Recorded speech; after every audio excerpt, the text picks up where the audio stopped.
Hold me if I'm dying.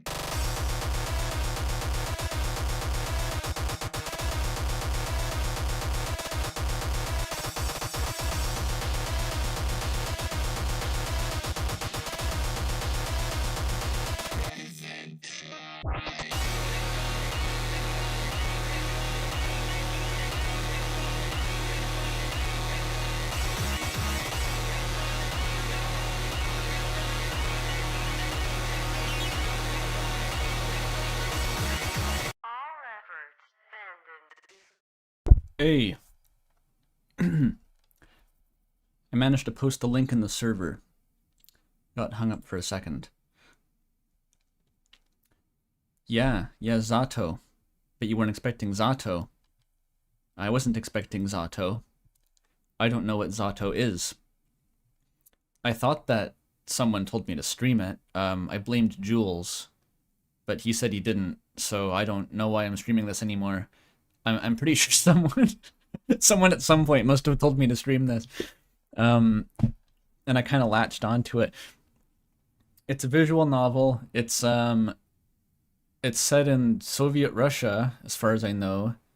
It looks kind of like Serial Experiments Lain, just visually. And apparently it's really good, and it's free. And it's short. All very good things for a stream. Mostly it being short. So I figured, like, okay, I'll give this 2 streams. Why not? Because the previous games have not been very heavy on story, I want to say. Z.A.T.O. time.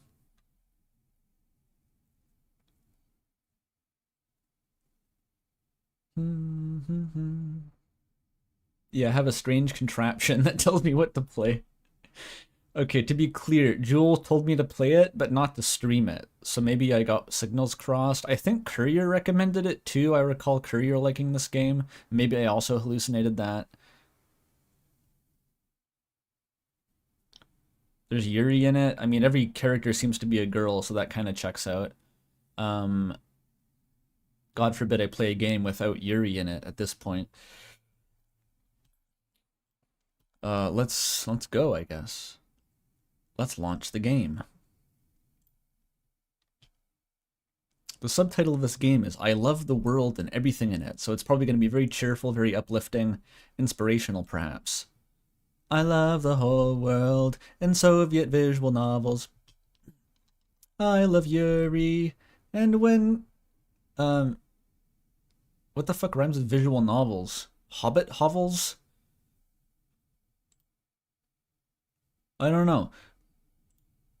Oh wait, I gotta download the game. It's probably like 1 byte. How big is it? Oh, 400 megabytes. Damn, you're pushing it. All those high-resolution anime girls.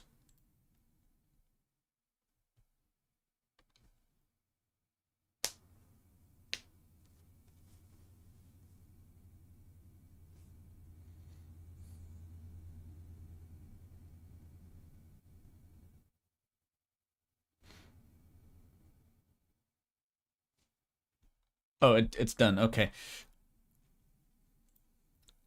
Z.A.T.O, show yourself. Is this a Renpai game? Oh, it's loud.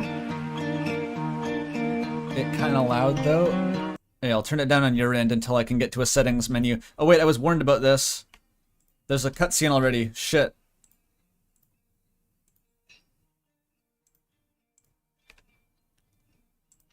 Can I skipped the cut. Great. Fuck. You know what? I'll restart it. Just let me get to the fucking audio settings.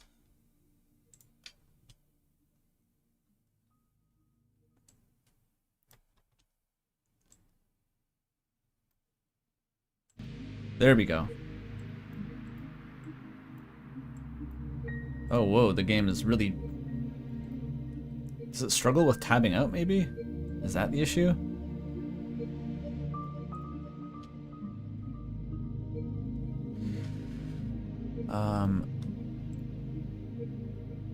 Okay. I'm gonna restart it so we can see the cutscene.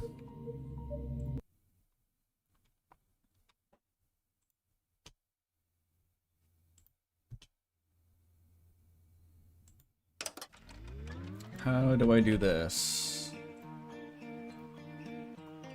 It doesn't automatically... Oh wait, no, it had it. It had it. Here it is. It's difficult to capture a window immediately on boot up with OBS.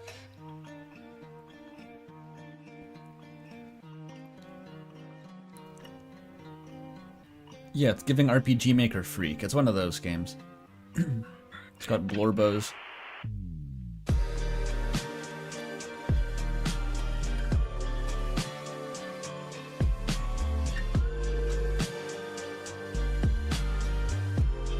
The music is nice.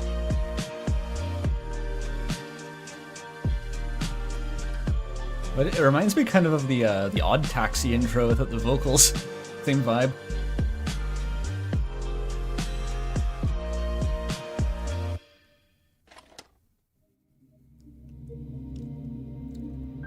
It does look very good. Is it like Steins Gate? I fucking hope not. That was random shade towards Steins Gate. I haven't actually played it. I watched a few episodes of Joseph Anderson playing it, and it didn't really appeal. But I hope this is not like Steins Gate. I hope it's like, I don't know. I'm just along for the ride. I don't even know what the fuck this game is.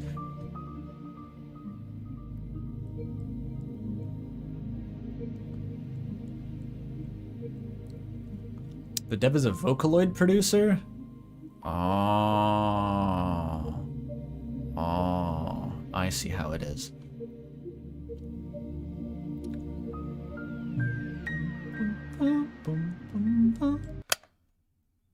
Nice. Well, let's see what we get. A circle. Multiple circles.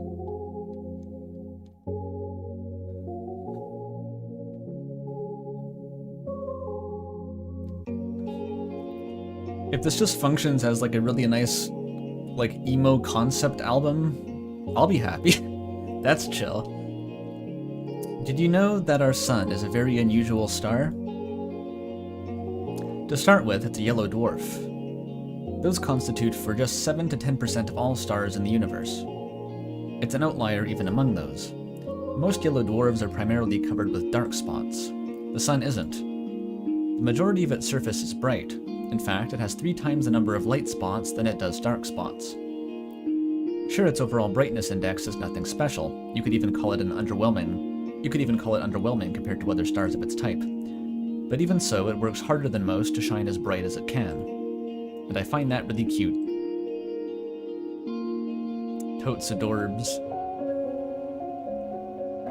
I don't remember where I read this. Must have been some newspaper from years ago. But that small piece of trivia still pops into my mind whenever I look up at the morning sky. It's not much of a view, to be honest. Oh shit.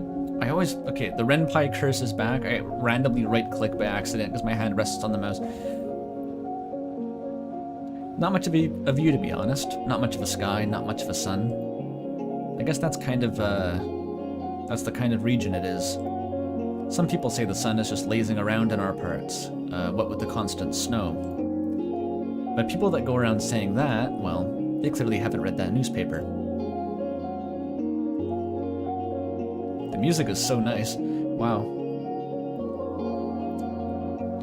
The more I thought about things like that, and the more I learned, the more I realized how incredible everything is. I'm not just saying that to mean amazing. I mean improbable. You can't deny that the world is full of great coincidences. It's to the point where I've begun to ask myself how much of it we can attribute to pure chance. The universe is so kind as to give us both a star and a planet with the perfect conditions for sentient life. Just the slightest fluctuation of the composition of our atmosphere, the size of the globe, or the distance between Earth and the Sun, and none of the beauty surrounding us would exist. Some would call it a miracle. The Jupiter Icy Moon Explorer satellite would argue loudly to the contrary. Some would call it a miracle, and of course that's a lovely way to put it. But isn't that giving the world we're living in too little credit?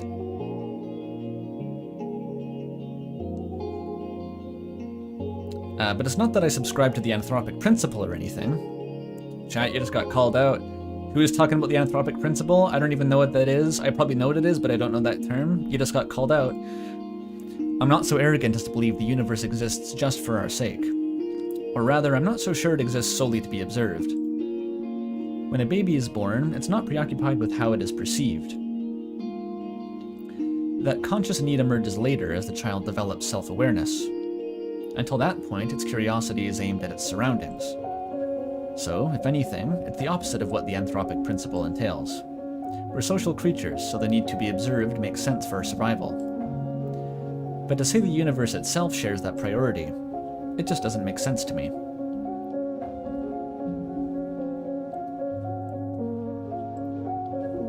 Although, you can also think about it this way.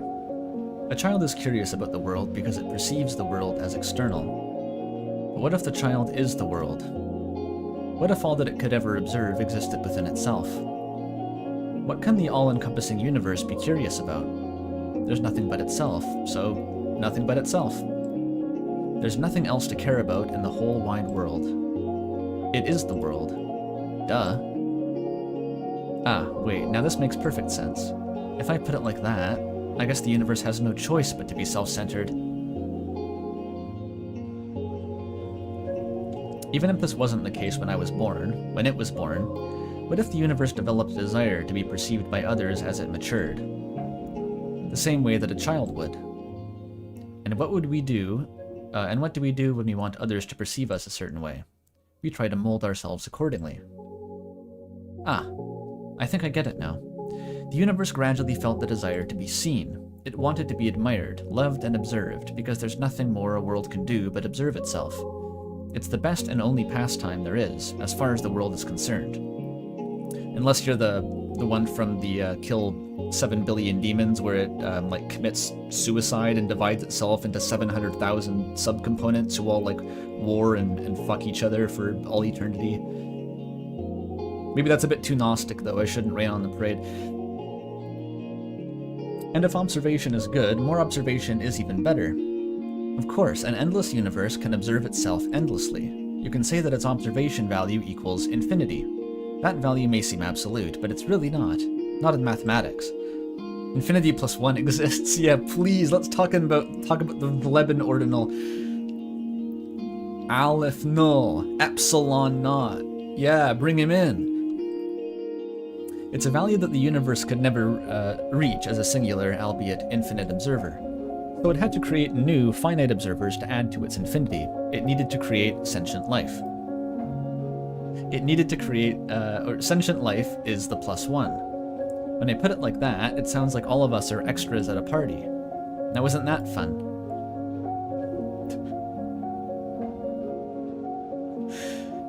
This is obviously very charming. It's like if, I don't know, it's like a philosophy manuscript written by SpongeBob or something. The relentless optimism.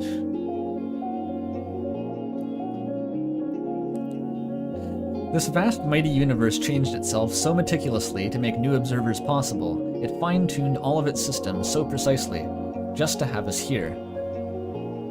It worked so hard just to share its one joy with us.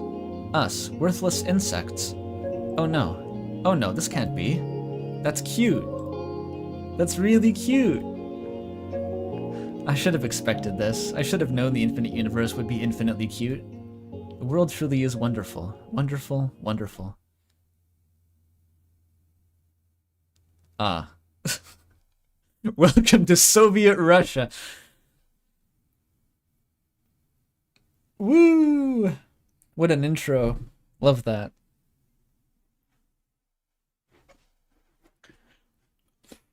There's a teacher. What did teacher sound like again? It's like...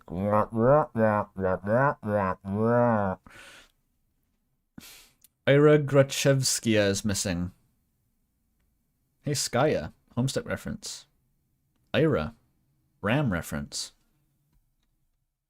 One thing that did catch my eye about this game was that there's a character named Ira, to be honest. Okay, Asya. I think this is our protagonist, our narrator. She seems very Whimsical. Is it pronounced era? I will accept this.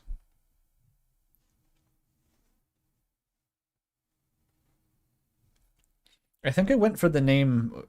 I don't know. I don't know if Ira or Ira is like. There's only one pronunciation for the name. I think of the Ram characters being Ira, but that's just because I haven't actually heard the name said out loud before. But I chose it because it was like a gender-neutral name that applied to like a large variety of different nationalities to make it just kind of as nebulous as possible what the original name came from. But in this case, it's Russian. Yeah. Huh? I look up from my desk. A low hum runs through the class. Grachevskia? What? Seriously? She's just skipping. Nah, she ran off with that one guy. You saw? No, but come on, you know her. She's totally... Does the teacher have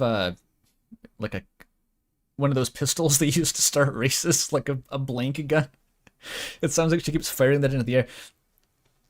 Silence. The teacher taps her journal on the desk. Ira's parents filled the report yesterday night. They haven't seen her since she left for school. Another round of whispers. The teacher raises her voice. So if any of you have any information that might help in finding Ira, please report it to the teacher's office or the police after class. That is all. Wait, the Steam page said that another girl went missing and then Ira was aware of it. I didn't know that Ira was missing. Maybe I'm getting confused.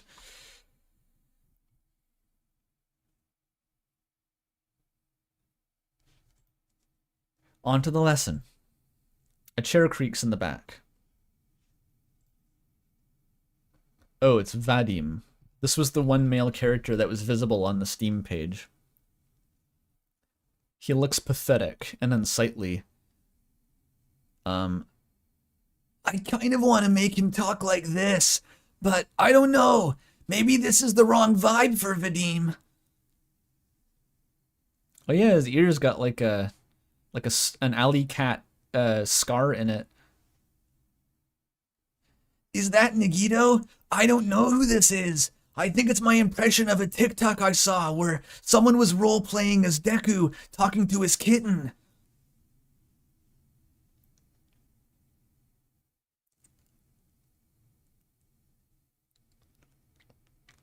Okay, people don't seem to dislike this voice.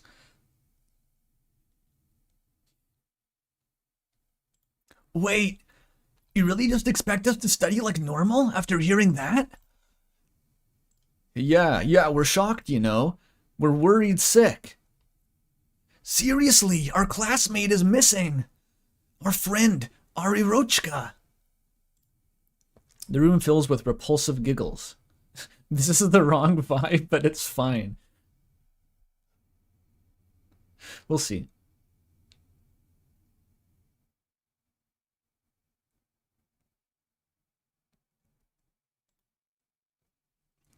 Cut it out. Garen, sit back down. The teacher's voice sounds just as dry as it did when she broke the news. Oh, Alex Yeek voice. Yeah, true. There's a missing girl in this game, Alex.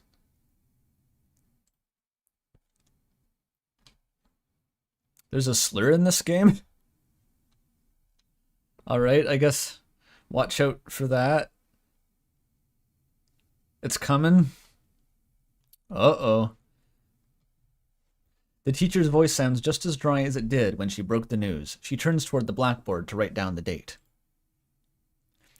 We all know the situation will probably resolve itself just fine, so let's not act dramatic. If you have anything valuable to say, I'll be happy to hear it in the office. She puts the chalk down and begins the lesson. It's December 19th. Oh, sorry. A bird flies past the window.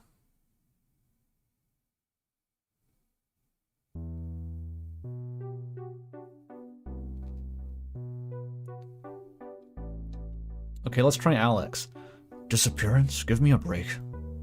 Aren't you supposed to wait 3 days or something? That's a myth. You can file missing reports whenever, especially if it's a kid. Oh yeah? Hey, let's report each other as missing, then see who they find first. Ha, you're on. But no, seriously, what's with the sudden hubbub? So she didn't come home, big deal. I thought wandering off was her whole thing. Right? That's just Gradchevskia for you. Bet her parents just want some attention. Like they need more of that. I mean, I heard some weird cases. Yeah, never say never. Crazy is genetic. Do you think she's in some crack house now? No way. Do we even have any? I wish. Vadim loves the crack house. At least there'd be something fun to do. Honestly.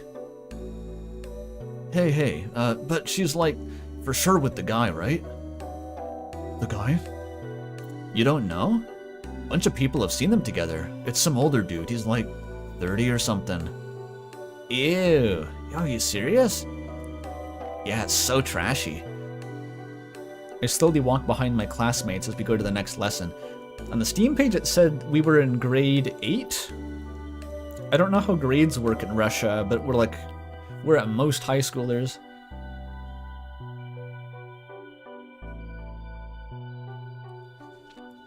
Chat loves Z.A.T.O so much.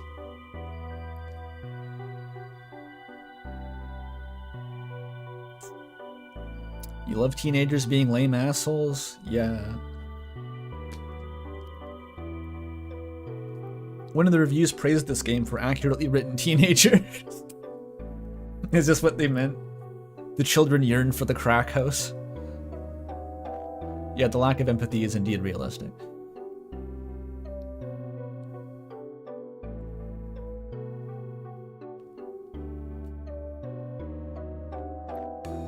Yeah, they're all like 15 years old. Okay, so this is like early high school, late middle school. They're like Evangelion characters.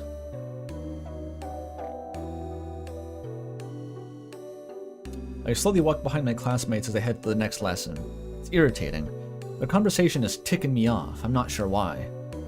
It's not as if they aren't making sense. It's not unusual for Ira to wander off somewhere on her own. It's not unusual for Ira to wander off. I'm not treating this news with any real gravity. Really, I'm no better than them. There's a trace of worry in my head, but it isn't directed toward Ira.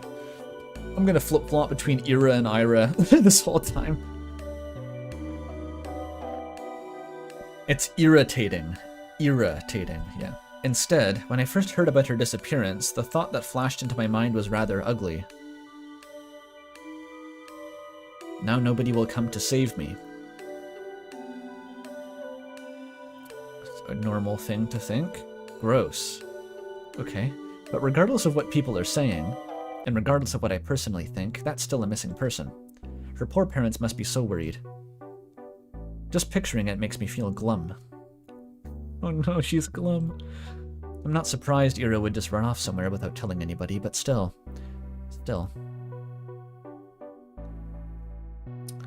Oh, they got those weird glass blocks. I associate those with my local rec center's, like, sauna.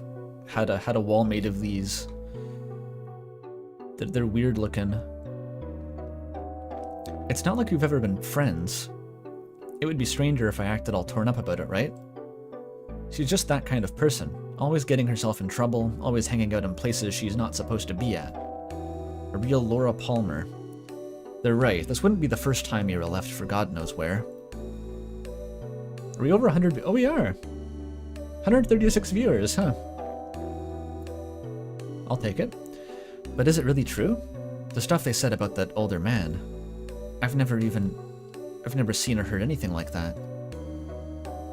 Even though this whole time... I suppose it's plausible, knowing how some girls are. Even so, I'd never have thought Ira would be the type to be love-struck like that. Love-struck, huh? When I put it that way, then it's almost... Yeah, it's almost definitely cute. Her mind is an event horizon that transmogrifies all things into being cute. This reminds me of, what was that quote from, what's her name? April something, I think. Like the the artist behind Underscores, had some quote about, like, the world is a beautiful place except for the parts that aren't. I like that one. The horrors are pretty adorable. Era in love. Yuri like kudzu choking out all else. Era in love. Forbidden love, too. Wow, I'd never have guessed. I never took that girl for a romantic. But she is a girl at the end of the day. And she does like those types of books. So, perhaps... She was planning to elope all along? Ah, crap. Crap, it's also complicated. I'm really torn on this, I really am. On one hand, it's super romantic, such beautiful young love with no regard for anyone what anyone thinks. It's so incredible, it's incredibly cute. But on the other hand, I'm really sad. It's selfish and it's dumb, but if Ira is really gone, it's like I've got nothing to hope for anymore. I think I might know why you're feeling these things. I'll let her figure it out.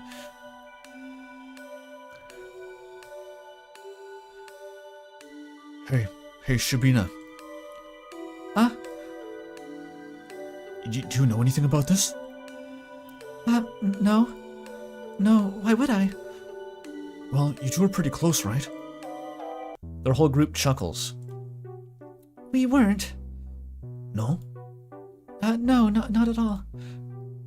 Really? Really? I thought you two were unpronounceable word. Okay, that's what you're talking about. What? They all erupt in laughter. We didn't even talk. Vadim, you dumbass. Krachevsky is screwing the old guy. She ain't like that. You're not as bad as Andonets. We've seen worse.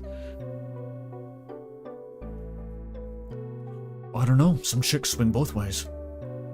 You never know these days. Have I had to do a laugh in the Alex voice? Did Alex Geek ever laugh? Even once in that game, did he find occasion to laugh about something? I can't imagine it. At most, he would have narrated that he chuckled, but he never actually laughed.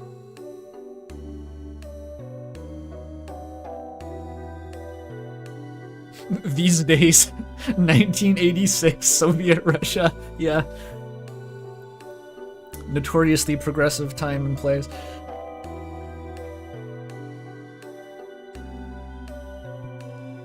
Unlike Sonic, Alex don't chuckle.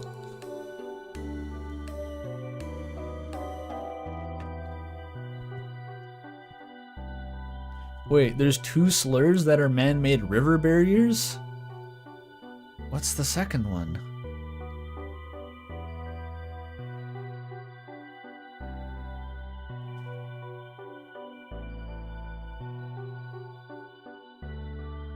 I'm thinking back to practical engineering, all the different hydrological, or like hydro engineering features.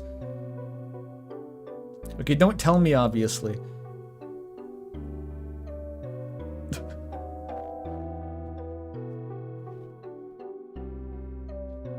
Oh, are we saying that damn is a... Okay, it's not a slur. Oh, or curse word, okay. You had me thinking, like, is weir? Is that a slur? I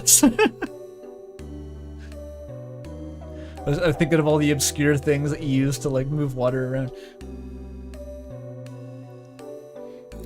I don't, it's... Ah, look at her face. Chill out, Shibina, we're just kidding, jeez. Why are you getting so scared anyway? You really are a lesbo or something? Lesbo.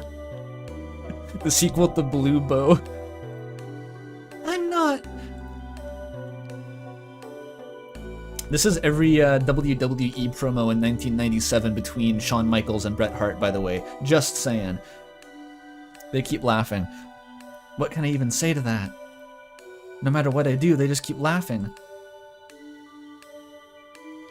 If Ira came through the door right now and heard what they were saying, All hell would break loose. I mean, she'd only disappeared a day ago. She only disappeared a day ago. She's probably just coming late today. She doesn't even know if there's a missing report. Right, it's French for the bows. Maybe she's already left her lover's place. Maybe she's trudging through our snowy schoolyard as we speak. No, she's already inside. She's already left her wet puffy jacket in the cloakroom. And now she's going down the corridor. Up the stairs to the left. That's right, she's coming. She's going to storm in any minute now. Right, that's it. I hear her, I can hear her footsteps. She's coming. Ira's coming. What's with that face? You look like you're holding in a shit.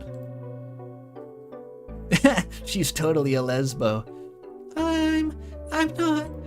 I've never talked to her, I told you. The steps walk past the classroom.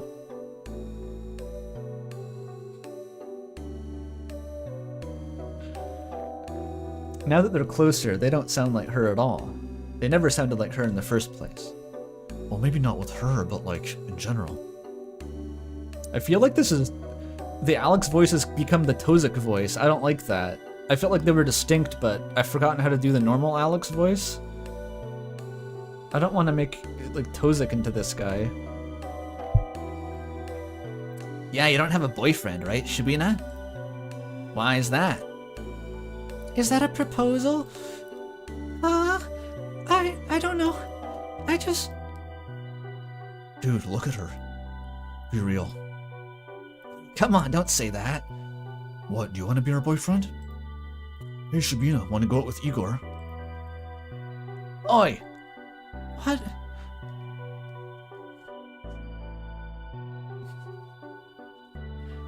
They are middle schoolers.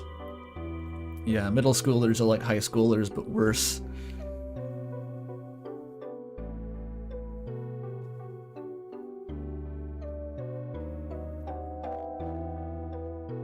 Oh, come on, he's a great guy. Right, Igor? You treat her right. Piss off, man. I'm not doing this. I bite my tongue.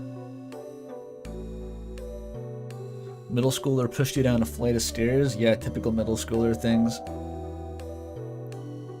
The worst version of everybody ideally happens when they're in middle school. I say ideally because it's worse if you don't, like if your adult self is worse than that somehow. Ideally, the rest of your life should be an uphill slope from middle school.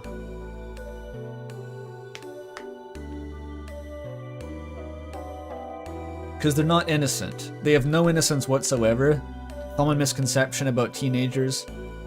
They're foul creatures, and they have none of the life experience or emotional regulation mechanisms to keep that in check. So they're just kind of like open sewers. Yeah, I'm streaming early because there's a thing my family's doing tomorrow for Easter.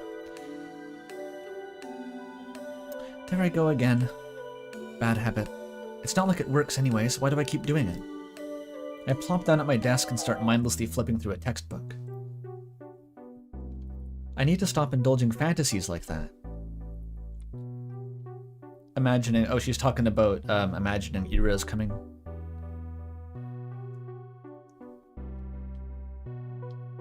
Okay, they're being dicks about it, but I think they're probably right. I'm just saying that it seems like she's thinking a lot about this Ira girl.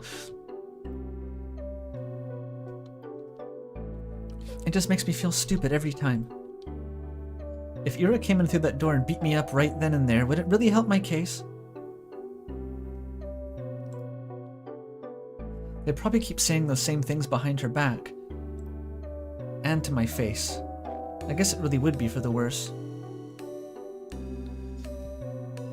Yeah, I shouldn't have wished for that. If Ira saw that, it would just add fuel to the fire.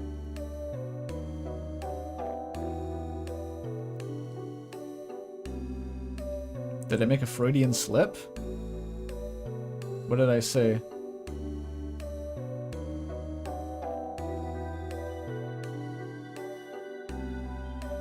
Yeah, thinking about getting beat up is pretty Noel.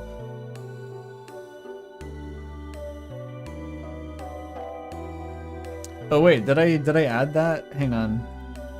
Wait, I can't go back. Wait a minute. Do I have to enable that?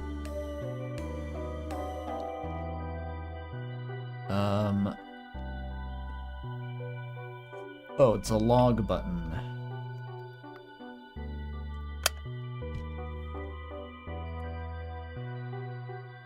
Oh, beat them up. Yeah, okay, that was a Freudian slip.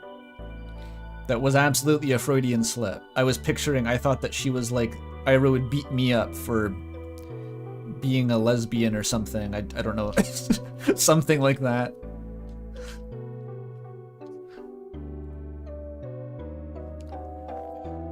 I also missed a couple dialogue boxes. I guess it really would be for the worse. Yeah, I shouldn't have wished for that. If Ira saw it, it would add fuel to the fire. So it's a good thing she didn't interfere. It's a good thing. It's really a great thing. Huh. At least with those guys won't bother me for the rest of the day. Everyone's too preoccupied with gossip. I can't focus on studying either. I keep thinking. The last time I saw Ira, the teacher says her parents saw her leaving in the morning, but she didn't show up to class. That part's nothing new. Ira's always had a bad attendance record. So I assume she skipped as usual, and went to see that man they talked about. Did she go to him right away? Because in that case yesterday evening... Go home, Asya.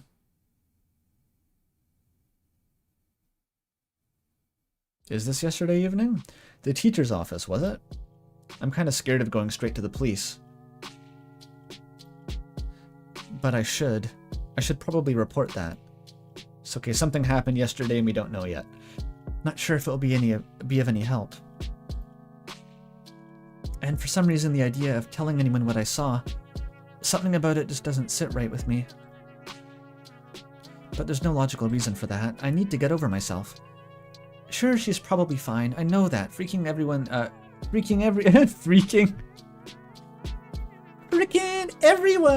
knows that. But if she's not, well, I'm gonna regret it big time. Oh, but I might also be tearing star-crossed lovers apart.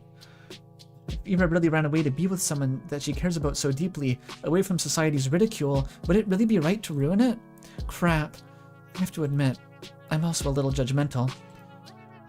I mean, it's really beautiful. I do believe that judging love like that is ugly, ugly, but whenever I start to consider it closely, I just can't brush off how much older that man is. I can't. I'm really no better than the rest. Wait, that's it. So that's why I don't want to tell anyone what I saw. It must be the good in me screaming, don't ruin their good fortune. They're probably so happy together right now. It's none of your business. Gosh, yeah, that must be it. She's kind of Noelle. She's kind of Noelle flavored. If Noelle was like, I don't know, obsessive compulsive or something. It's like if Noelle was Johnny Chaos from the RTVS forum roleplay. Every time I think about it, my thoughts go whirling and I get dizzy.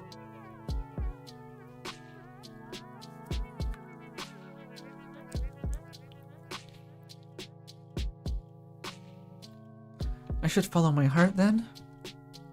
Should I keep silent? It's not as if what I had seen will make a difference. It was kind of inconsequential, so there's no point telling anyone about it at all. It's not the kind of information that points to any particular location or culprit. Not that there is one.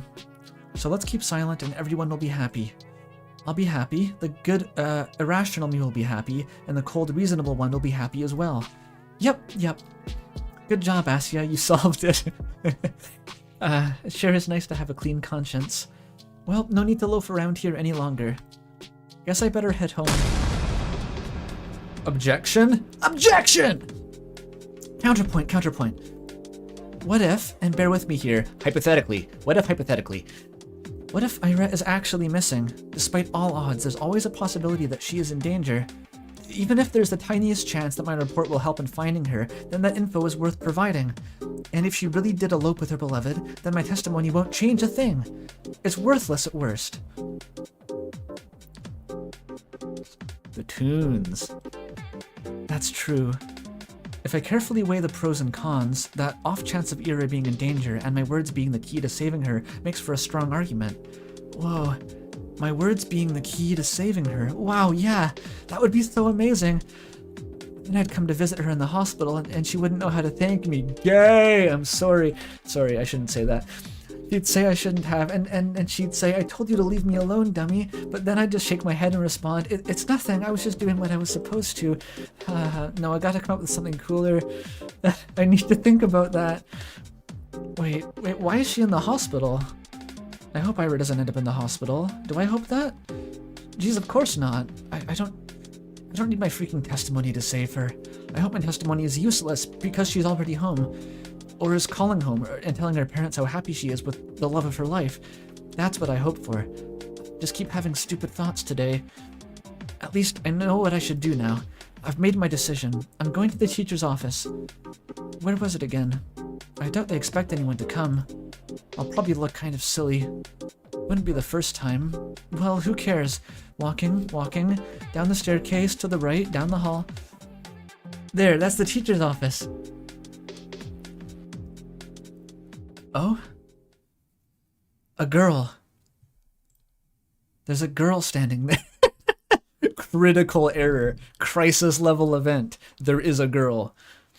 What are these outfits they're wearing? They look almost like uniforms, but they're like almost maid overalls? Is this actually how people dressed in 1986 Soviet Russia?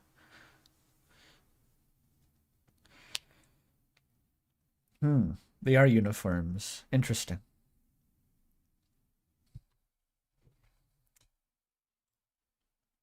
Saw her standing there. I love the hyper miscellaneous bulletin board object that could only exist in a school. Somehow that feels completely accurate to the setting. I think I've seen her before. Is she an upperclassman? Our town is really tiny, and so is our school. If I were a better person, I would know her name. I love playing as Johnny Chaos. This is awesome. I wish that everyone in chat knew who Johnny Chaos was. It's such a useful like type of guy to have in your pocket. We need her to have the Leb voice. I wouldn't be against it. Like parts of Russia are geographically close to Germany, right? If you want to know who Johnny Chaos is, go and watch. I should link this in chat. It's like the art. So as part of Wayne Radio TV, the Spamton Sweepstakes guy, he did a subathon stream playing through every Sonic game, and as one of like the donation incentives, him and his whole like streaming collective of buddies did a role play. They made like a fake like early 2000s or whatever. I don't know what time period exactly it was supposed to be, like Sonic fan forum, and they all role played as characters who were like 12-year-olds. And Johnny Chaos was one of the highlight characters. Who was just some kid with crippling anxiety and OCD who would only post about how he didn't want to be banned. But the only reason anyone wanted to ban him was because he wouldn't shut up about being worried about being banned. It was the funniest fucking bit I've ever seen. Okay, let me try to find a link to like the highlights of this.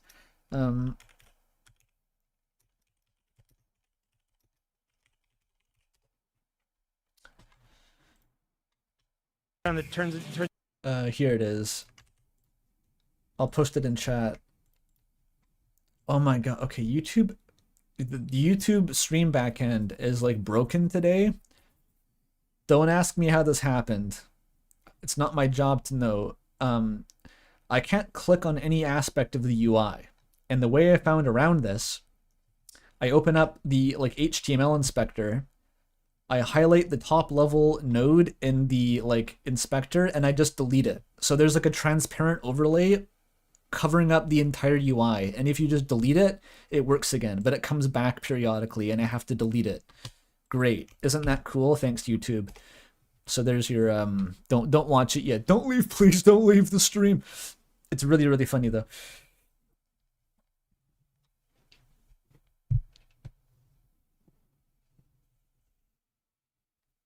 April Fool's stream would be me reacting to Deltarune videos in total silence. That would be funny. I totally missed April Fool's this year. I usually do something on the server, but like that night I was just I was like tired. I didn't remember it beforehand. I was kind of in a bad mood, and I cannot force anything funny right now. I just could not do it, so I'm sorry that I missed April Fool's.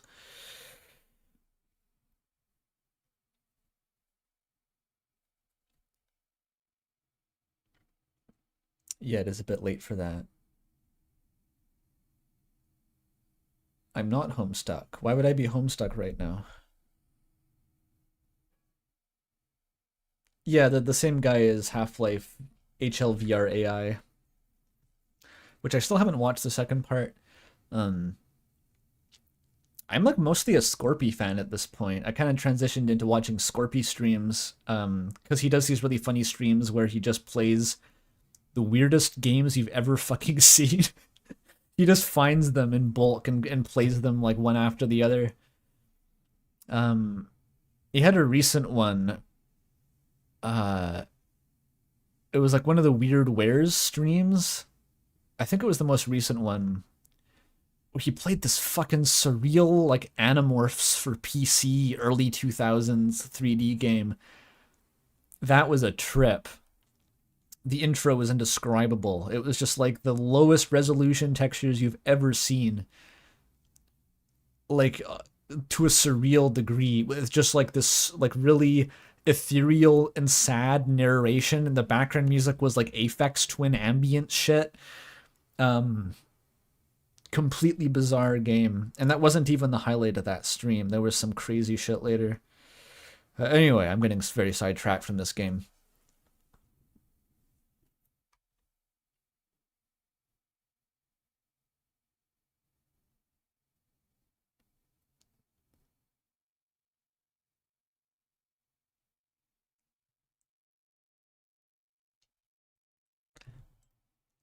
She turns to look at me. I'm not sure what she's expecting, so I nod a little. Is there a queue? She speaks, okay, we're gonna deploy the Lebkuchen voice. Everyone prepare yourselves. This was voted for by chat, diplomatically. A queue! It'll take some time to warm up. She is dressed kind of like Lebkuchen. Like, she doesn't have a nun's habit on, but like, yeah, you get it. To the office. Oh. Oh no. I'm just waiting for someone. Okay. Hey. What? You're Asya, right?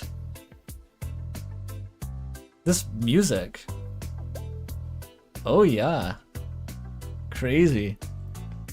Yeah. How did you know? That's kind of a loaded question. How do we know anything? I mean, it's not like we have lots of faces to remember here. Okay, the dialogue's trying to drag me into something else here, but... What do you mean Jordan Peterson? You want a Jordan Peterson voice? What does that even sound like? Oh, you mean this voice sounds like Jordan Peterson? That's what God is! Like that? Is that what sounds like Jordan Peterson? That's fucking great. I'm assuming Jordan Peterson doesn't sound like very much right now. He's still in a coma, right? Last I heard. I don't really know. I don't follow the lore. Oh, just what is a question?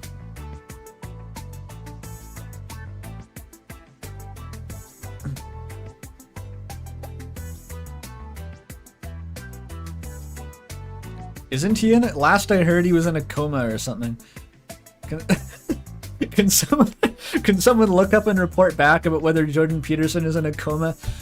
This doesn't matter. I think just someone told this to me a couple streams ago. Maybe he's not in a coma anymore. I don't really know or care, honestly.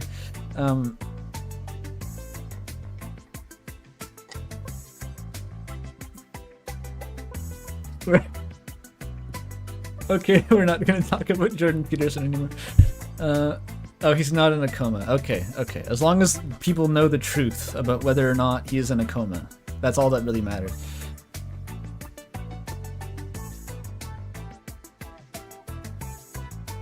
Viewers went up after the love voice. Alright, we're sticking with it.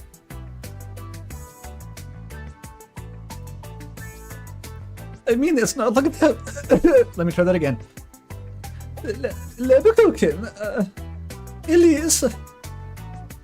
I mean, it's not like we have lots of faces to remember here. You know me too, right? Sorry. Really? Oh no, this is narration. That's what I was talking about. It's not that I don't care to remember everyone's names. I just don't know where other people get them from. They say that in tiny cities like this everyone knows each other, but that's just not true. We learn about the people outside of our immediate circle through gossip or common friends. But I haven't made any new ones aside from the day Tosia left. I should drink fluid, you're right. I just poured some tea.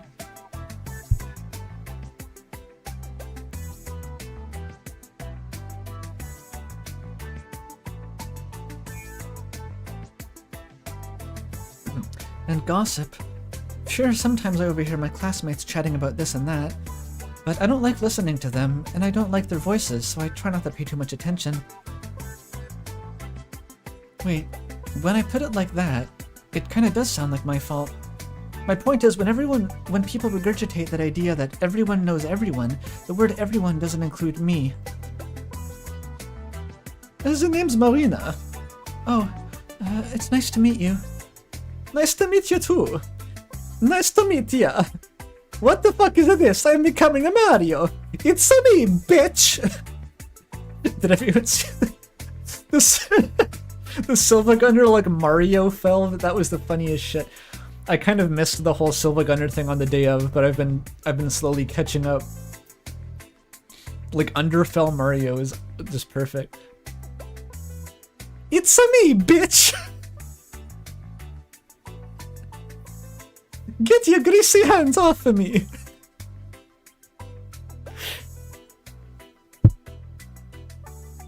Okay, the only thing that's throwing off the love voice is the inclusion of the ya slang. That's not very Lebkuchen. But, I don't know. I believe it can work. Nice to meet you too. You got something to share about Godchevskia. How did you know? Immediate distress. What do you mean how? We had an announcement, same as you. They told us to report to the teachers and all. Ah, I see. For some reason I thought they only broke the news to us, Ira's classmates, but it makes sense that at least give the upperclassmen a heads up, just in case they happen to know her. Which means... Do you also know something about Ira? Yup. Ah, that's great. So you talked to the teacher already? Sure did. Wow. And what did you tell them? That's between me and the investigation. You can't just spout info like that to the open, Asya. The wall's got ears. Oh, I understand. Sorry. Okay, well, you don't have to apologize. Crap. I'm making an awful first impression. Not only did I not know her name like I was supposed to, now I look like I don't know the first thing about vigilance. Who am I kidding? I really don't. It's so good. Are we just gonna reuse the fucking Little Goody Two Shoes voices? I know there's like 3 main girls in this game. It could just happen again.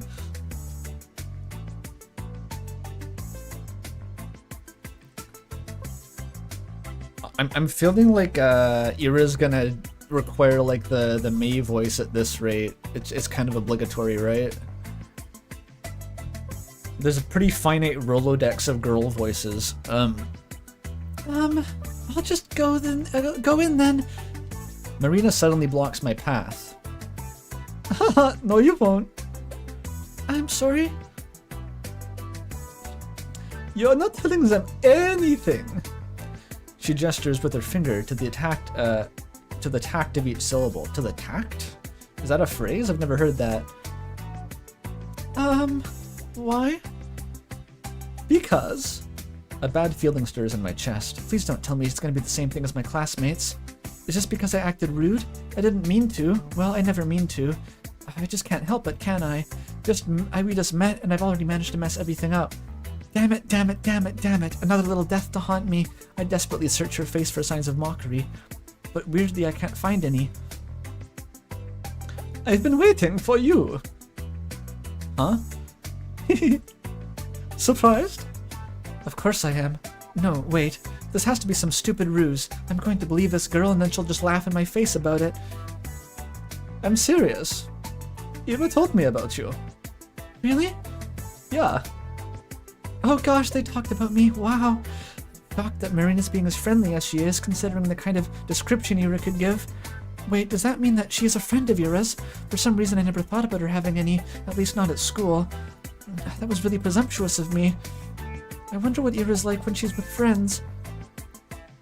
In order to do Asia's voice, I'm finding I'm like, my hand is like method acting. I'm like nervously fidgeting. To channel the Johnny Chaos panic. I know you saw her yesterday. I figured you'd want to report it, so I ran here as soon as class ended. I figured you'd want to report it. Oh no, this is the same.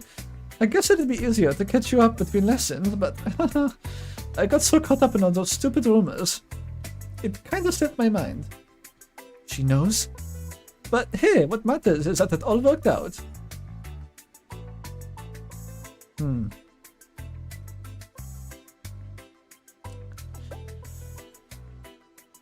So where are you stopping me? Well, Marina looks around the empty corridor before lowering her voice. If you tell them about yesterday, you'll make everything worse. Huh? Let's not talk about this in front of the office, okay? Come, let's go. She takes a step back and beckons me with her hand. I'm not sure what she has in mind, but it doesn't seem like a prank. Still. Wait, I know Ira's probably fine, but isn't it better to play it safe? The faster we share it all we know with everyone, that... Quiet, you! I just said we shouldn't talk about this stuff when the adults can hear. What? Marina grabs my hand and starts dragging me down the corridor. Hang on.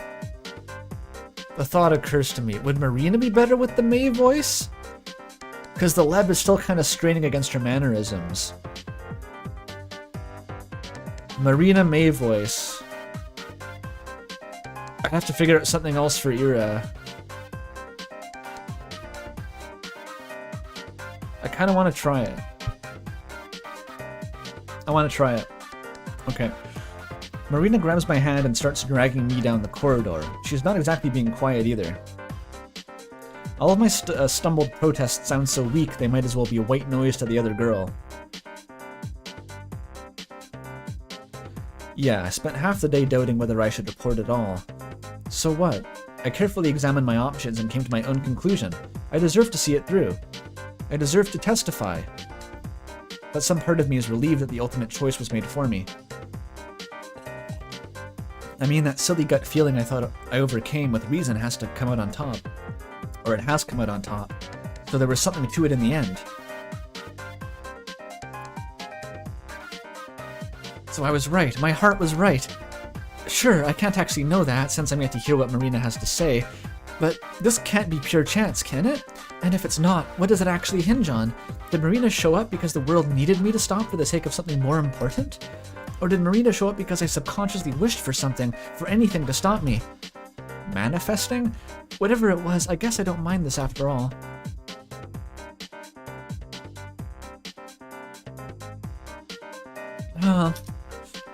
I think I'll stick to the grander narrative angle for the time being. The world bending itself to the will of some worthless gnat is a preposterous idea. But it won't be the first time for me, would it?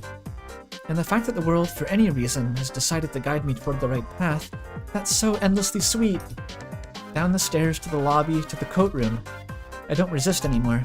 Marina drags me along and I can feel my doubt turn into excitement. This is definitely the right path. The girl knows about Ira. I want to know more about Ira too. The whole wide world wants me to know.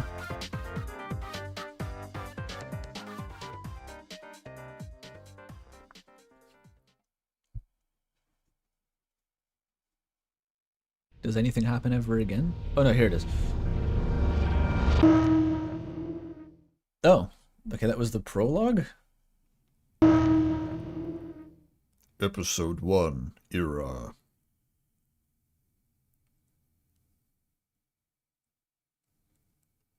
The fuck was that? What the hell's your problem? Everyone is looking from Ira to Garen to the chair that just crashed to the floor next to the boy, barely missing him. Huh? Grachevskia, the fuck? Is she insane? Somebody call the teacher. Oh, there she is. Wait, I just said that I would be giving Marina the May voice, but now Ira's already here. Fuck me. What a devastating turn of events. How do I handle this?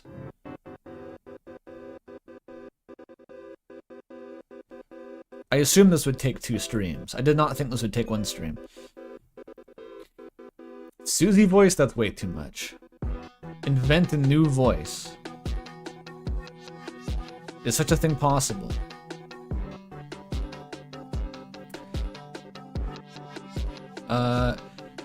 Ira storms toward Garen. Her face is contorted with rage. Before he can react, she rips the notepad from his hand and slams it on my desk. I hastily grab onto it.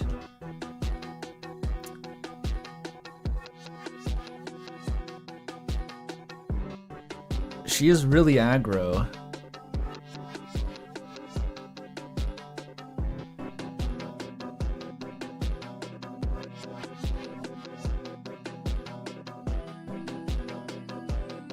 Nowhere else a voice, not allowed. I didn't even get to test the May voice with Marina. Gakvu is the May voice, it's the same voice.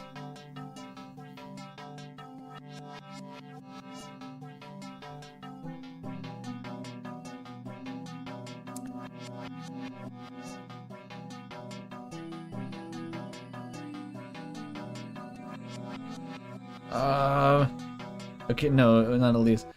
Okay, a lot of people are asking for Susie. That's so fucking gruff, though. I don't know. Read that again and I'll kick your teeth in. Like that? I'm really holding this up right now. This is like a Joel stream. This is what happens whenever Joel has to do a voice. Yeah, Susie is too much. Alright, I guess she snipes the May voice. I'll figure something else for Marina later. Read that again and I'll kick your teeth in. Huh? Are you nuts? Ira doesn't respond. For a second, she just glares at him, then turns around and stomps back to her desk. The classmates who were caught up in a laughing fit just a moment ago are now watching her in silent bewilderment.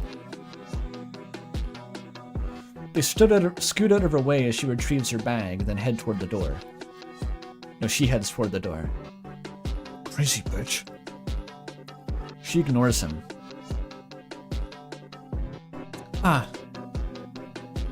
Grachevskia, what are you doing? Bump. Hey. Ira forcefully pushes past the teacher. You... Grachevskia! What? What do you think you're doing? Your parents will hear about this. Her threat falls on deaf ears.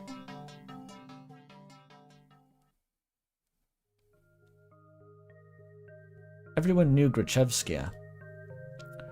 She's always been like that, I think. No, not throwing chairs around. Ira had no regard for the rules that everyone's supposed to follow. I guess they'd call someone like her a problem child. We got Susie and Noelle here. We're playing as Noelle. It kind of works. Her parents got a lot of flack for it. It's only normal in a town like ours. Not just because of its small size, but because of its, let's say, exclusivity. Vorkuta 5. Is that how you say it? Vorkuta? Sounds like a bionicle. Maybe Vorkusha? Vorkuta? Vorkuta just kind of sounds weird. Vorkuta 5 prides itself on its virtually non-existent crime rate. That's the natural consequence of nobody being allowed to enter or exit without a permit. Emphasis on A? Vorkuta? Vorkuta. Okay, that sounds more Russian. Vorkuta is a bionicle.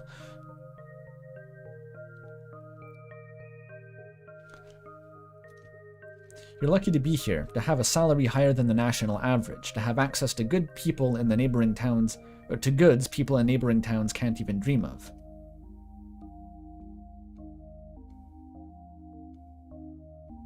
Few get afforded such a privilege. Last time I checked, our population hadn't even hit 6,000. So when someone like Ira appears in this tiny society's radar, she's not just seen as a delinquent. She's a puzzling stain on a community that's meant to be spotless. Like a weed that sprouted in a painstakingly maintained flower garden. Of course it's not like she had appeared out of thin air. It's all in the family, they say. The blame falls on the people responsible, that is, on Ira's parents. And questions begin to arise. Why is Gruchevskia's daughter behaving like this? Is there trouble at home? Do they believe this is acceptable? Did they not teach her discipline? Do they not understand how fortunate they are? They've been granted so much, yet they can't do the bare minimum in raising their own child. Do they really want to be here? Do we want them to be here? I've heard a lot of talks like that. I've heard more after Ira threw the chair at Garen. I didn't get why. Everyone was just having fun, and it was my fault for bringing in the notebook anyway. I was hoping to write a little in the library once school was done, but my bag slipped and all the contents scattered on the floor. Of course they would get curious about it. Of course they'd want to read the silly things I wrote. It's not a big deal. It's not like I've ever taken poetry or drawing very seriously. Those are just fun distractions, nothing more. If people laugh, well, what does it matter to me?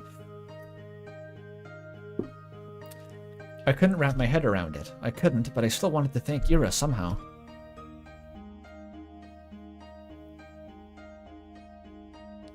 She rarely shows up to school, and even when she does, she can just leave at random. I couldn't get hold of her for a long time because of that. Well, that, and also I was really scared. Ira has never so much as looked at me. Even when she lashed out at Garen, it wasn't like it was like I weren't even there. I think that's a typo. But 2 weeks after the incident, it finally happened. We crossed paths. I went to the bathroom during some lesson. I think it was math. I came in through the door. She was taking a and there she was, blowing white smoke through the half-opened window. I didn't even know she was at school. So tough. Her boots are cool.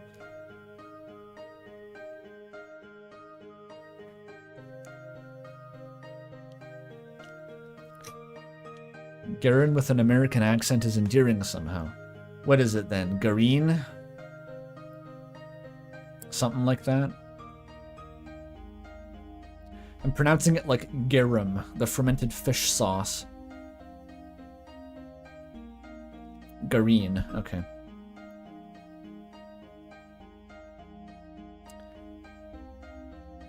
With a rolled R, you're pushing it now. You're pushing your luck, okay? Garin? I don't think they're really rolled. Maybe flipped at most? Garin. Garin? Garin. Garin. Yeah, they're not rolled. That would be Finnish. Hur rolig press channel. Guardian? Okay, everyone's trying to fucking type their own homebrewed version of how to pronounce it. This is not important right now. And there she was, blowing white smoke through the half-open window. I didn't even know she was at school. Oh, hi. Ibra shot me a disinterested look. Hi. I awkwardly scuttled past her to one of the stalls. After closing the door, I realized I was so nervous I couldn't do any of my business. Too nervous to piss. How scared do you have to be to not be able to piss? It's a worrying thought. Thank you, Sawsub, for $2. I didn't know they made chalk that looked like that. Very true. They do have cigarettes in Deltarune, right? Like Burger Pants still smokes, I'm pretty sure. Or does he smoke in Deltarune? Because like Susie absolutely would smoke, but like she just, if like chalk holds her over, I guess.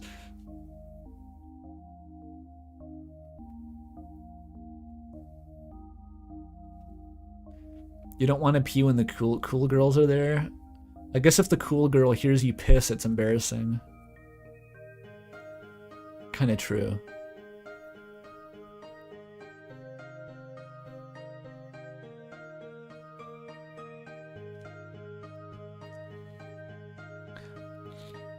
So I just sat there, thinking about how I should approach her. I think it's weirder if the cool girl can't hear you piss, though. I don't know, it's catch-22. There's no winning in that situation. Scared pissless.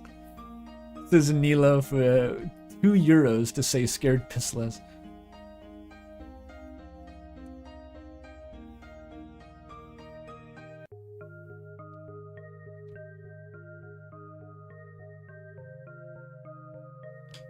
I just sat there thinking about how I should approach her. It's not like I had some long conversation or formalities in mind. I just wanted to say thanks. In theory, it should have been easy. But wouldn't that make me look like a weirdo, too? Assuming she did all that for me? That would just make me look self-centered. I had no idea how much time had passed while I was in the stall. Maybe 5 minutes, maybe 20 seconds. But when I heard what sounded like her getting off the windowsill, I swung open the door. Wait! Huh? I froze up. She stood next to the window, bag in hand. The cold draft wafted through her hair. I had to say something. I got this rare chance. The world gave me this rare chance to tell her what I wanted. But what am I supposed to say? Thank you?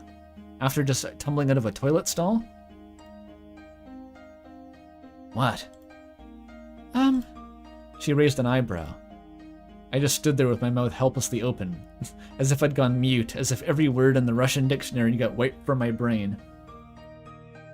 I know that feeling. Whatever. No, wait, please? I took a step toward her and she jolted away like I were a leper. I didn't know what I should say or ask. I just knew I had to say something, even if it was the first thing that popped to mind. That's never a good idea. What? What the hell do you want? Isn't it cold? Huh? The windowsill. When you sat smoking there right by the window, I thought, weren't you cold like that? Huh? She blinks. Not really. Maybe a little? Thought so. Anything else? No. I mean, yes, I'm sorry that you got in trouble. Huh? Well, I heard you got into trouble after that.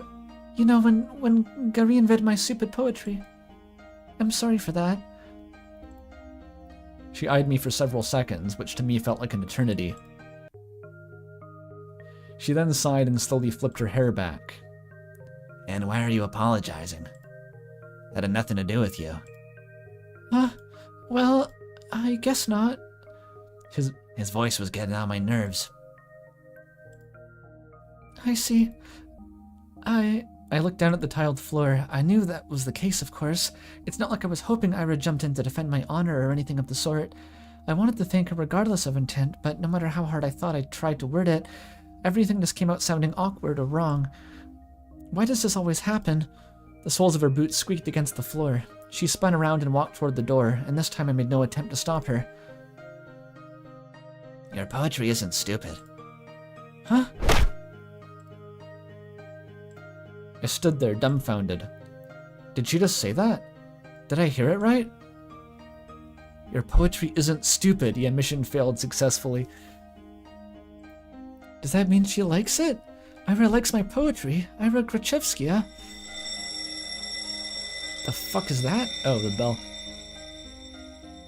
Hideous bell. It sounded like an angle grinder. The bell rang and snapped me out of my short-term stupor. I shook my head. Right, I needed to get back to the classroom. Ira was going to be at the next lesson. I washed my hands from nothing in particular.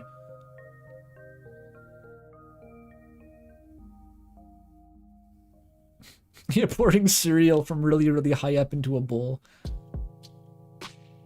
Weeks passed. My life didn't exactly change. I went to school the same way. I sat through the lessons, then went to the store, then to the library or for a walk, and then when it got dark, I headed home. Day after day. Her parents aren't being brought into this at all. That's interesting. They aren't relevant to the story.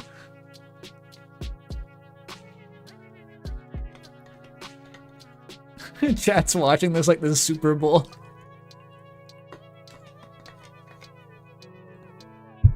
Desperately betting on when the two middle schoolers will hold hands. Huh? My notebook. I just left to get a snack from the cafeteria. You can do that on Russian school? You can just leave to get a snack? Wild. So much for American freedoms, am I right?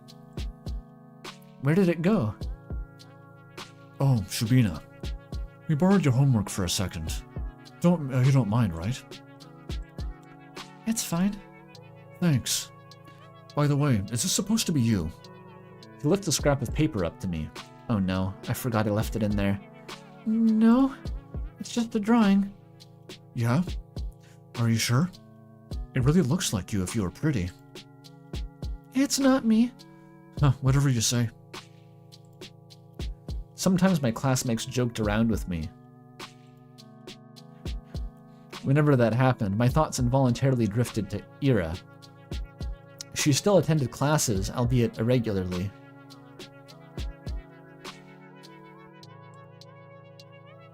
She always vanished during breaks. I don't know where to, and I wouldn't dare ask. Something told me she'd say, "None of your business," if I did. None of your business. And she'd be right. But even so, I kept imagining those scenarios in my head, not just when I was being laughed at. I started doing it when I was walking home from school, or to the store, or just wandering the streets, killing time. I kept thinking about how funny it would be if I bumped into Ira.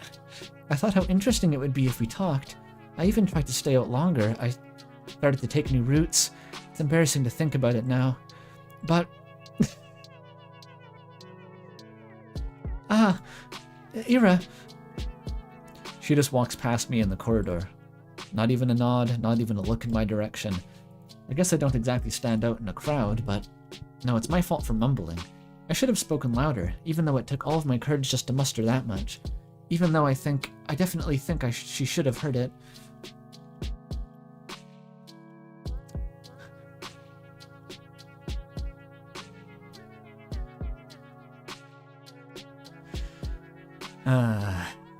Yeah. Hey, Vadim? What? Remember when I gave you 50 kopecks? Can I have it back? Huh? 50 kopecks? When was that again? Last Friday. Jesus. You remember things like that? Can I have it back? Man, I don't remember taking it.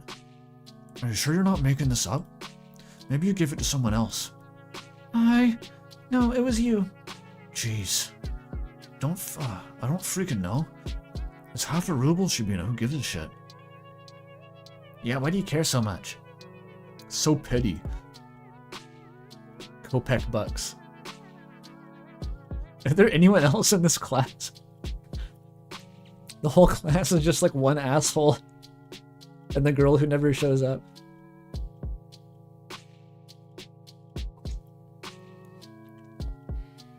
Why does he do Control-Alt-Delete faces? Is that what he looks like? He doesn't look like that. He looks like...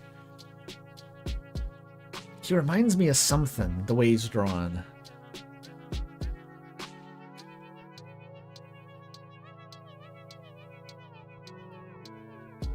Is it Control-Alt-Delete? I don't know.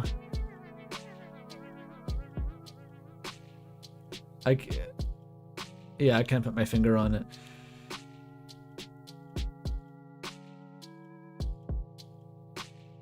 Am I thinking of Homestuck? That would be kind of a Boss Baby thing.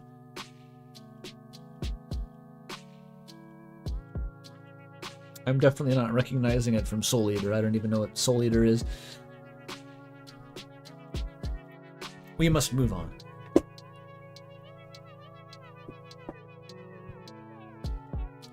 He looks exactly like Boss Baby.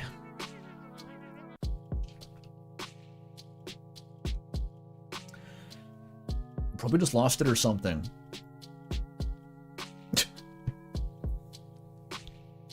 Is this game gonna be Asia's Joker arc? I don't know. This is why Lowry stopped lending Halligan the scissors. This is the same conversation they'd have every time.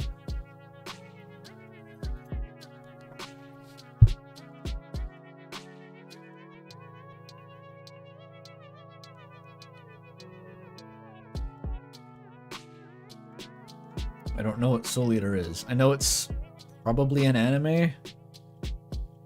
I get it mixed up with Soul Calibur, which is a game.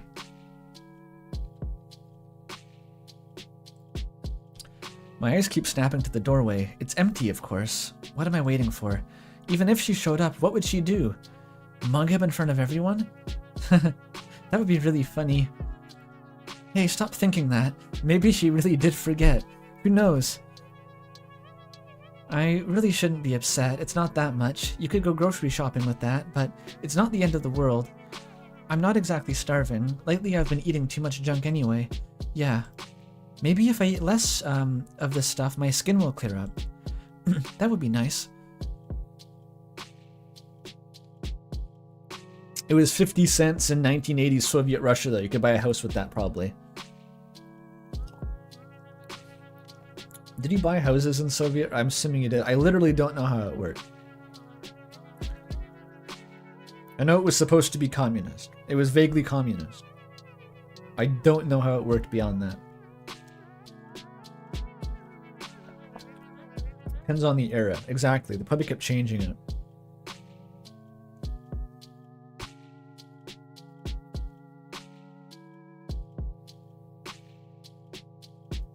Likely assigned residence by the government.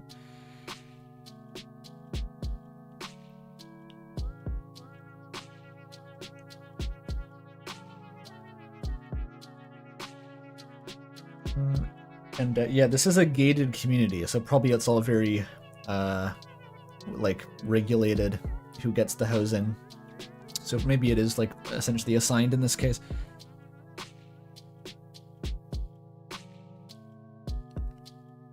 And yes, I agree that Asia is relatable in a depressing way. Asia, you don't use makeup at all, right? No, I don't. We're not allowed to, though. What are you saying? They allowed it last year. Really? Nobody's gonna send you home for it. Oh, that's good, I guess. These girls really... Oh, those are girls.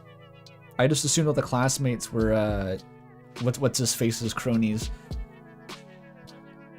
Gareen. These girls really talk to me. They're usually pretty nice, though. At least when they're not joking along with the guys. I think one of them likes Vadim. Is his name Gareen Vadim? That's interesting. She laughs a lot whenever he says anything to me.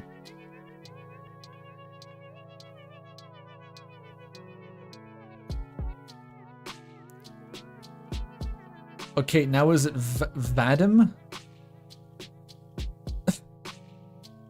Gareen Vadim? How do you, I thought I was E. I thought we were doing a pre-vowel shift language here.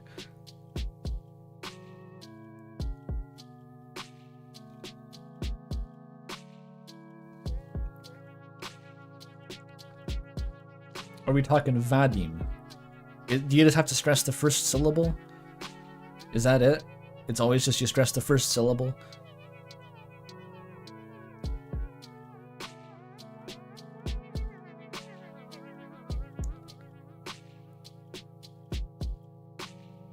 No, yes. Okay. She laughs a lot whenever he says anything to me. Suppose we have very different senses of humor. So everyone, this was kind of what I was like in middle school, where like, I don't think people liked me much, but I was like, I didn't really notice. I wasn't quite in Asa's position here. I was good at rationalizing away people being mean to me though.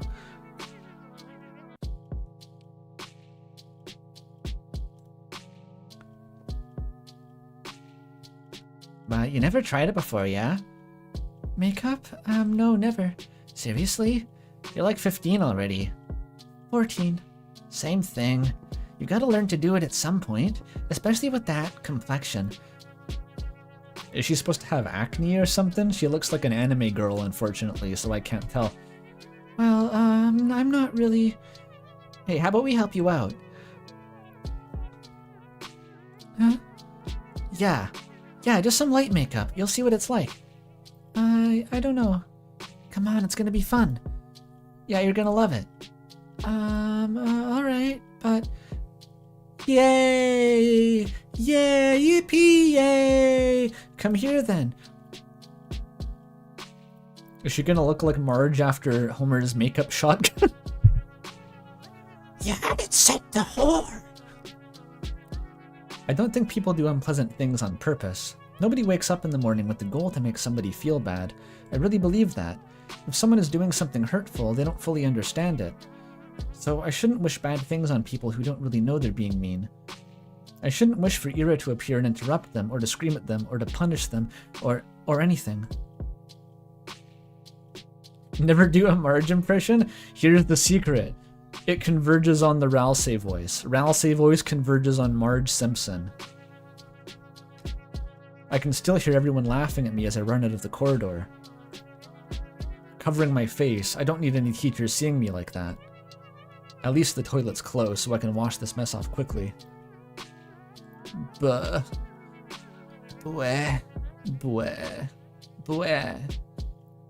I should stop falling for these pranks, but... Ow, why do all the bumps sound like violent? It sounds like flesh. Sorry. I lift my face up without thinking. Oh no. Wait, what did she look like? Her face wasn't any different in the portrait, was it? I didn't notice. I wanted to see her looking like a Violent J or something.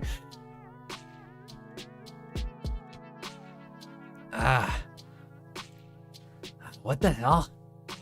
Ira jerks away from me. I can't blame her. I must look like an insane person. Yeah, I look awful. God, I can't even handle her looking at me like that. I wish we got to see her. Can I fix this in real time here?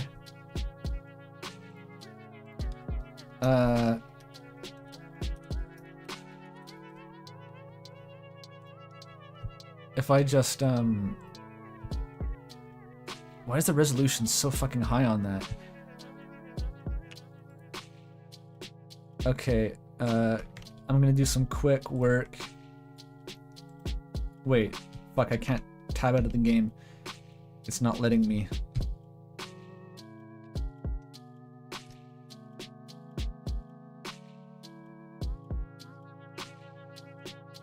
Highest resolution image of all time, holy shit.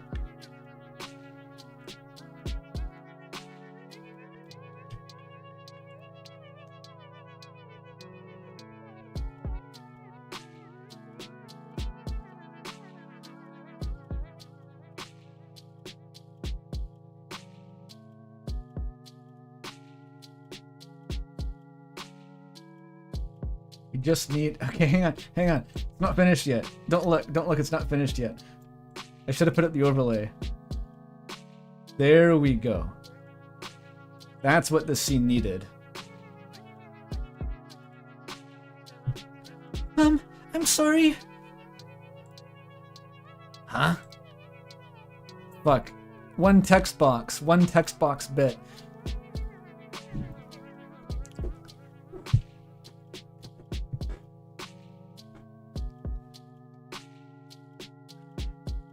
It was worth it, though. I have this forever now.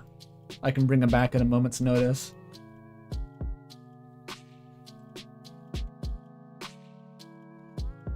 I run past her. Run, run, run. I just need to get to the restroom. I need to wash it off.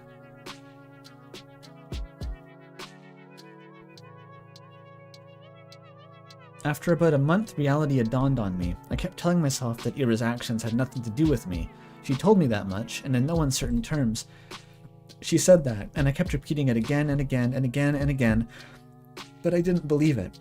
On some level, I still held on to the faint hope that Ira pitied me, that she cared about me for God knows what reason. No, really, what was the reason? Her lashing out at a classmate she found annoying, one who just so happened to make fun of me. Her not joining in? Her telling me she liked my writing? She didn't even say that much. She said they weren't stupid.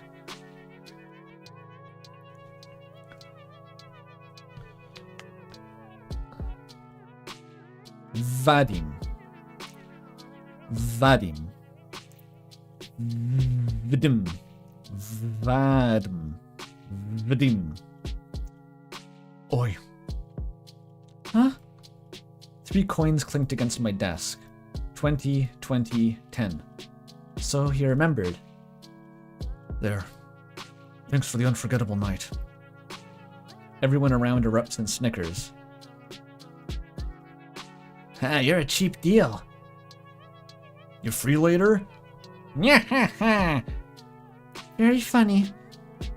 Oh, please, Shabina, get a sense of humor. Your face is dragging down the class morale. That's right. You're doing us all a disservice. Yeah, Papyrus was there. Think of your classmates for once.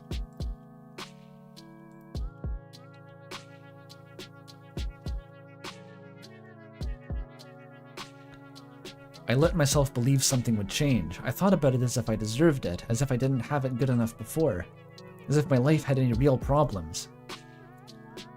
I was just being greedy, plain and simple. This is how I've heard, not necessarily even like Russia, but like Nordic culture, like Swedish and stuff. It's all very, don't think that you're special. I think it was a Tim video. The Tim with 3 M's, that channel. I think he's Swedish.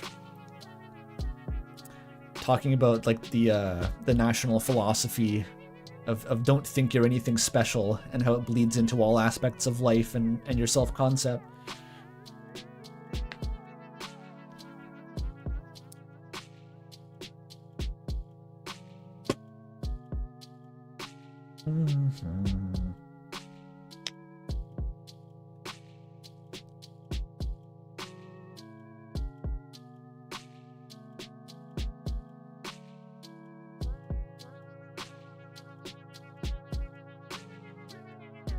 I was just being greedy, plain and simple, getting my hopes up over some silly coincidence.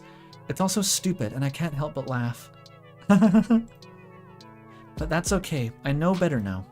I was being ridiculous. It's shameful to admit to, but, better late than never, right? I got a little too caught up in my own little world. And hey, even if they didn't amount to anything, I can still appreciate those little encounters with Ira for what they were, brief but wonderful moments. I could reminisce fondly about one time I lucked out and saw Garian all scared and confused, or that time someone gave my work a compliment, backhanded as it was. I can do that because everyone does that. Everyone had those little things they look back on with a smile.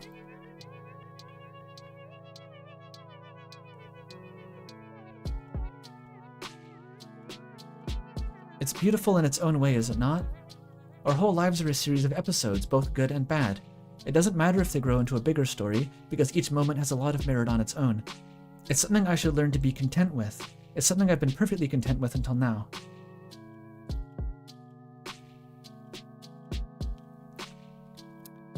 Until I decided what I had wasn't enough. Speaking objectively, what is there to complain about? No, seriously. I live in the prettiest part of our vast country. I have a comfortable roof over my head, and even my own room. I have 2 living parents. I have wonderful hobbies to enjoy, paper to write on, books to read, TV to watch. I buy myself treats almost every day after I'm done with school. I have good grades, and teachers tell me I have great potential. My classmates also recognize how studious I am. I help them with their studies when they ask me to.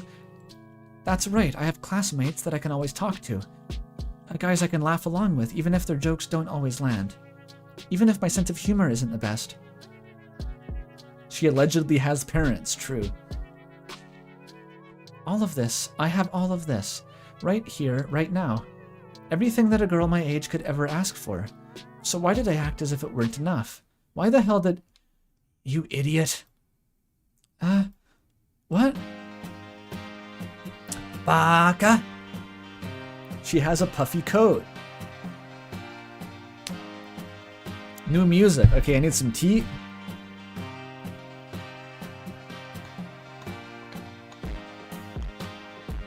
Oh yeah. That distorted kick goes hard.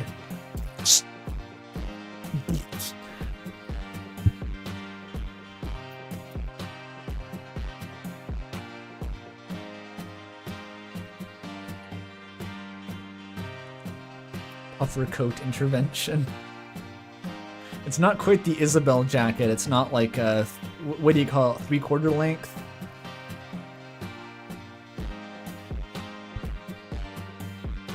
You think the music is quiet? I think it's almost too loud.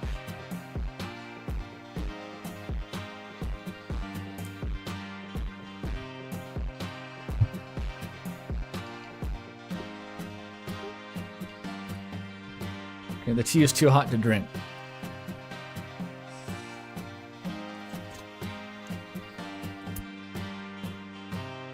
Okay, like what's the voice here? It's like this? Why can't I do it so good? Oh no, my voice isn't really doing it. Ah, fuck. Why the hell do you always go along with some bullshit? I'm so... Ira looks like she's going to slap me, but instead swings her boot against a snow hill. She then turns to me and starts roughly swiping clumps of snow stuck to my coat. My whole body feels slightly numb.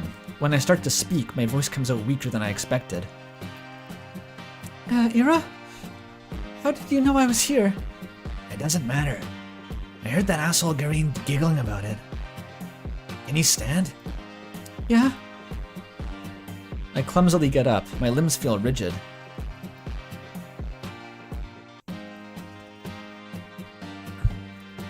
Oh, there's the tea. I know you shouldn't sit on concrete when it's cold. I wouldn't normally. But there was nowhere else to sit near the school's back entrance, and my legs were starting to get tired. I half-heartedly shake the snow off my skirt and tights. The flakes fall gently on the ground below. I look at Ira. Her face is... Huh? The word concern flashed in my head, but I've already learned I'm no good at judgments like that. I shouldn't be presumptuous. It's a bad habit of mine. I shouldn't flatter myself. I shouldn't. But the question escaped before I managed to cut myself short. So why are you here? What do you mean, why? I told you. Garen was bragging about slipping you that stupid letter. No, that's not what I'm talking about. Well, this doesn't have anything to do with you, does it? As soon as I say that out loud, I realized I messed up. I really did. Now she's going to punch me. Ira's going to punch me for real. She's going to punch me and then never speak to me again. I don't even say sorry. I just brace myself for the incoming blow. Physical, verbal, I don't care. I've earned it. No, not really. It doesn't concern me at all. It's just annoying. Is that so? Yeah. He pissed me off. And you pissed me off too. I don't freaking get you. You knew it wasn't real. There's no way you believed that, right?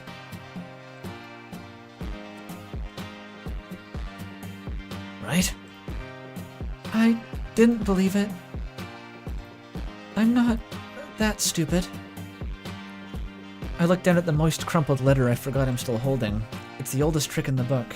A love letter prank? Really? Who would fall for that? I stare at the shriveled up piece of paper, and something about its whole existence feels extremely sad to me. You want to burn it? Huh? I have matches. Oh, no thanks. It's wet anyway. I fold the letter and shove it into my pocket. It will get damp inside, but I don't care. I can't throw it away. A fake confession is still a confession in the end. Those words didn't choose to be written insincerely. It's okay, even if this whole thing isn't real. I met Ira today. Ira came. After all those weeks of praying, Ira came. Thank you. Huh? I smile at her, even after I said I'd come to terms with it. No, right as I was saying it to you, to myself, to the world, I knew that I was lying. I couldn't throw away that dumb scrap of hope I had. That small involuntary thought that crept into my mind whenever I felt slightly lonelier than usual. Even if it took so long, she finally came. I didn't do anything, really. Flustered. Ira's flustered.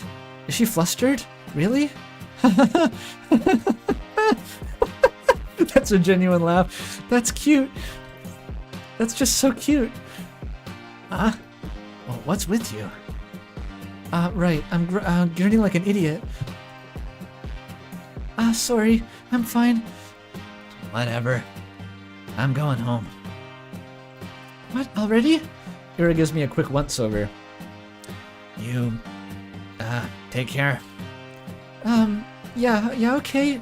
Bye-bye. We wave at each other, and I watch her disappear behind the corner. It's unfortunate this has happened. No, it's fortunate this has happened. It could have happened to anyone, but not everyone could have remained unharmed by... This is this whole character is the one, like the owl turd comic about, like, his bike getting stolen. I only vaguely remember that being a thing. The bike cuck comic, where it's like, it's a good thing that my bike got stolen because the thief probably will be happier to have it than I will be sad about losing it.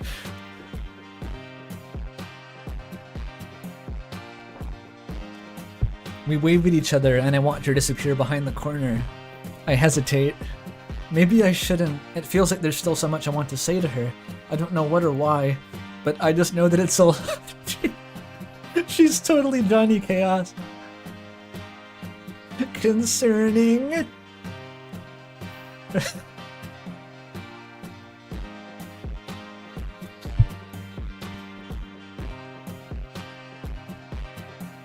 I don't know what or why, but I just know that it's a lot.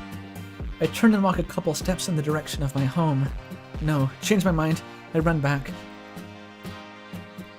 Crap, my legs are still so stiff. I turn the same corner Ira passed not even a minute ago, and she's already gone. I sigh. The snow here isn't deep enough to leave clear footprints. Not that I'd be desperate enough to follow. Why does she always leave in such a rush?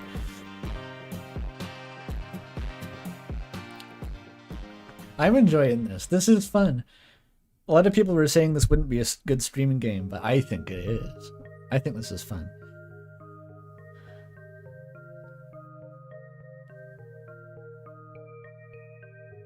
A character who would irreparably break under the moral extremes of Twitter. Okay, that's one thing we can be grateful for. One more thing to add on to the list of why the world is beautiful. At least I grew up in Soviet Russia and didn't get exposed to Twitter at a young age. We can pray for that.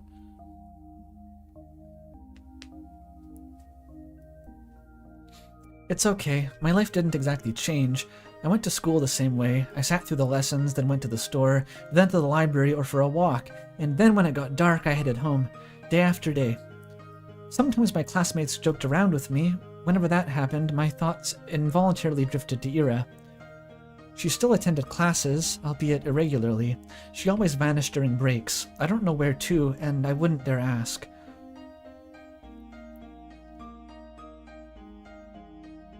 Never has a game so vividly depicted moral OCD and being gay in middle school. Is moral OCD a thing? I've never heard of moral OCD. Is that just when you're OCD about morality? I know OCD by itself.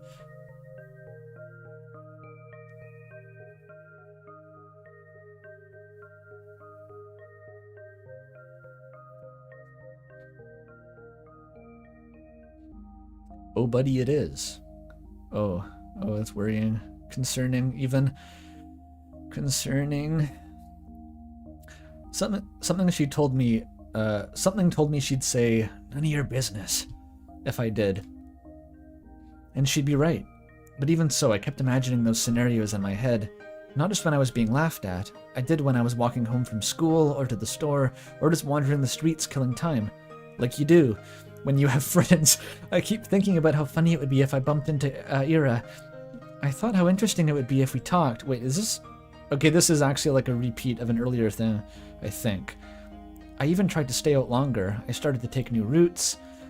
As naive as it was to behave that way, I kept doing it. Again and again. Walking and walking, praying and praying. I think it's just repeating segments of it to emphasize the repetitive thoughts. It's not actually repeated. Do you assholes ever shut up? I'm kind of struggling to pull off the voice I was picturing, so it is kind of sounding like Susie at times. It's fine, it works. This bitch. Oh my god, this bitch. Nobody saw Ira enter the class. Everyone was too busy whistling and laughing. And she caught me in a really dumb pose. Well, that's on me. I wouldn't have chosen Dare if I knew she'd see me like that. It's like, it dissociates to the end of these scenarios. It's really funny, kind of.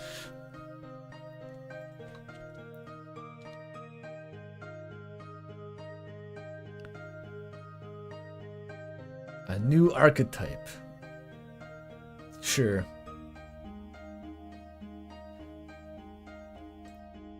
Though choosing truth when playing with these guys, I'm not sure what's worse. What the fuck does...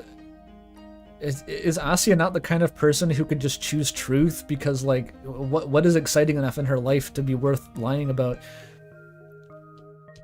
I don't know. I guess they could get you on, like, the, oh, you haven't? Things you haven't done? I guess that could, yeah. That could go badly for you.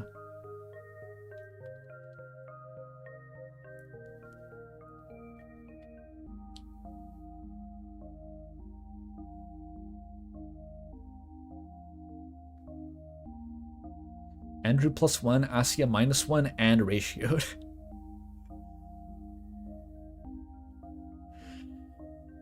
I'm not sure what's worse. Oh well. Has playing Truth or Dare ever fucking gone well? Like, what is the point of that game other than, like, shared misery, just inflicting pain on each other? It's one of those. Maybe if you were with, like, a good crowd? I don't know. I've never had a friend group, I think, that would be either the type to play Truth or Dare or the type to, like, not make it suck.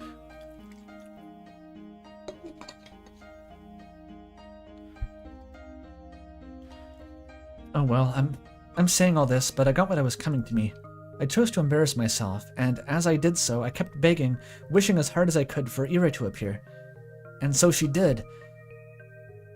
And now, despite the overwhelming shame, I feel so happy that I might explode.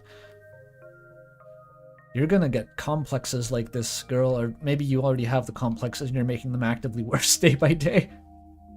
They're getting stronger.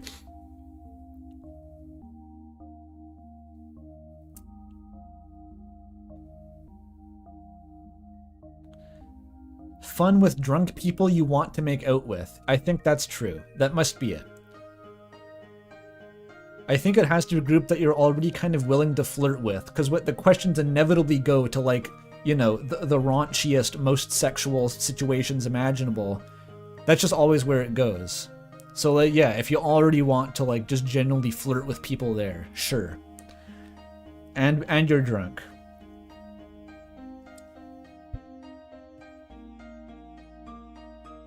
Yeah, but in my experience, that always turns really horny really fast.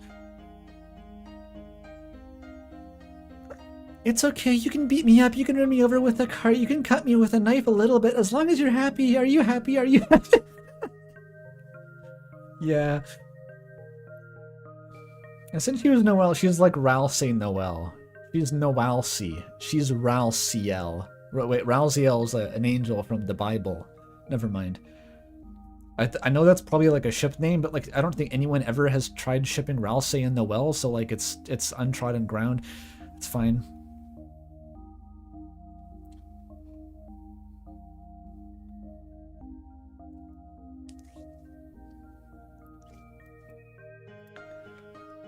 Ira walks to her desk, barely paying me a passing glance. All the boys skirt out of her way. Only Garin doesn't. Garin.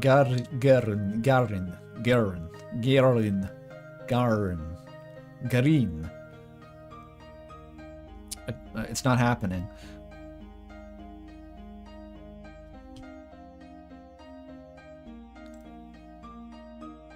Move.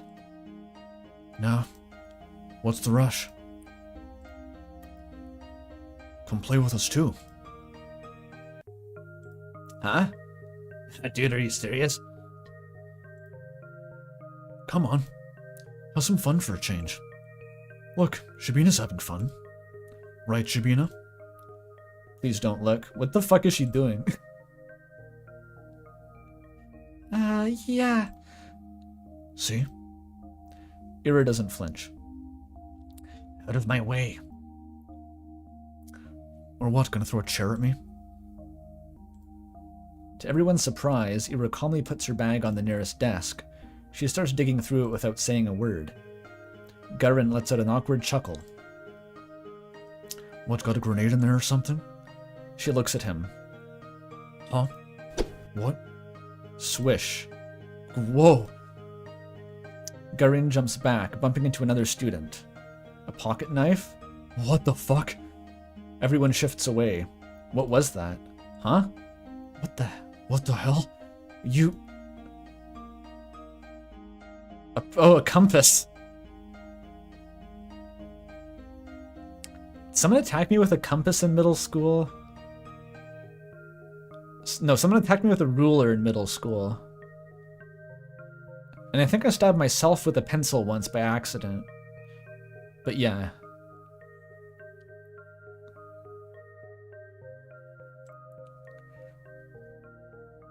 It's a bow compass.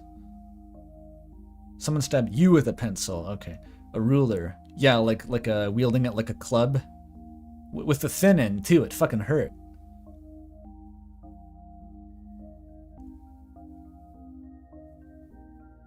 One of those, like, kind of plastic ones.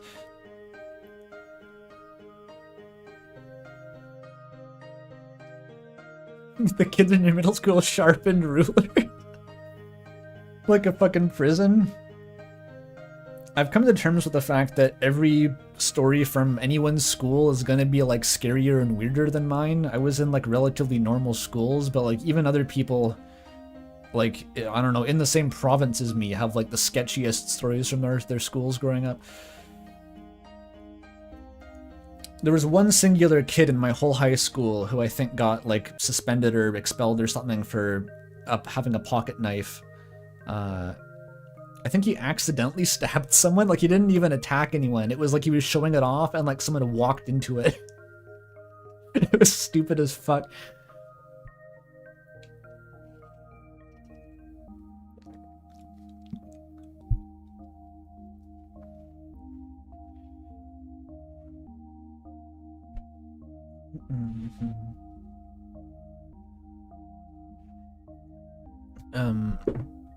You had a chef's knife at school? Why did you have a chef's knife? What, you couldn't leave it in the home ec classroom? What were you baking at school? How the fuck does that even work? The police would come in yours with the weed sniffing dogs? I mean, there's enough people smoking weed at my school that... I don't know why they didn't. I think my high school had the reputation for being like the weed high school. I don't know if that was even true.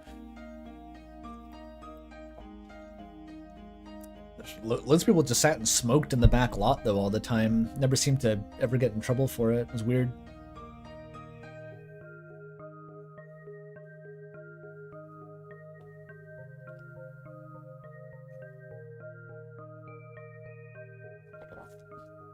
Your school had a student with the empty bazooka.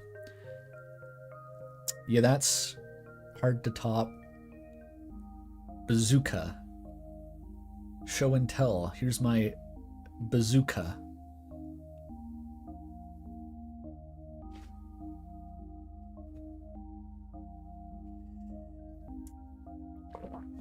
The bathrooms? Oh, is that like the weed smoking zone? I basically never used my school bathrooms. I had a powerful bladder, I just never pissed.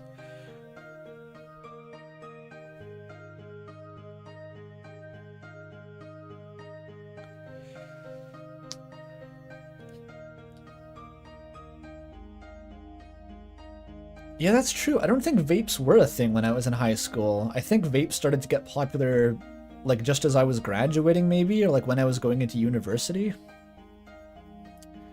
Because everyone was just smoking cigarettes, I recall.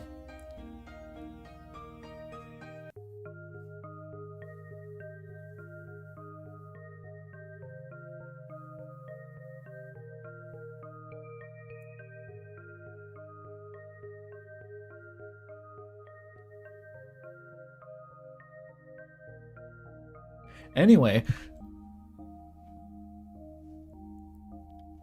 Is that? You're serious? She doesn't say anything.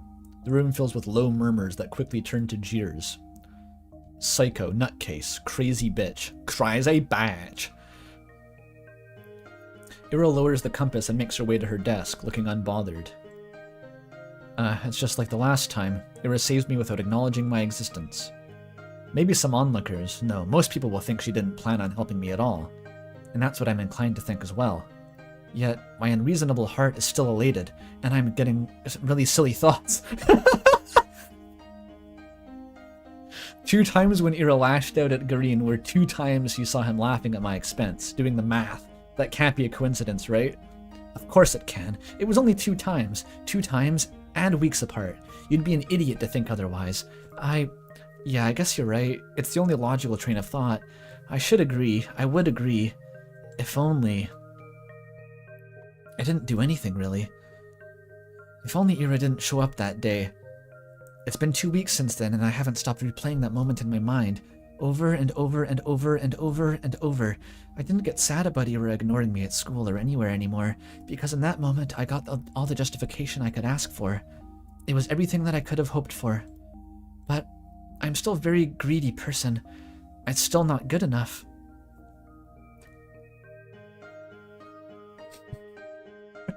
Ira will jump off a cliff to save her and say that she was annoyed at the sound of her falling. What a fucking dance routine these two have worked out. They're both tsundere in different ways. I still keep looking for her when I'm out. It's almost ridiculous how hard it is to catch a person in a town this small. So at some point I started to wonder. I saw my classmates regularly just out and about, strolling along the main street, at the courtyards, at the community center, at the store, at the cafe. They weren't hard to run into. But it was as if Ira spent all her free time at home, which couldn't be the case. Yeah, not before the invention of the internet. But it didn't sound like something she would do. From what I heard and could assume, she didn't have the best relationship with her parents. Spending hours on end in a home like that every day? No, I really doubt that. The other, more probable option was that she preferred the outskirts. Maybe she didn't want to be bothered. That sounded like her. Well, despite that being highly likely, I was hoping to do just that. Bother the heck out of her. I felt almost brave about it. Ira could totally get pissed. She could push me away. She could even attack me. Whoa. But for some reason, I really didn't think she would. Some sort of lesbian outskirts spot. See the map of the town and like just have the lesbian outskirts, the blasted wasteland. It's just like a snowfield with power lines.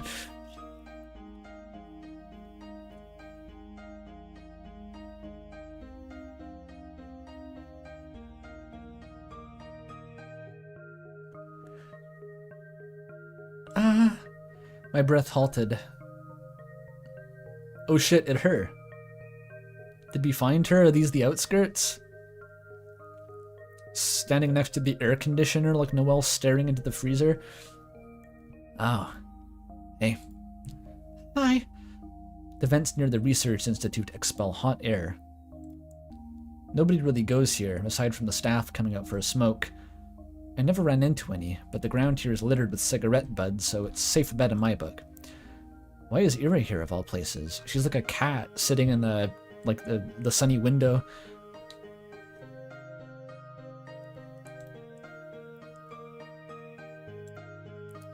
Again? Huh? How many times can you buy into stupid pranks? They seriously sent you all the way here. What? No. I didn't get any letters after that. I'm just taking a stroll. A stroll? Here? Yeah? Okay. Ira gives me an incredulous look. Do you, smoke? Do you want me to? I mean, no, I don't. Why? It's a smoking area. Oh, yeah.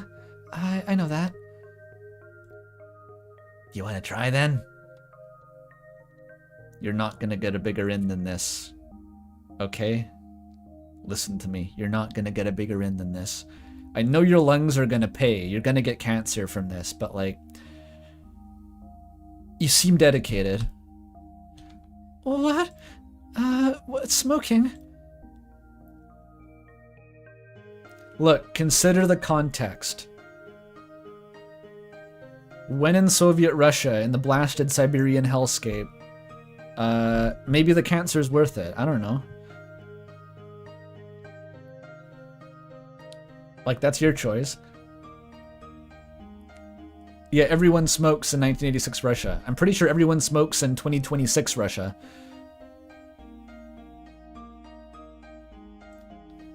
No, thank you. Ah, fuck. Okay. She shrugs. Awkward start. I can't let it end here. I just need to... And what about you, Ira? What about me? Why are you here? Were you at the Institute? Yeah. Yeah, something like that. Something like that? My mom works here. She forgets her lunch sometimes. Oh, you bring her lunch. That's what I said. That's so sweet. Huh? I mean, it's really nice that you look out for your mom. That's whatever. It's not. Oh no, it's not. I know it's not. With all I've heard about her family, the fact that she still goes out of her way like that, it's really amazing. The thought of her doing something like that for my parents, or the thought of me doing something like that for my parents, has never crossed my mind. I mean, if I were told to deliver something, I would.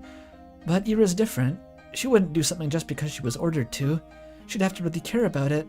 Ah, crap. That proves it. Ira and I weren't cut from the same cloth.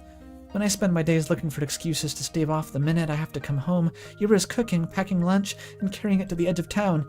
That goes against everything I've heard, but it makes so much sense. That's why you never see her on the street. That's why she doesn't have time to sit at the cafe. Oh my god. I think we need to cast Asya in in JoJo's Bizarre Adventure with the amount of monologuing she does between every nanosecond of events happening. I want to hear her fight Dio. That's why she doesn't idle away at the community center. That's why she's such a caring person. That's why I'm such a piece of trash. Oh shit. It's doing some Omori shit. God damn it. No, she only said her mom forgets her lunches sometimes. Lunches are prepared in advance. It doesn't take long to get to the Institute, and even if you walked from the other side of town... Yeah, that's true. She'd still have plenty of spare time. This doesn't work. This explanation doesn't work.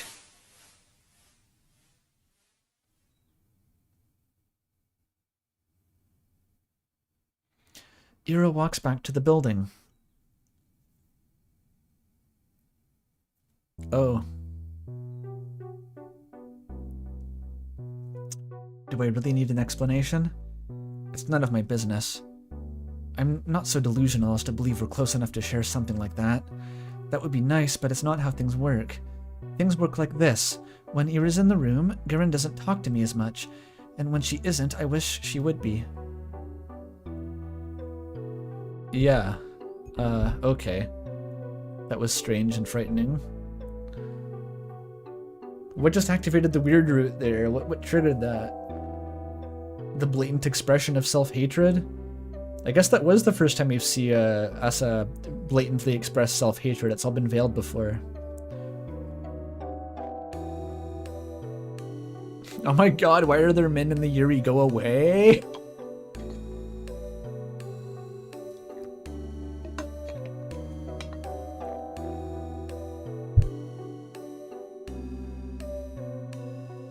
I'm just taking some tea real quick. Fuck, I'm hungry. I woke up a bit earlier than normal today and got groceries first, so I've been awake for a little while.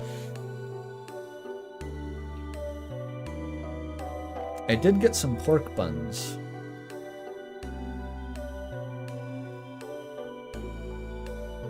Your friend's not here today. Who? Who do you think? Uh-oh.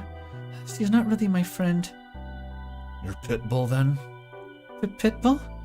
You mean like the rapper? Sorry. That's spot on. You can't make a harmless joke around that chick without her throwing a conniption fit. It's annoying as shit.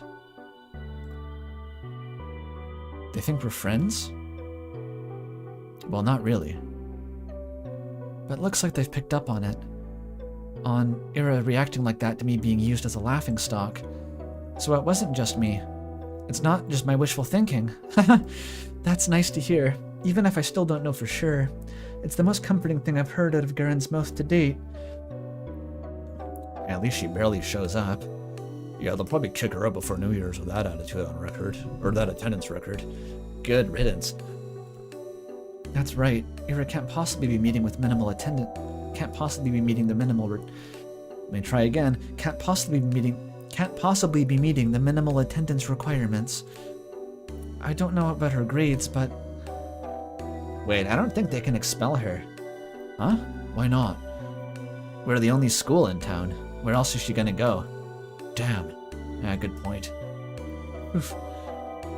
Well, her parents can just send her away. You mean to another town? Yeah. To a relative or something. What? No. Oh man, now that you say that. Everyone, pretend to be surprised when that happens. No. Oh, no. I hate how they're right. I hate that I can see that happening. Everyone talks about it. How Ira's a nuisance to her household. It's been like that for a long time. But still, she forgets her lunch sometimes. Ah! That can't happen. No. I can't. It can't. It's not fair. It's not fair. They can't send her away. She can't go. She's so nice. She cares. She does. Maybe not for me, but for her family. Why would they send her away? That's just too cruel. They can't do that. Even if they do, then it'll be all over. If they do, then I won't. Concerning. We just started. I don't know what. We can't even call it talking. I don't know what it is, but it doesn't matter. Even if she's just tolerating me, even if she doesn't want anything to do with me, I don't care. This can't happen. It physically cannot happen.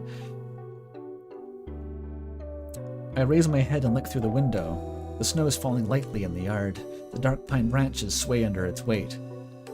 The long gray clouds glide placidly across the tundra, far past the fences. Past the mountain ridge, so far away that I can't picture it, so far away that my mind circles twice around the earth and comes back to the spot that I'm sitting in. Artemis 2 reference. I've been loosely following the Artemis launch, by the way. That's cool. It's neat. I saw their press conference from space. I heard they fixed the toilet. This world is too gentle. It's been too kind to an ungrateful brat like me. So if I've earned this world's good graces, why can't a person so much more deserving do the same? What does a person like that have to do? And is there anything that I can do?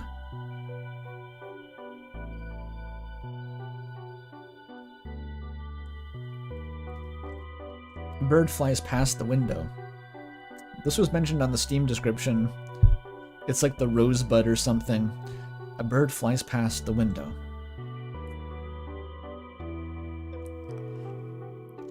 That would be absolutely devastating, honestly. Like a 10-day trip to the moon and no toilet. I mean, you wouldn't die, but like... it would kill the people. They wouldn't be able to do any conferences. It would be so bad. Ira. What? Wait, is this real or is she imagining it? I don't know anymore. I'm really using up all my luck these days. Oh no, this is real. Ira sits smoking in the girls' bathroom. It's just like she did when I first talked to her. Some snowflakes blow into her room and stick in her hair. It's gotten colder.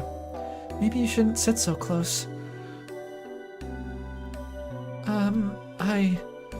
I don't know, I know you don't like going to classes much, but you can really get kicked out. Kicked out like that. Is that why you came here? To tell me that? I know that. I'm not stupid. I don't think you are. Do you just really not care? Everyone says that you'll get sent away. That your parents will send you to live with a relative. Is that true? Probably, yeah. Of course it's true. I knew it was true when I asked the question. Maybe if you just cleaned up, if you stop skipping now, then maybe you won't have to go. And if you're having a hard time with studies, I can help. We could go to the library or something, and then... There's 1 month left. It's not gonna work. I get it. My voice is shaking. It's better if I keep staring at my shoes. It's okay. That's about what I expected. Of course I knew it's pointless to cram at this point. It's just an excuse. A selfish ploy to get some scraps of Ira's time before she goes. I wonder, did I do the same to Tosia when he moved away? Or, no, we don't know if Tosia's a boy or a girl. When Tosia moved away. It's only been 3 years, but now that I think back to it, it's also hazy. It's a very different... I was a very different person then, I'm sure. At least I probably didn't humiliate myself like this. Hey. Huh? Thanks. No, I didn't do anything. It was a dumb suggestion. It was nice of you. Nice. Right. She doesn't know. She thinks I'm doing this out of the kindness of my heart. It's just not fair. She really is too good of a person. Are you not gonna use the toilet?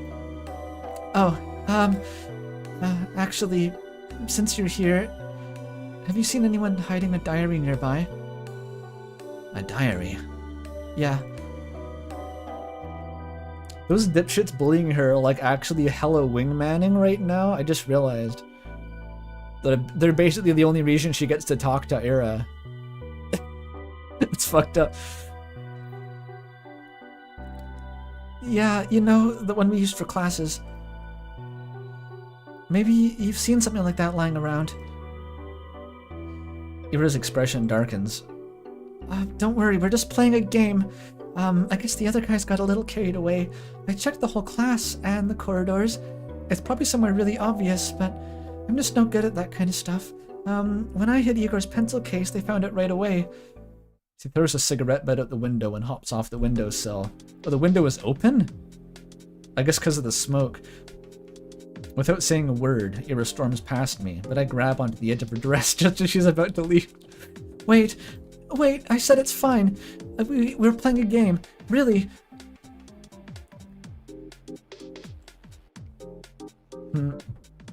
Please, don't get me into more trouble. Don't get into more trouble because of me. I wasn't going to. Huh? I have an idea where it is. It was Garrett, right? No, it's Shurikov. Same difference. She walks out to the corridor. I tag behind. I'm not sure what place Ira has in mind, but it becomes immediately clear when she makes a sharp turn to the right. Oh, wait, serious? She swings open the door to the boys' restroom and loudly marches in. Gah! Some poor guy tumbles out, almost colliding with me. Sorry! We're sorry! He turns and shakes his head at me in disbelief. I mean, what is there to say? The evil mirror image boys back. I follow Ira to the bathroom. The smell's so much worse than this one. The piss bathroom. That's the secret to the men's restroom. Everyone goes in middle school and they just piss on each other. That's all they do all day long. That's the secret. Girls aren't allowed in the piss room.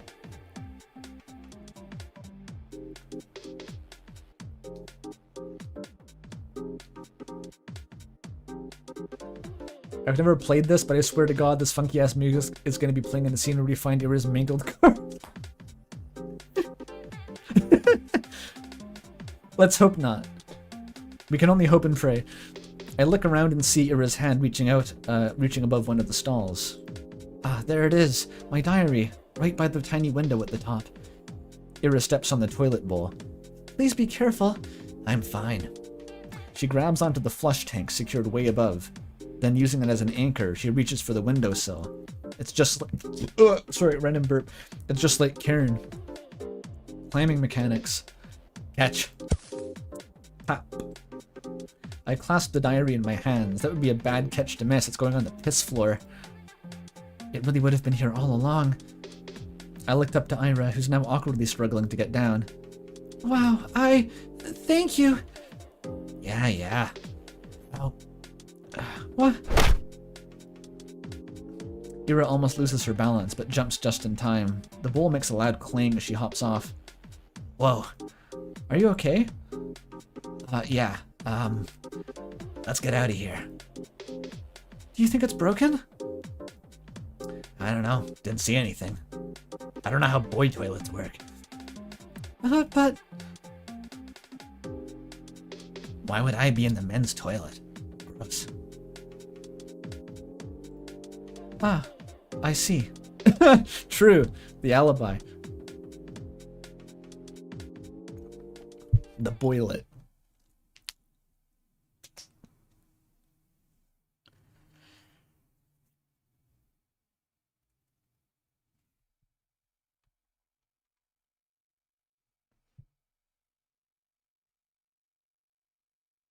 Where do you put your legs? On the boy toilet? The deep question. I'd have to know where you put your legs on a girl toilet to answer that. Thank you again. Uh-huh. Oh, what is this music?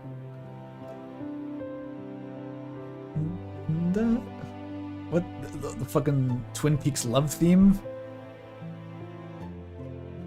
Alright.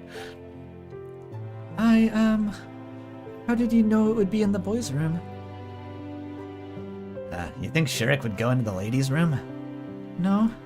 I suspected they put it there. I just didn't have the courage to enter. You can't keep doing this. I know. I should have checked there from the start, instead of running around the whole school like a... No. You can't keep going along with it. It was just a game. It wasn't. No, really. We were just playing around. Bullshit. You know damn well what they're doing. They're not your friends. I never said they were. Then why don't you tell them to piss off? For once in your life. I can't. You believe you like being a victim that much?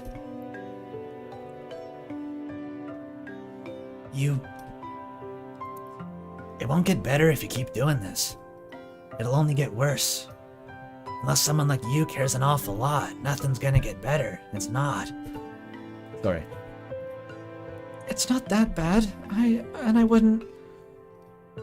I can't. I can't say something like that to them. I'm sorry. Why the hell not? Well, it wouldn't be right, and... For the love of... It's not like I never tried before, but when I say something, they just make fun of me, and nothing changes. So freaking what? They're not allowed to say fuck in this game or something. That's weird.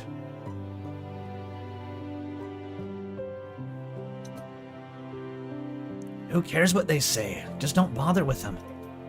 I'm not like you. I can't just do that. I can't act like I don't care when everyone's laughing. I can't look people in the eye like that. And when I go along with it, at least they talk to me. And I know you're okay on your own, but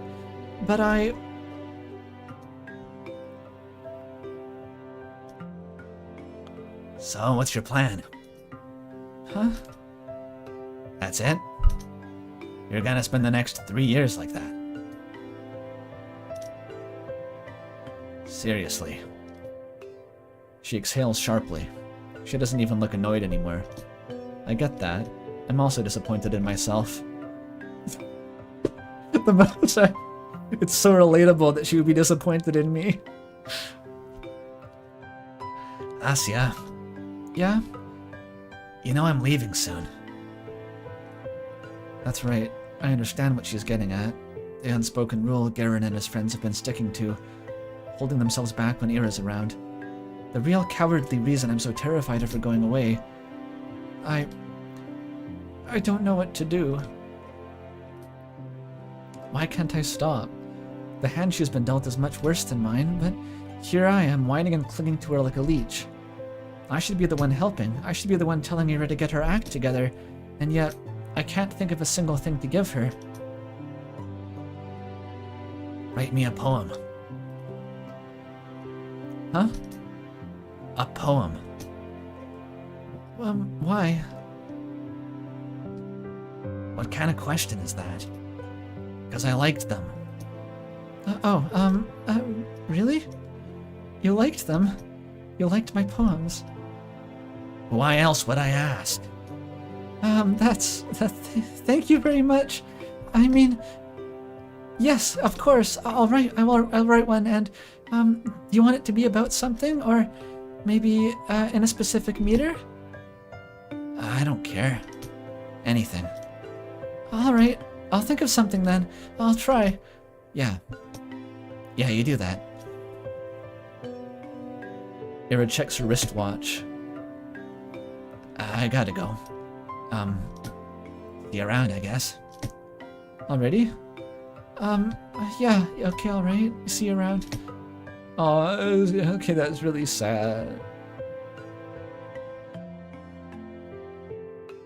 That's really sad. Elsie's about to pass out. This was the Doki Doki Literature Club after all.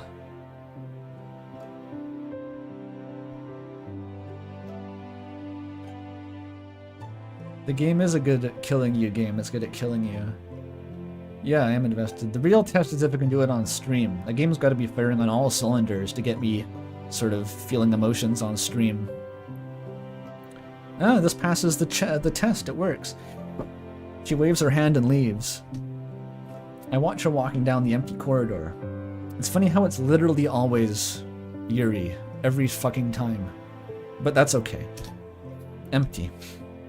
I've really stayed in school for way too long. The shadows stretch along the hallway, tall and dark. My heart is pounding. I should get going too. I would never cry on stream. When's the last time I cried? I don't know. I'm one of those people who can't do it anymore.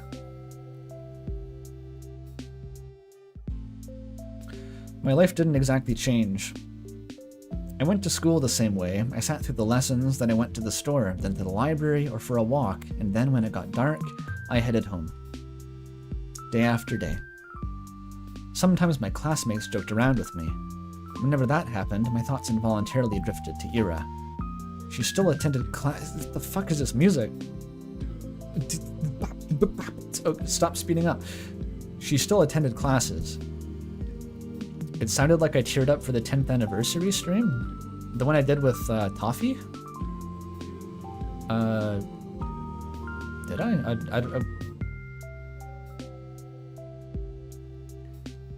I don't know what emotional state I was in, I forget, but the point is, even when I get, like, sort of choked up, I don't actually cry. It just, I haven't actually shed tears in a very, very, very long time.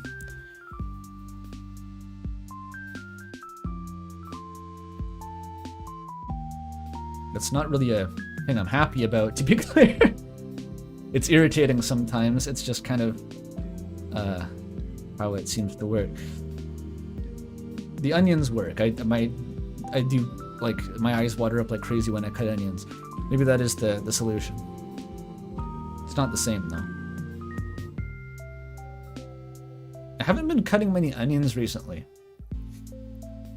The pasta recipe that I've been spamming, like a kid playing Street Fighter, like it doesn't have any onion in it. I learned a second pasta with like a little bit of onion, just like a tiny bit. A comically small amount of onion. I think it's supposed to be a shallot, actually. Nah, I don't need a food processor. I like chopping things, even if, like, I don't know. I kind of don't like chopping things, but I also kind of do like chopping things. It's hard to explain. Yo, shallots. I know they're exciting, right? Maybe I should have bought a shallot. I just went grocery shopping. When else do you get an excuse to cut shallots? But that recipe also has like this kind of stracciatella cheese, which I don't know where to find. I haven't really looked too hard for it, but I tried to substitute it for like mozzarella and cream, but I learned too late after buying the mozzarella that it has like a notorious tendency to clump up. It doesn't melt properly, and I haven't been able to melt it. I've tried different things. I did what Snoss had told me to do, and I put it in a blender with like the starch water from the pasta. It didn't work. Absolutely nothing I've done stops it from turning into strings when I put it in the with the rest of the sauce.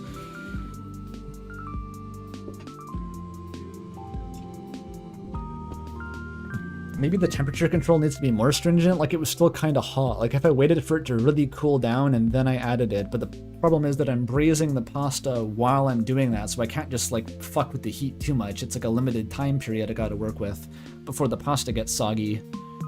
And I have to reduce the sauce at the same time as I'm doing that, so I can't turn off the heat. I could wait to put the pasta in and then put the sauce in first, but then the longer I have the sauce on the burner, the more it like sticks to the pan and shit, and it's hard to clean. I don't know. I should probably shut up about pasta. This means I'm hungry. I should eat pasta, but only after... Is chapter 1 gonna end soon, maybe? I'm kind of waiting for a chapter break. Yeah, cottage cheese may be my next try if I can't find stracciatella. I could go to like a deli, maybe like an Italian deli would have that. I've just looked at the supermarket.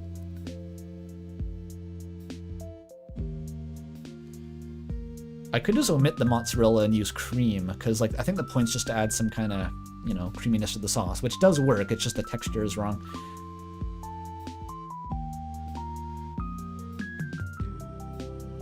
Anyway.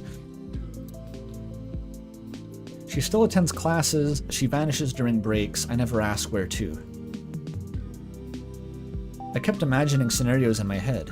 What, cream cheese? Would that work actually? Is cream cheese different than cheese cheese? I feel like cream cheese is kind of... It tastes more like cheesy, you know, than like a white mozzarella, like a... one of those generic cheese curd type things. I kept imagining scenarios in my head. Not just when I was being laughed at. I did it when I was walking home from school or to the store or just wandering to the streets, killing time. She's down bad. I feel so sad for her. Like, this is a crush. She has a crush on this girl for sure. And middle school crushes suck.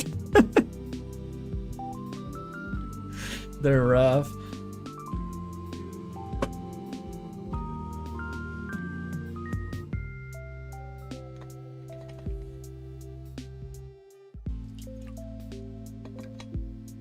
Yeah, it's a sad game. Very sad.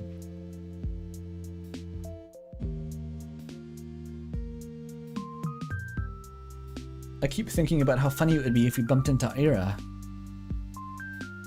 I thought how interesting it would be if we talked. I even tried to stay out longer. I started to take new routes, and as naive as it was to behave that way, I kept doing it. Huh? What the fuck is that? Oh, are those statues? I thought that was like a computer interface, like the back of a computer case, and it was really zoomed in. Some sort of crazy Soviet supercomputer.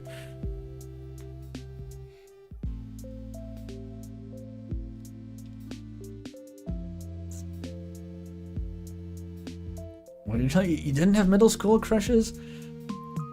I had a crush in middle school, but that one, like, okay, maybe I shouldn't get into too much detail about my romantic history. The history is that I don't really have one. But like, yeah, that was before I even thought about maybe having a chance of actually acting on those feelings. So you just kind of sit and simmer with it and feel bad forever, and then nothing ever gets resolved, and it sucks. That's my experience of a middle school crush.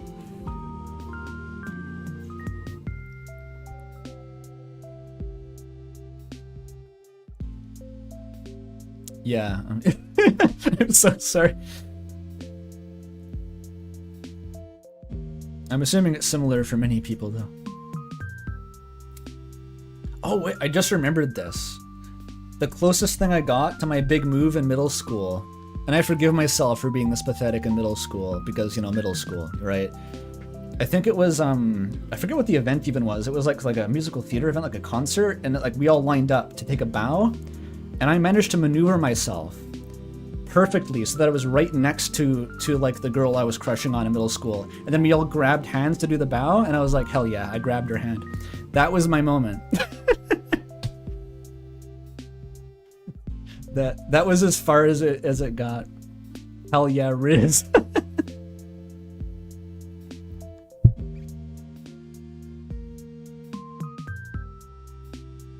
I just fucking cringed at myself admitting that. It's okay. It was middle school, I keep telling myself. It was middle school, it's okay.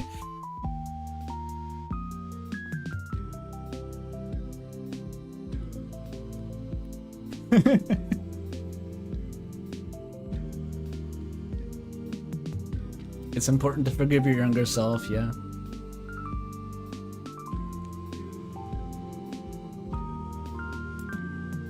Oh wait, Ira's here. Oh? Oh, I love the immediate panic whenever she runs into her. Ira, hi. Oh my god, oh my gosh, oh my. Hi, Ira, hi. What are you doing here? Ira points to her cigarette. Oh no, I mean, what are you doing at the center? I came to return some books. Oh, so you go to the library? What are you reading? Stuff. I'm stuff. You don't want to say. You won't like it. Oh, no, she's getting fuzzed. Okay. There's progress being made here. There's progress being made. Press the issue.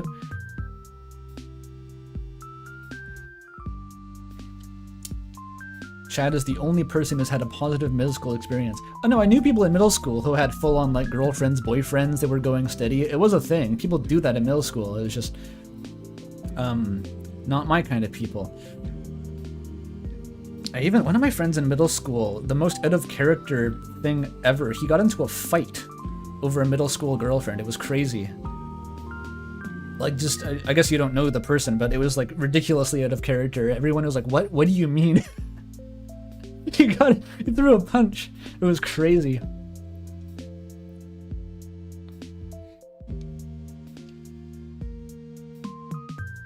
Your first kiss was in middle school, but not your decision? Oh no, that sucks.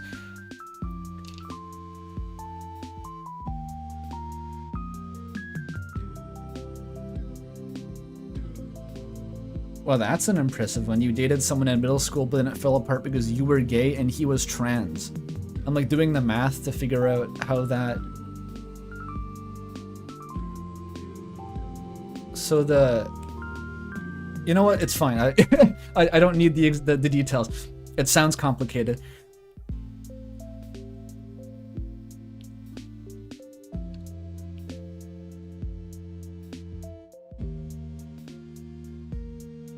You did the type of shit that Asa was doing? Yeah.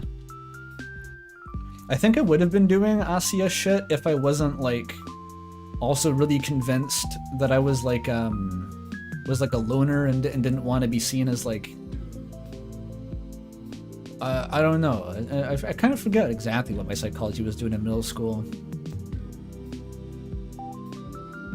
Because I had a friend group in middle school and we'd do stuff and, like... I wasn't totally a loner, but I was also really kind of stuck up. And I definitely wouldn't be caught dead trying to pull any riz on any girls. pretend that Riz was a word when I was growing up, so. INTJ energy? How dare you accuse me of being an INTJ? I'm not telling you which one I am, but it's not that.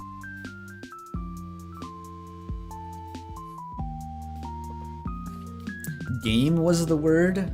I guess it was. I also wasn't around anyone who used the word game, so it's kind of a moot point.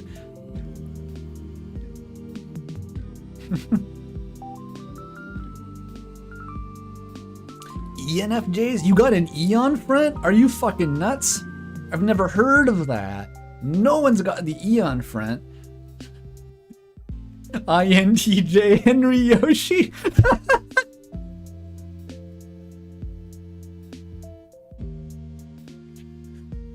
Dedicated extrovert. I mean, that checks out. You do seem kind of extroverted. Do I admit my Myers-Briggs type? Do I give the public this information? It's scary. Is this worse than them knowing my astrological sign? Your asses are never knowing my astrological sign. But Myers-Briggs is fake anyway, right? So I'm safe to admit it. People aren't gonna profile me. But astrology is fake too, and I still don't want people profiling me with that. Okay, yeah, Jules knows the sign. There's a few people know it, okay? But it's not like it's a secret. I'm not saying what I'm not either. You can't catch me on that. You can't say you sound like a Taurus, then I'm gonna go like, oh no! Like, I'm not giving you any information.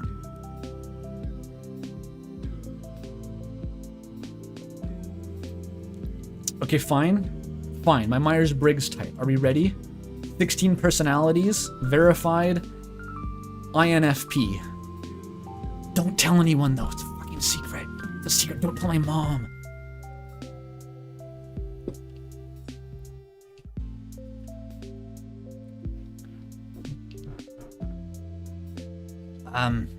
You won't like it. Huh? Why not? She's really weighing the pros and cons of exposing me to her taste in literature. Is it gay literature? Are there any classic works of lesbian literature? I'm sure there are, right? But like how far? What are the classics? Fill me in here.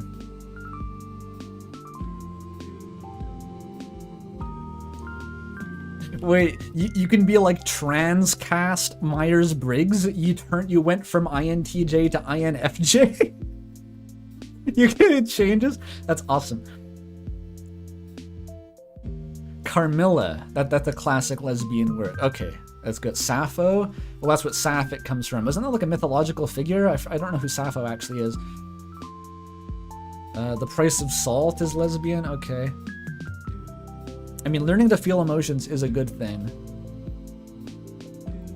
I feel like it classified me as the feeling one because I kept saying that like I wouldn't prioritize being right over being a conciliator or something, like, which I think is true. Like, I don't care much about winning arguments as much as I do about avoiding conflict. I think it shunted me into the having feelings because of that.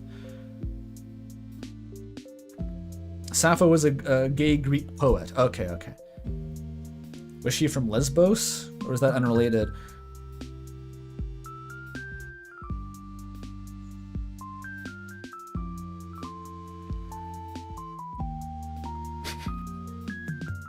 What do you mean Kojima writing? What the fuck? How do you think this works?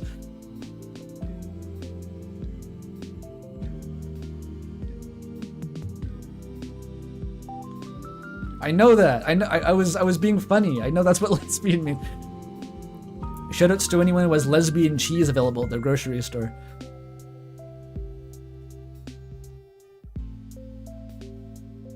Okay, sure. It's lesbian Greece. It's place Japan. Sure, sexuality was different in ancient Greece. I get it. But she was probably kind of gay though. Lesbian wine must go crazy. Imagine getting white girl drunk on lesbian wine.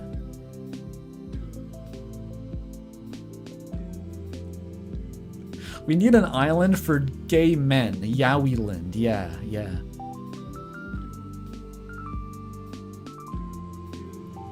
We've got a Sappho book on hand, like the Bible. That's awesome.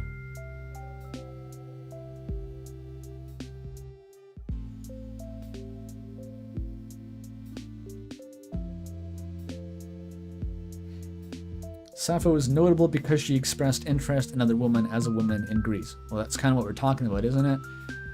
I know that, like, the whole, like, I'm not a historian. I'm not a Greco-Roman historian, and I know that people like to kind of pop culturify the Greco-Roman concept of sexuality. But, like, my understanding is that among men, it was socially acceptable to kind of fuck each other in the butt sometimes. Solely among men, though. Like, it wasn't a thing for women. That wasn't acceptable. So I guess being like the sapphic lesbian in Lesbos named Sappho was a bit of an unusual sight. Only if you top. Wait, what? You can't both top. There was a whole like you join the army and like you'd be like, it was part of like a fucking, not a hazing ritual, but it was just kind of taken as a course or part of the course that like your commanding officer would be like hooking up with like the new recruits and stuff. It was just a thing. It was, you know, some good old brotherly bonding activities. That was Roman? I thought that the Greeks didn't care as much. Oh, okay.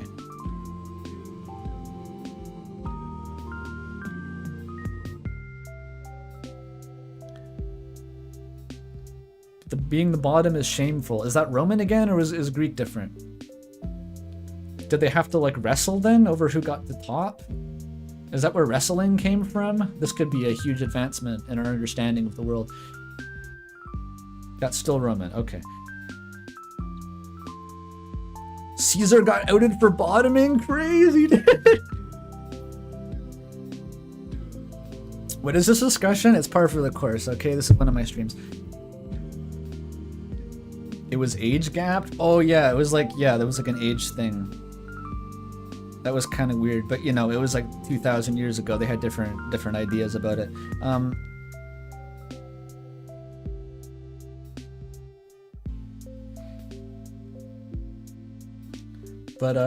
Yeah, all this is to argue with people that what's his name? Hades, not Hades. Achilles and Patroclus were gay actually. That's basically what it boils down to. The only reason to have this argument is about like Hades shipping. And also that one song by Gang of Youths. I like that song. It's also what the like Pelennor White Streak was based on, right? Like the whole thing about his like gay lover got killed in battle and he went nuts. That was just Achilles. That was just the myth of Achilles. And the only reason I know about that was because of that one All in All animation, like the Pelennor animated opera. But then I looked it up the other day, and that guy like deleted half his channel. And then I looked into it, and apparently he had this whole fucking breakdown about like not wanting to be associated with Elder Scrolls, and so all those videos are nuked now. And I had to go find them on the fucking Internet Archive to watch them again. It's crazy. I'm sure some people know what I'm talking about. Those videos are so fucking good. Like the Elder Scrolls animations.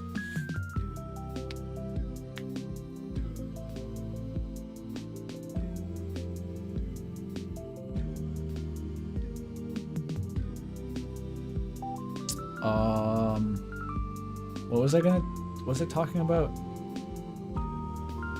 Oh, Achilles and Patroclus were significant because they were similar in status and didn't have the traditional top and bottom social dynamics. That's fucking crazy. I didn't know that part of it, because like I've watched a video essay or two about the prevalence of gay fan fiction in early fandom culture. We're talking like 1970s, like Star Trek shit, and how like one of the fantasies of like straight women writing yaoi was because it was like a non-patriarchal relationship. Like they could imagine Kirk and Spock being romantic partners, but without one having like a dominant role over the other, which was like, you know, a feminist fantasy at the time. But back in ancient Greece, you had to be like gay in a non-patriarchal way to be progressive. Like being gay normally was like heteronormative gay, but you had to be like gay, and that's what Achilles and Patroclus were. I need to eat. I think my brain is losing oxygen or something.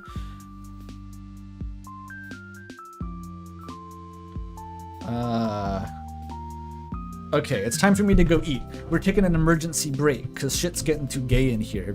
Be right back. I'm gonna make pasta or something. I may be a little while if I make pasta, so go also make pasta.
Alright, any viewers still left? Looks like 20 left. Okay. I mean, 120 are left, but 20 left. You know what I mean? Okay, I've got my pasta.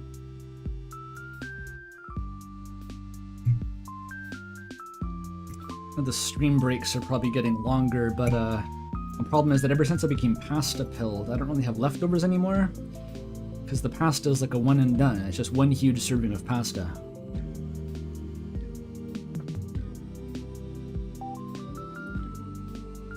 W pasta indeed.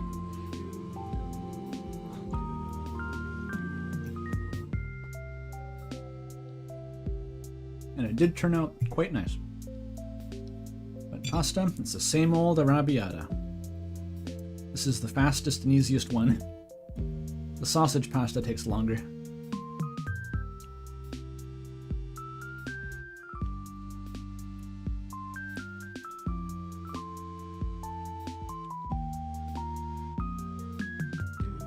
Wait, everyone's taking the Myers-Briggs test? That wasn't my intent.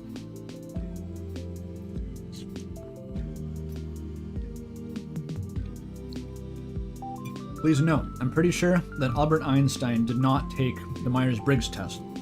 I think they made that up.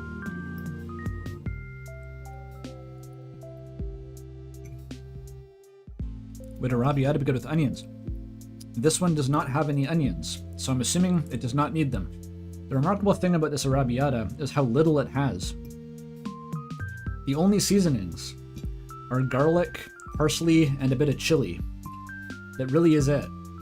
Those are the flavors. There's no basil. There's no onion.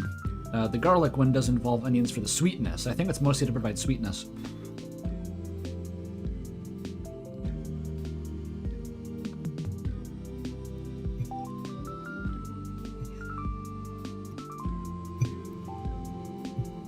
But as little cherry tomatoes, though, they're fun. Never buy cherry tomatoes otherwise.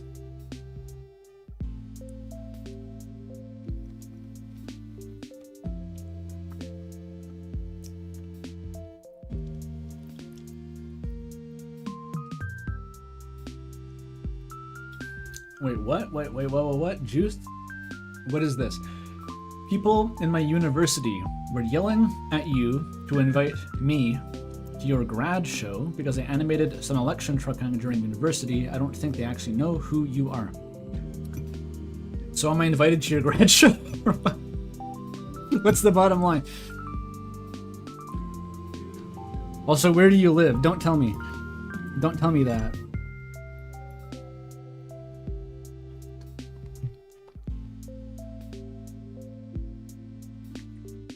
Also, what is a grad show?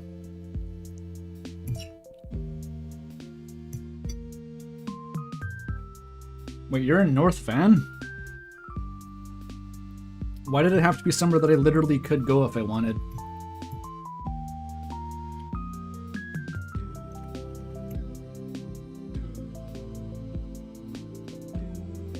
You want me to stalk you to your grad show?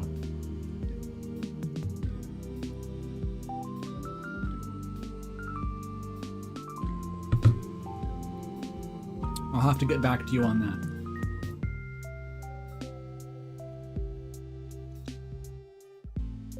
Oh, it's an animation thing. I see.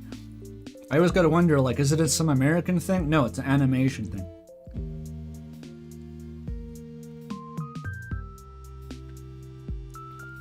Opportunity of a lifetime. True. To meet Western Canadian animators.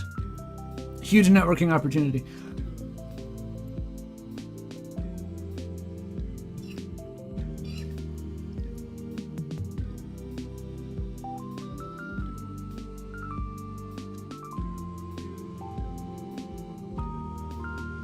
Would I get to see heretofore unknown election trucking animations?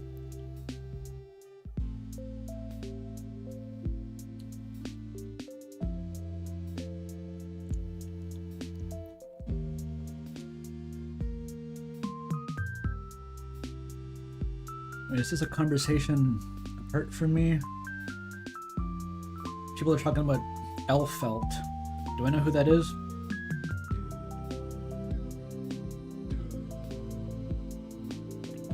drawing teacher calls himself a dog and then calls the students Jesus. Like slash positive or... And what kind of dog are we talking? That's a very loaded sentence.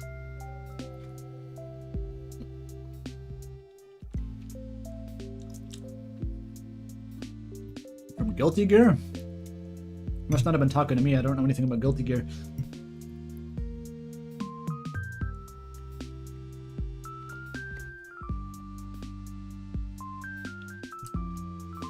Okay, yeah, it's not unrelated to me.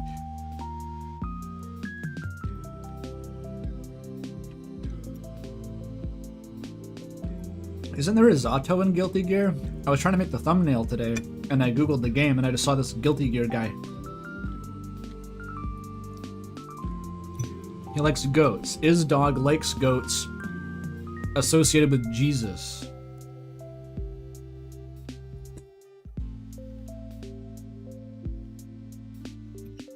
And clearly he knows what he's doing, because your animations are sick, but...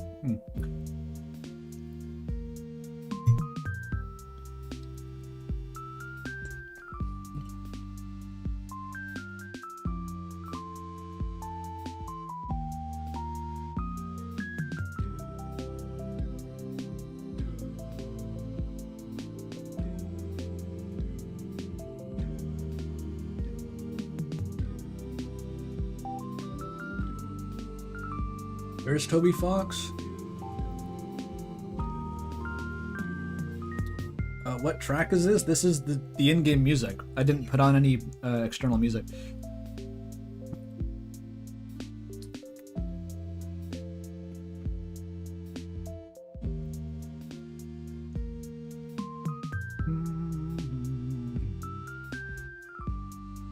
You're only here for the intermissions. Oh, that's, okay. Thanks for showing up.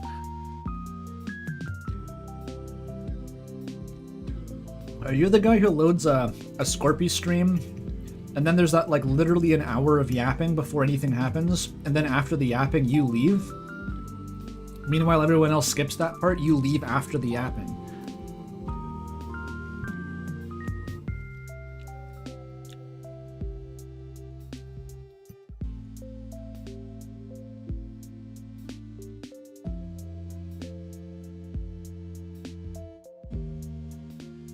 You're only there to hear about what Scorpy bought from his local retro gaming store that week.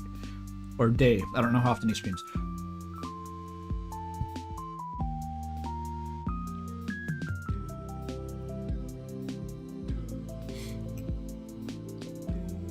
Wait, were there election trucking highlights?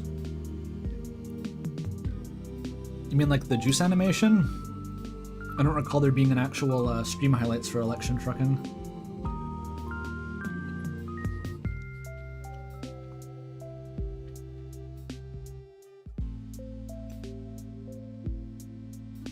Oh, the VODs, you mean? Okay, okay. Yeah. I was saying, like... Why can't I talk? If there was an election trucking stream highlights, I want to know, because I want to watch that shit again. That sounds awesome.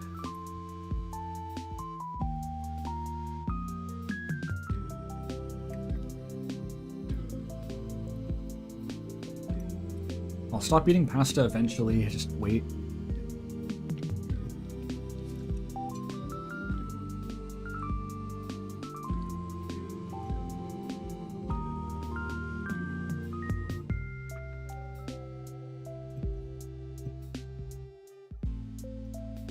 Because this arrabbiata has so few ingredients, you can really taste the variations every time. Like, it never really comes out the same way.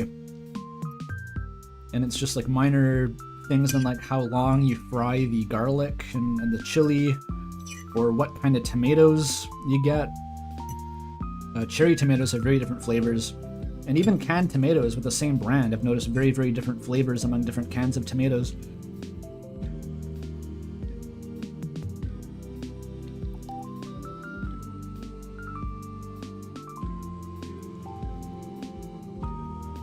But you think it's scary that I'm close to 100k subs? I've been close for like a year, probably longer.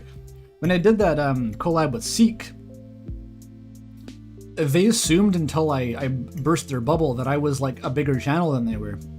They were saying, yeah, I was intimidated reaching out to you and stuff. I was like, your channel's 2.5 times as big as mine. They didn't believe me at first. It was funny.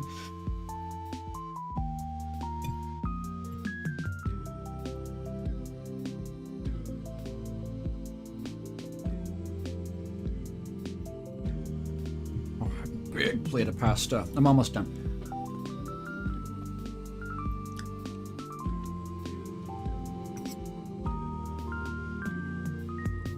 I don't know if they still do the play buttons. I've never thought about it really. But yeah, 100,000 would be a silver play button.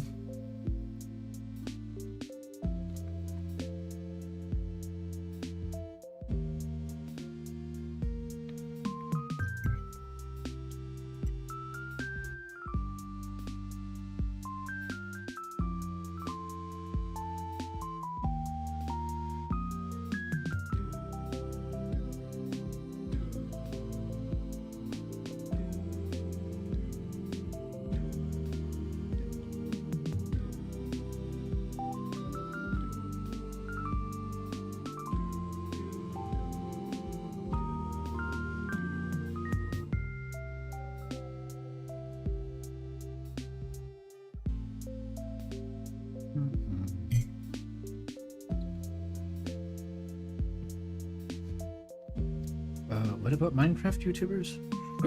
Oh, excuse me.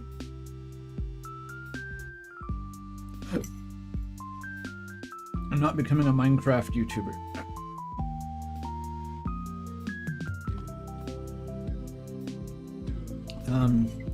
Ideally I would have a setup for making my pasta, like a GoPro. That would be cool. If I was a real streamer, I'd have that. Good thing I'm not.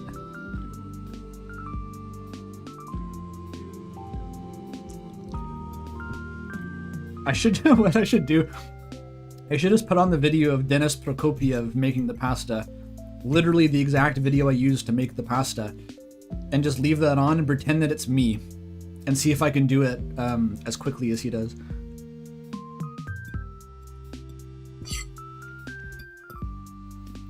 Because I followed his shit to the letter, just step by step.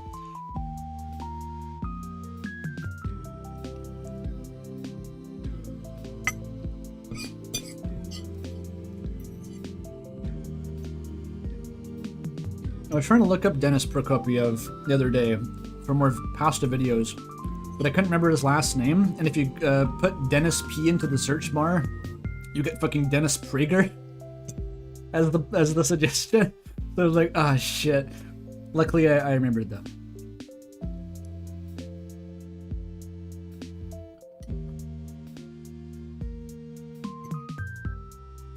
Dennis Pasta. Yeah, that probably is what I actually searched.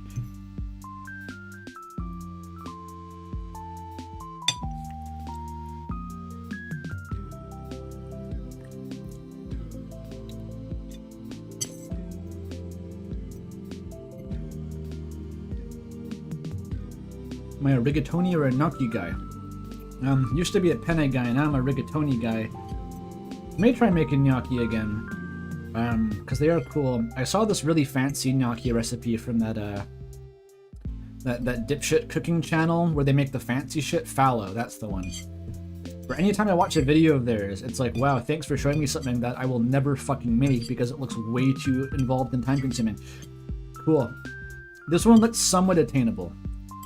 I don't know if I'm gonna make my own fucking gnocchi. Like, at the point where it's like you have to make your own pasta and cut it up individually, it's like, I'm going to make something else. But the sauce seemed very nice. It was like a minced mushrooms with some garlic, and you fry it all together. Quite nice.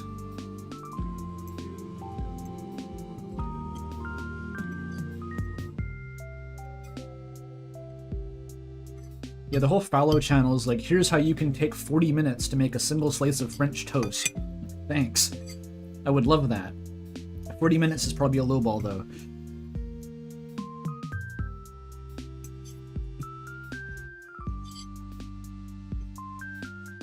Oh, they're good for roasted vegetable sides? I could see that.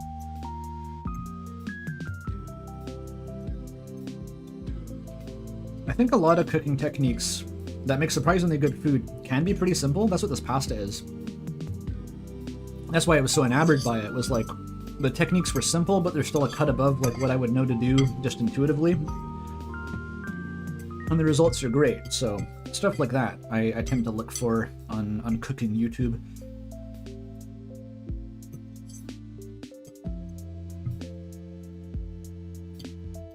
That's why I got into Chinese cooking demystified too, is just like, a lot of the stuff is really cool and it's not that hard to make.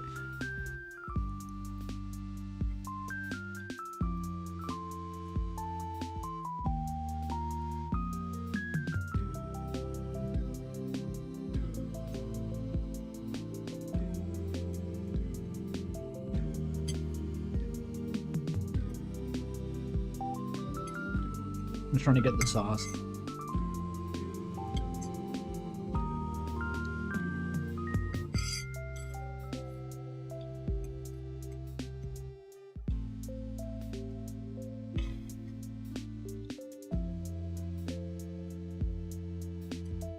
Okay.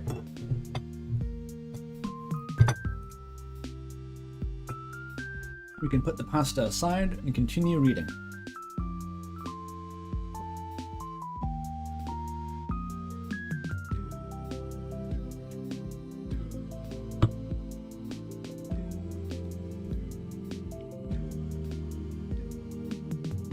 Ta-da!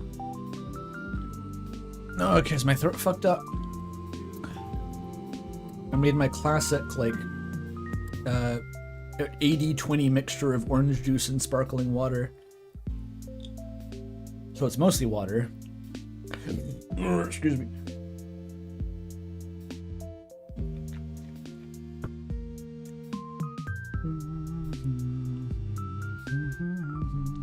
Pasta voice. Finely aged in an oaken cask.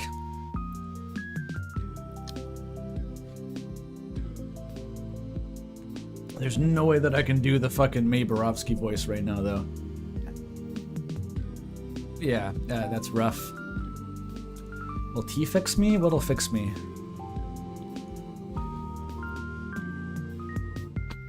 If I make my 80% sparkling water, 20% orange juice combo, then Ira will make fun of me.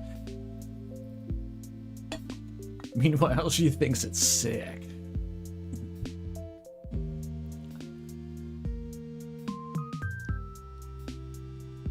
The platonic opposite of pasta? I don't think Plato knew what pasta was.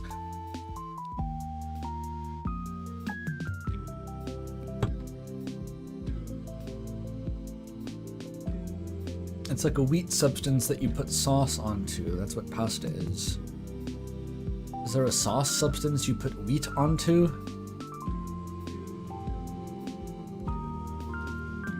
Soup. That's soup. Because you can crumble bread on top of soup, croutons. And you use the bread as a topping for the sauce, so it might be soup.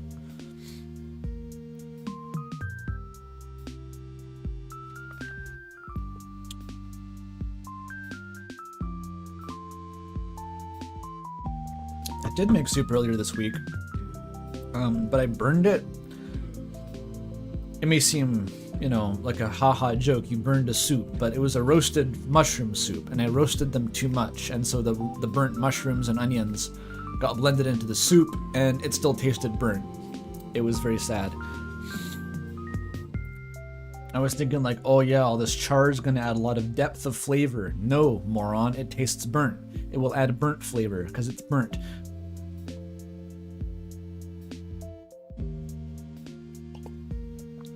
I still ate it though, it was okay.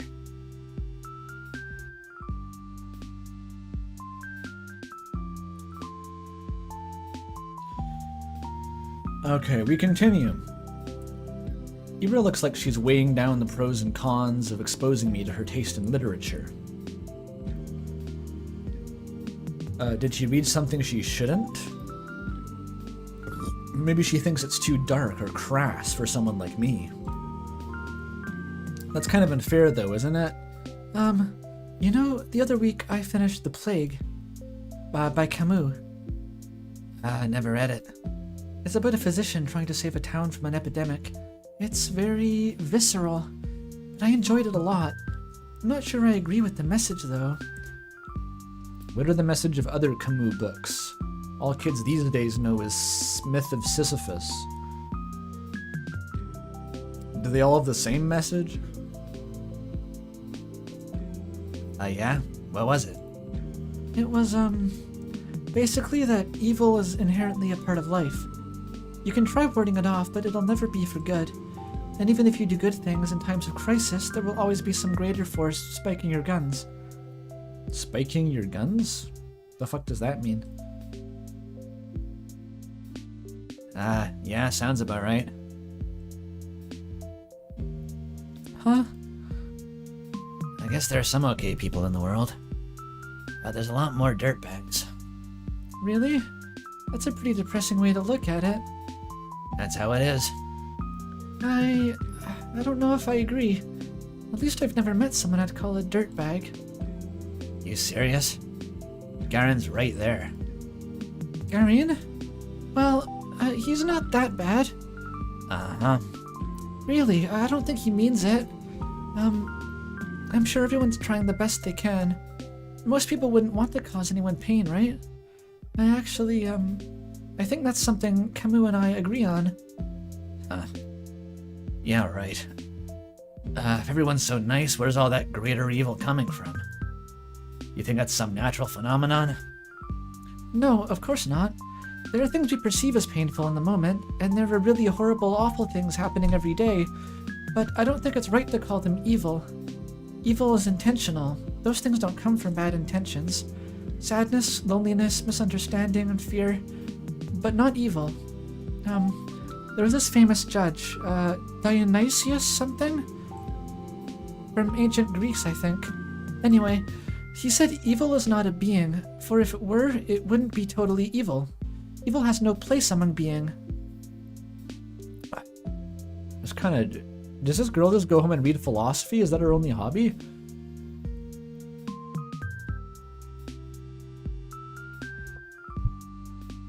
That's cool. I thought evil was the big heart from Berserk that got retconned.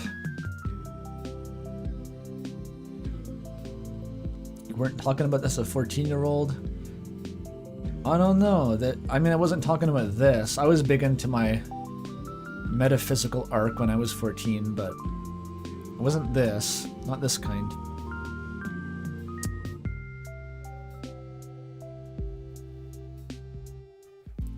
Yeah, but Berserk had the cool heart, which I know it's not like canon potentially, but the idea was that it was a god that was formed to be pure evil because humans desired something to blame for misfortune, but in inadvertently prescribing everything bad in the world to an abstract concept of evil, they invoked a deity to embody it, and so now there actually is the idea of evil as an absolute god who ensures that the misery is perpetuated. It's cool. Berserk's kind of cool.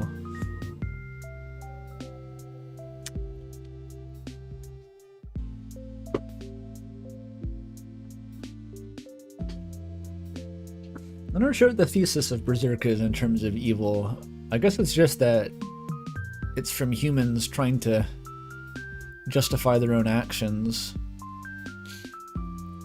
Because you see evil things get done in that, and like Griffiths is the main guy, right? But he's like Mr. Rationalization. Like he has a very robust like philosophical framework that leads to him doing these horrible things eventually. And it's like self-motivated, but it's also ideological. I don't think there's supposed to be any kind of like broader dualism in Berserk. I think it's mostly supposed to be focused on humans. But anyway, why am I talking about Berserk?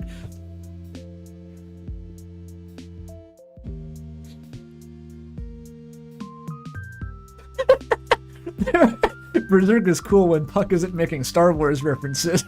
Okay, yeah. Okay.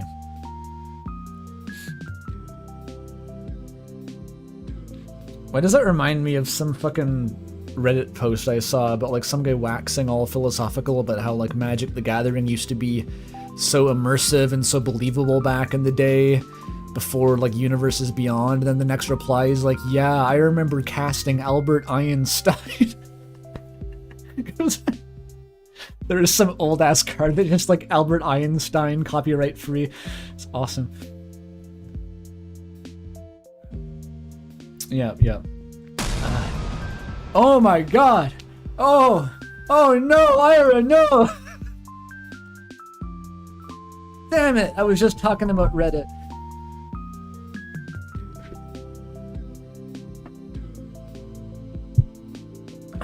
They're realistically written teenagers, this is what happens. The gunshot sound. No, that's the sound effect you hear in real life when someone brings up Hitler randomly in a philosophical argument. That is accurate. Okay, so Hitler's not evil? That's an extreme example, but it's not like he was born that way, was he? I mean, it wasn't his natural quality, I don't think. So, the point still stands. He grew up and became evil as hell. Evil exists, it's freaking everywhere. And just because there's a reason for it doesn't make it better. Of course not. I just don't like when it's described as something omnipresent. Omni what?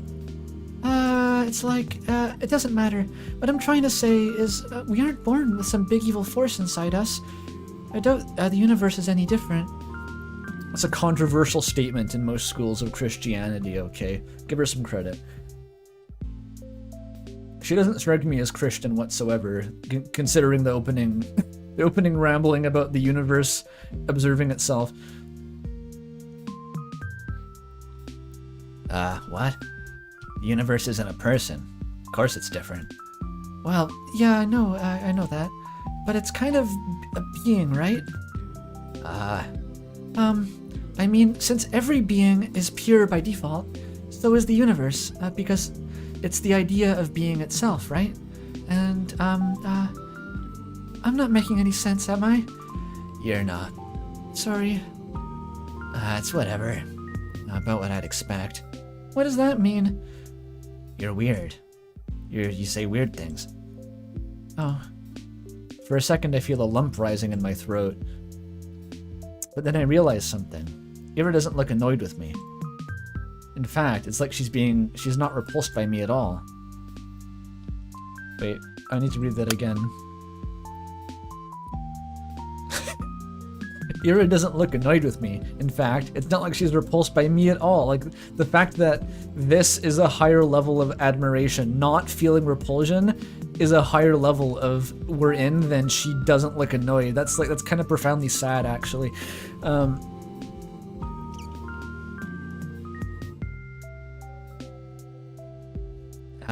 don't really get it, but it must be nice being able to think that way. Huh? Like everyone's good deep down. Like no one would ever hurt someone on purpose. That's a sweet world you're living in. How do you do it? If I were you, I'd be angry as hell. Aren't you pretty angry already? Angrier. Whoa. Even angrier? Yeah. I'd be 100 times as pissed. Scary. You bet. I imagine Ira throwing 100 chairs. It's like Delta Rune flavor text between the enemy and your turn, like...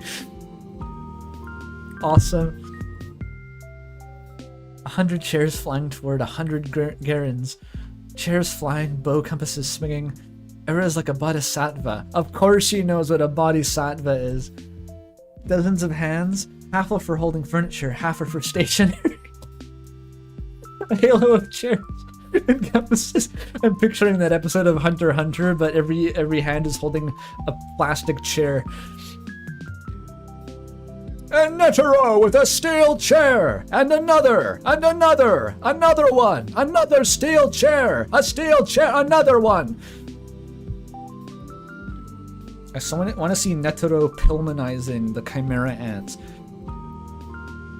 Anyway, a halo drawn with a compass, Every new compass draws another halo. 100 times more compasses. 100 times more halos. Dude, she is a Buddhist. Get her writing the sutras stat. This is the kind of shit we need to indoctrinate people into our cult. Like Michael Kirkbride. This is where he comes from. Ever surrounded by 100 halos. We walk for a little while longer. Just idle chatter after she finishes her smoke. I tell her about some of the books I've recently read. Well, I never even told her what she was reading. It was probably a fucking comic. My impressions, my interpretations. I'm not exactly used to sharing those, so my thoughts came out sounding dumb and crumpled. She keeps listening, though. Every time I say something, I search Era's face for signs of boredom. Maybe I'm just not looking hard enough, but I can't find anything of the sort. Oh jeez, I feel so happy I might die. Oh. I gotta go. She puts out her cigarette butt. Oh, really? Yeah, plans. Oh, I understand. But, some of those novels sound kinda interesting. I'll check them out if I don't forget. Really? Please, let me know if you do. And, oh fuck, it happened again. Sorry for that stupid philosophy talk. Can you shut up with the freaking apologies? I just said thanks. So... Ira gives me a look so threatening I cut myself off. Right. I hope you enjoy them. She nods in approval. Phew. Oh, and the books I read. They were, yeah? Angelique. Huh? By Anne Golan. Angelique? The romance series? Oh, this was what that comment was from later.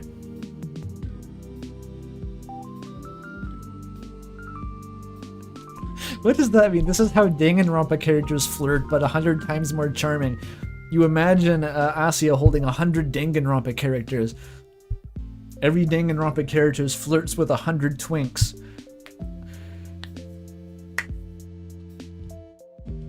Every twink rants about 100 lines of dialogue about hope and despair. I should cut myself off. The romance series? It's historical. It's not just lovey-dovey stuff, you know? I know, my mom really liked them. They seem wonderful. I never got to read them, and, I didn't really expect you to be into... They're fine. Not like I'm a huge fan. Okay, Ara. Okay, Ara. Okay. You're not? It's just that, if you want to read something historical or whatever, they're alright. Okay. Yeah, I'll remember that. Book Sundere. This is Birdley. Birdley with me Sundere about reading American Psycho. That was Sundereading and Sundeering.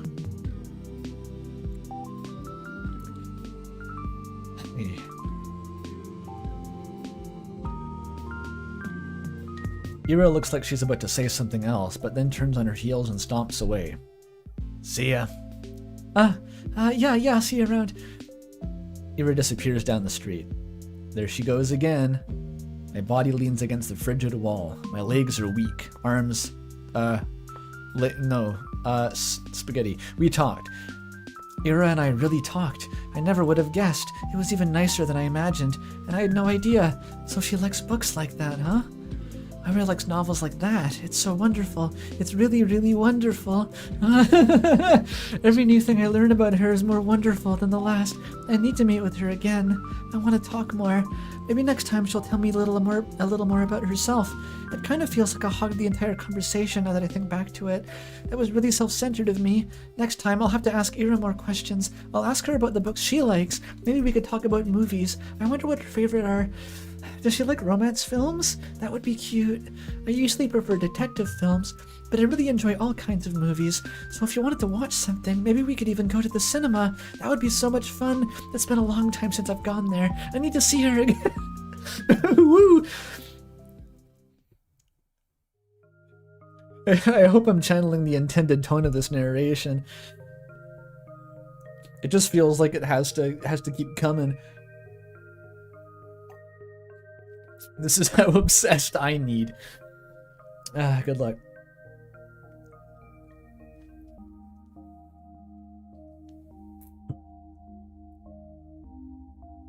She's so Johnny Chaos. She skips even more often than before. No point in keeping up with classes if you're getting expelled anyway. I guess that's your modus operandi. To some degree I understand it, but I still wish she showed her face from time to time, if only for one lesson. We probably wouldn't talk even if she came. It's not something we ever do in class, so I don't expect anything in that regard. Just seeing the back of her head would be enough. Jesus. Hey, what's with you, Shabina? Huh? You're all smiles. Finally taking my advice to heart? What advice? Not looking like you're about to hang yourself for a change. It's great to see, really. Yes, it is great. We're so proud of you. How about brushing your hair next? That grin makes you look like a basket case. Thanks, Vadim. I'll do that.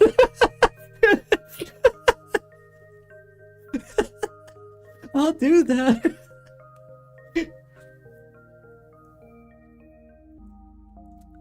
Get a fucking Yuri interrupter. Fucking cock blockers, stick in the mud, wet cardboard Metamucil ass. Wait, why Metamucil? I meant Weetabix. I was picturing the wet cardboard Weetabix. Metamucil's different. That makes you shit yourself. He probably also overdoses on Metamucil and shits himself. Fucking Vadim.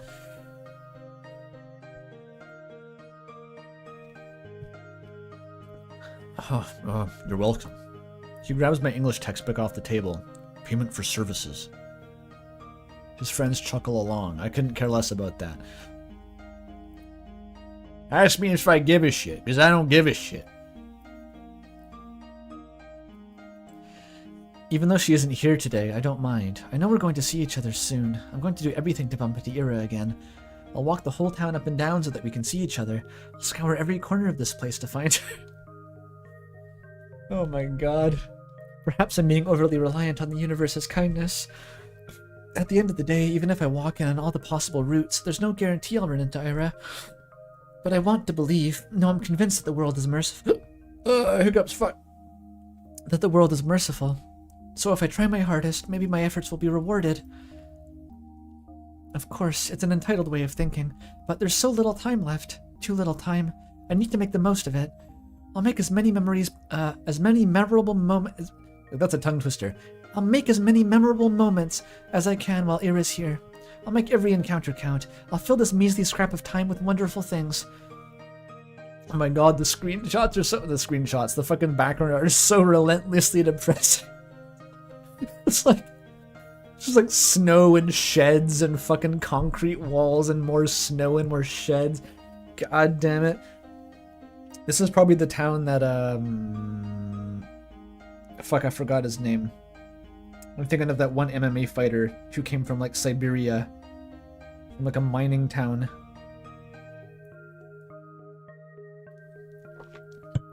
Can't believe I forgot his name. As a candidate for the best ever.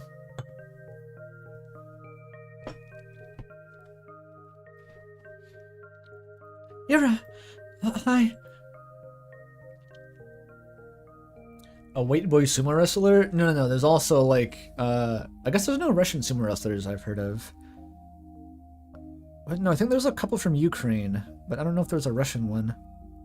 There's one from Georgia, a pretty famous one. So no, like, white boy sumo wrestlers go to become sumo wrestlers. MMA is different. Sorry. Yeah. What? Oh. Jesus, it's you. He sighs with a mixture of relief and irritation. I barely hold in a giggle. I'm so glad to see her. Yeah, Fedor Emelianenko. That's the guy. He's who I'm thinking of. Wait, Courier knows that. Okay, sure. I'll internalize that as a Courier fact. I'm so glad to see her. It worked, it really worked. I spotted Ira between rows of garbage on the edge of town. She was crouching down by the wooden wall, hugging a thermos in one hand while holding a cigarette in the other. Now that's real Siberian activities. That would go kind of hard, actually. You meeting up with your crush after school to like squat in the snow and smoke with a thermos in your other hand. That sounds awesome. Oh, it's the same as in northern Canada? Awesome, too. I'm in the part of Canada where it barely snows. I mean, to be fair, all the people I knew in university from the interior of BC, that was kind of the vibe, too. Less snow, but more like, you know, hanging out in the McDonald's parking lot. It sounded like Night in the Woods, basically.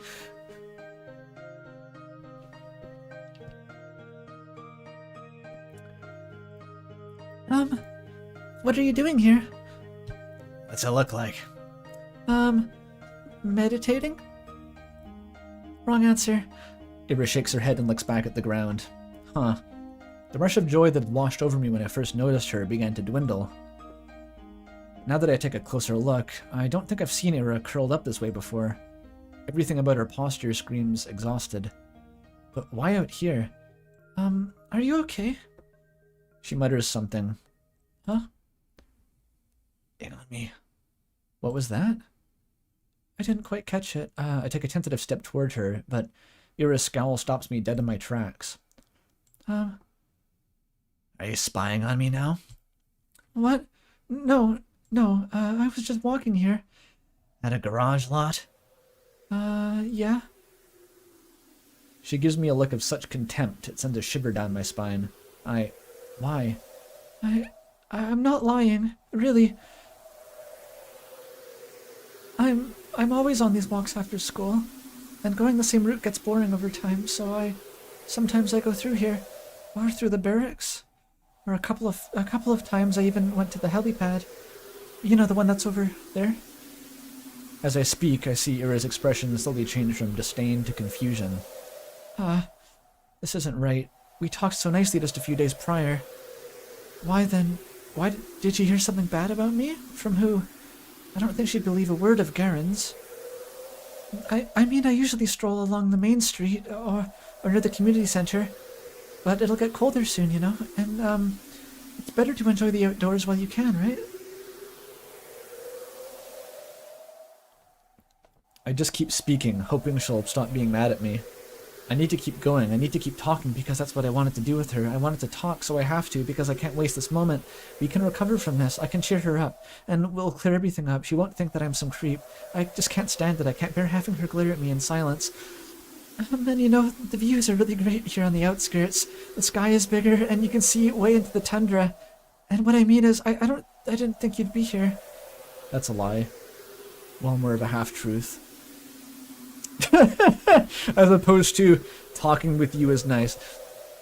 I hope she'd be here. I hope that she'd be wherever I went. It's just that this isn't what I imagined at all. Not after our last meeting. Not after everything. She's totally Laura Palmer. She's just staring at me.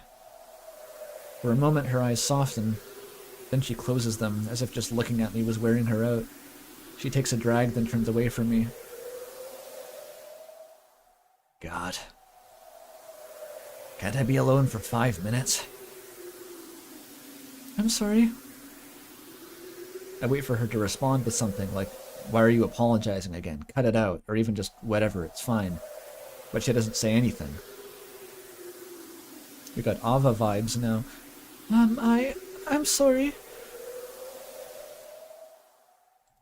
I'll be gone then. It's a lot of ellipses. Goodbye.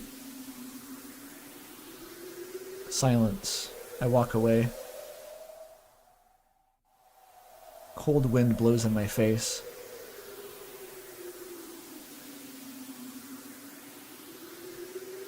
The mounds of snow on garage roofs look smooth and soft. When blizzards hit, they'll get completely buried. I'd like to have a snow hill form over me too. They look cozy. Actually, I wonder what Ira carries in her thermos. I guess tea would be the obvious answer, but if she's one of those people who likes to have some warm soup with them, that would be cute. I should have asked her about it.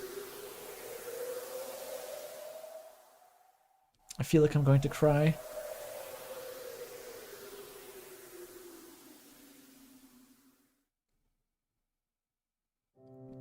Damn.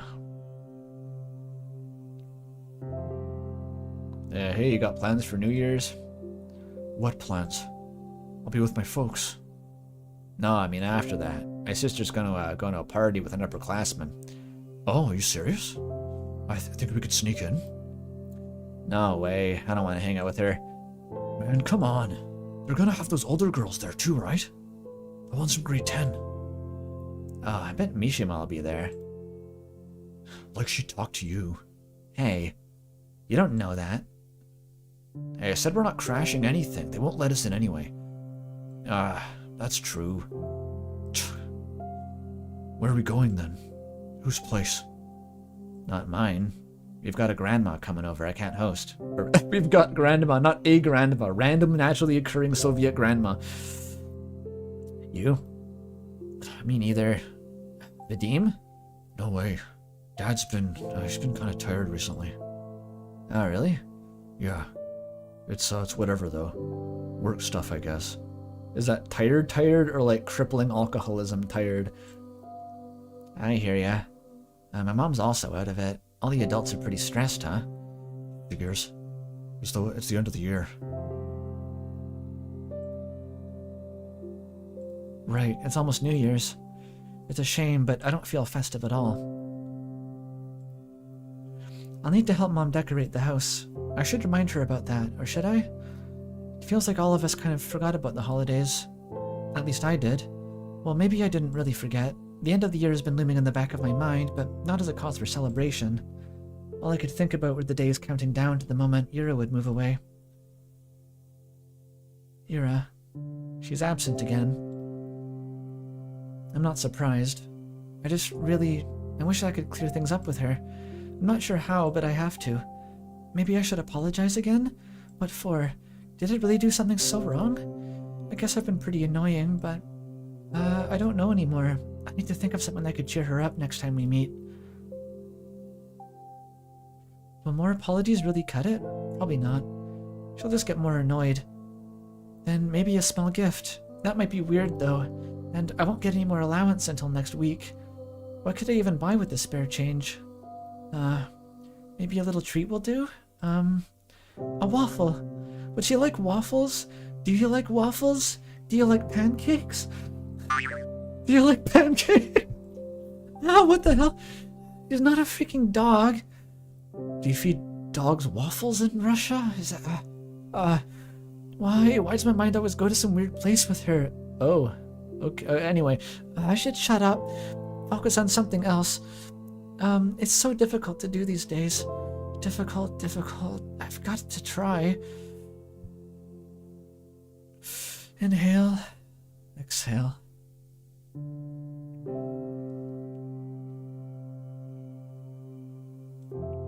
There. A little clearer. Oh, about giving her a treat. I thought, like, why are waffles dog food? I was just thinking to Eastern European lore, I wouldn't understand. It's probably some Belgian thing, where the waffles come from. There, a little clearer. I see the sidewalk a little bit clearer. The buildings, the sky, the lights. Everything around it is friendly. Everything is beautiful. That's great. Those are great things to look at and think about. Though perhaps I shouldn't breathe so deeply. You can get really sick from this. Oh, it's been getting colder after all. Oh, I see. My usual routes have been getting harder and harder to finish. And it's not just the temperature. The paths on the outskirts get snowed over, so trudging through them tires me out really quickly. The winds are picking up too. Even when I cover myself with a scarf, it feels as if my face is being pelted. I'm not meeting anyone out here in this weather. I should have gone to the library today. What time is it? Maybe I can still make it. It closes at 6, so... No, for sure not. Oh well. They've already begun putting up New Year's decorations. Everything's lined with lights. Oh, and there's a pine tree near the community center.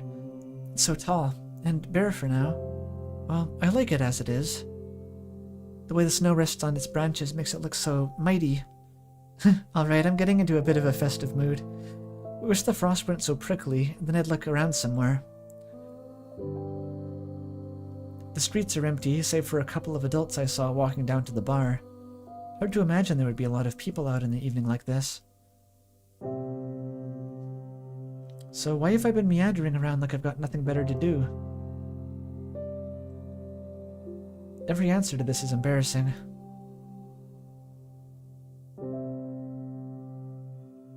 The inside of our apartment block is warm and muddy orange. There's no elevator, but then again, it's only 5 floors. I make my way upstairs. An idea is forming in my head. An obvious solution to the problem I've been having. It's perfect. Uh-oh. Wait. What could this possibly be? I have the perfect plan for the evening. She never has proactive ideas like this. It's the first time she's ever done something like that. There's our door. It's kind of uninviting, but that's just my opinion. I bet Dad's guests find it quite welcoming, though judging by how quiet it is, I turn the key and enter.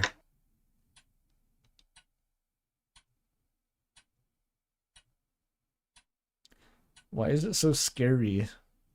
The only sound is the faint muttering of the TV coming from the living room. Yes, thank God, no visitors today. I hang my wet coat up to dry, take off my shoes, and quietly go down the corridor. Hi, Dad. Hello. I don't even stop to peek into the room. I won't see anything I haven't seen before. At least tonight seems like it will be calm. I wash my hands. When I exit the bathroom, I hear a soft voice from the kitchen. The mother. Oh, with friends again? Hi. Mom nods her head, staring in front of her. She's smoking again. I go in and open the window, then turn on the light. Oh. Cozy kitchen. She squints from the sudden brightness. Do you want tea? I'm setting up the kettle. She shakes her head. I sit opposite to her and wait for the water to boil. Yeah, the out with friends.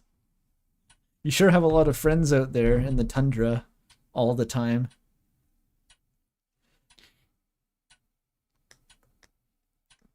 Look, they have a plant by the window. It's not a total shithole.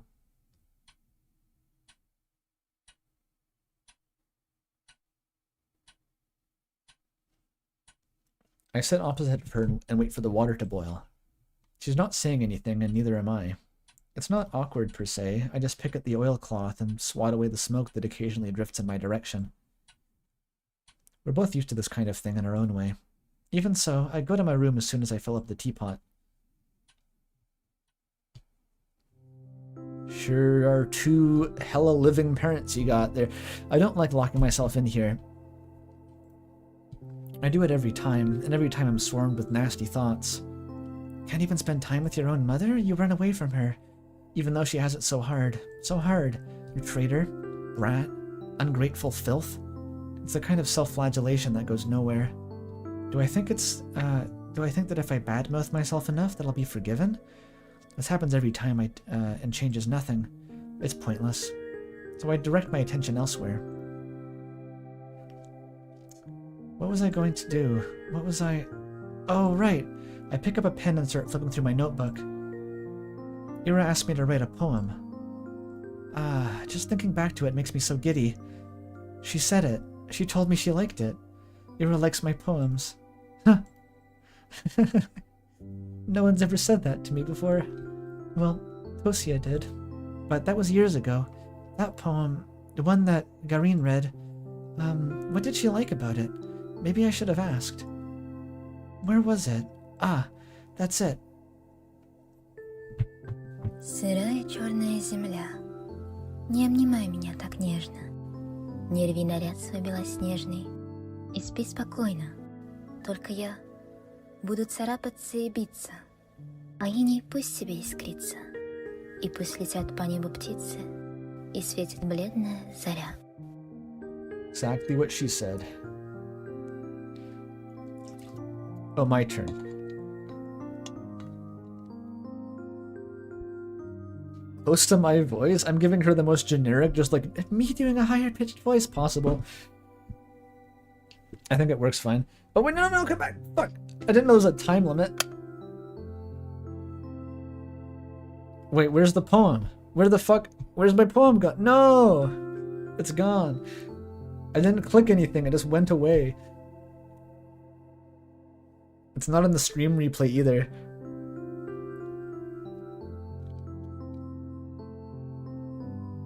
Yeah, that's a cutscene.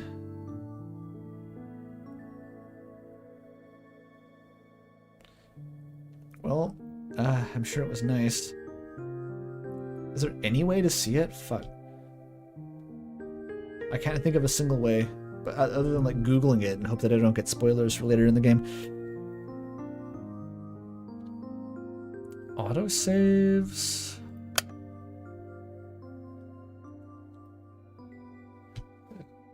There's not many. Oh, I could go back to the apartment. Maybe that would work actually. Okay, let's do this. I'll just kind of mash through.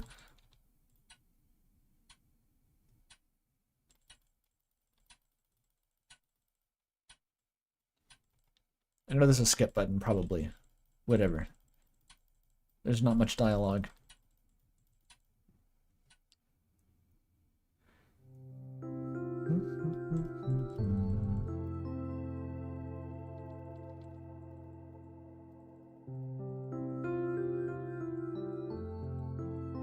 You hold like control. Oh, that's it.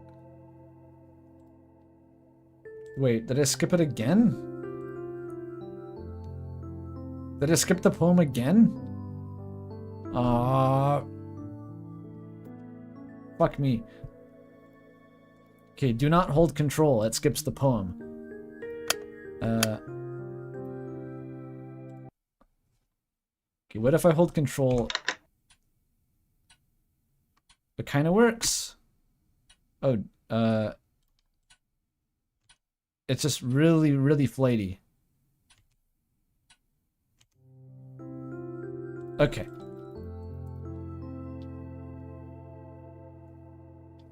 You transcribed it? We're back anyway. We're reading this come hell or high water.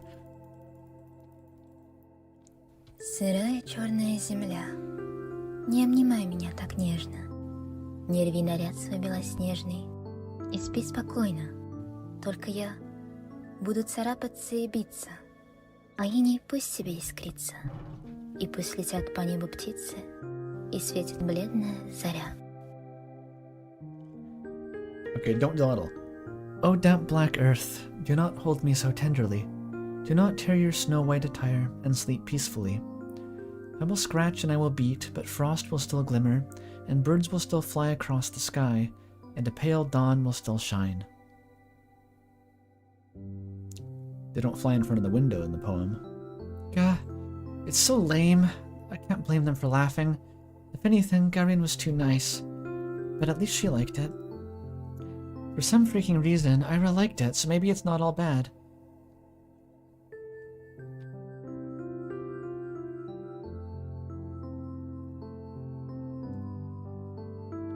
Maybe I can make something worthwhile.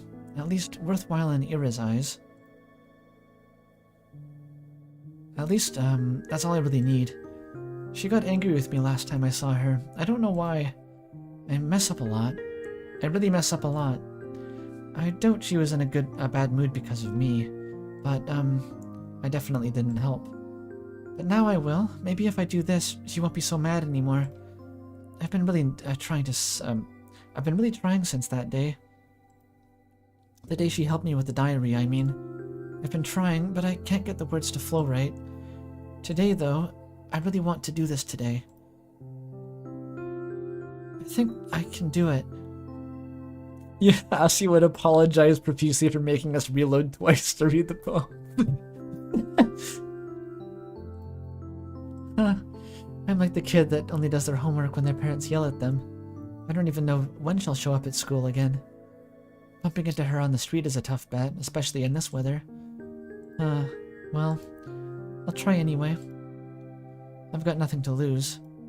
So what's the worst case scenario? Appreciating gorgeous scenery? Oh, heaven forbid. I'm going to enjoy this to hell and back, and when I hand in that poem to Ira, then it will all be worth it.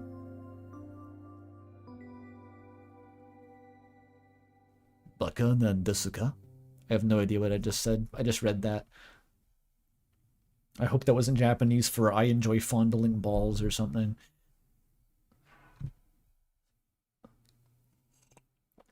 Ow. My wrist is tired. I'm gonna totally wear down this poor eraser at this rate.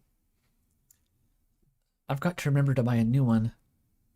It's just a bit annoying. Even though I ask my classmates to be more careful, they always forget about it. It didn't used to do that before. I didn't used to do that before, but now whenever I lend a textbook to someone, I specifically ask them not to doodle in it. Despite that, they always come back with crude drawings all over. I can't hand that back to the library like that. And I'll get in trouble if a teacher sees it. I lean back in my chair. A week. That's how long it's been since I've last seen her. It's not exactly new for her to skip for several days at a time, but a whole week? Nobody else seems to be bothered, though.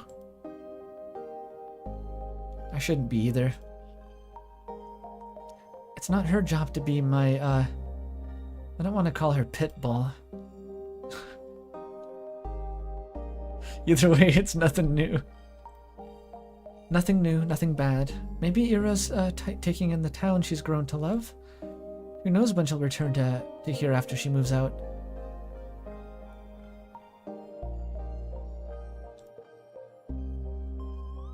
I get that. I would do the same. Ooh, this music. We got the Celeste synth and sleigh bells.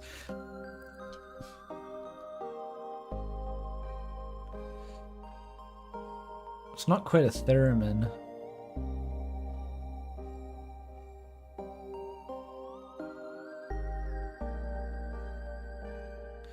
What is it? I guess it was reminding me of Wintergatan or something. It's not really that similar though. Huh, never mind. I get that. I would do the same, but still. I just wish I could see her. Is she still mad at me? I really hope not. But if she is, I have just the thing to help it.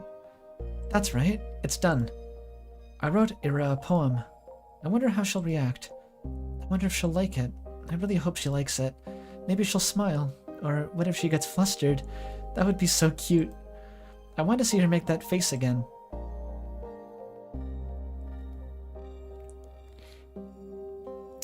I keep walking around. I don't really expect to see her at this point. It just feels like a duty I need to fulfill. Why is this so like Grimm's fairy tale coded? Like two people fall in love and then I don't know, it would have been the guy in that case disappears in the forest on a hunting trip, and then his lover wanders the snowy village day after day until she freezes to death, and it's supposed to be like romantic or something. That's exactly what's happening right now. Oh, it's because it's Russian, right? It just feels like a duty I need to fulfill. Like a soldier patrolling the streets. Whoa, that sounds pretty cool. And it's not like the weather is harsh all the time. Real colds will settle in a couple of weeks. The wind can get annoying after a few hours, but aside from that, it's bearable. It's pretty. It's all good.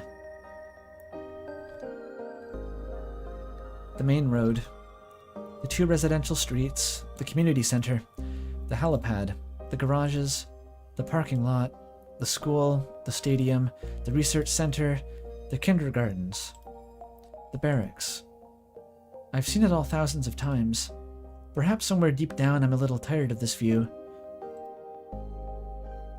But I can't hate it, and I can't pretend like I won't miss it when it ceases to exist. Which it will? Oh yeah, when I finish school, I'll go to university. I'll tell everyone I'm from Vorkuta, not Vorkuta 5. Because Vorkuta 5 does not exist. People from Vorkuta 5 do not exist. The ones outside will ask me something about Vorkuta, the real Vorkuta, and I'll answer with zero hesitation. If I couldn't do that, I wouldn't be allowed to leave at all. To leave Vorkuta 5, you have to deny its existence. I have to deny its existence no matter how much I want it to exist. I have to deny. I have to. I have to... Is this the game inventing this, or is this normal Soviet things? I literally don't know.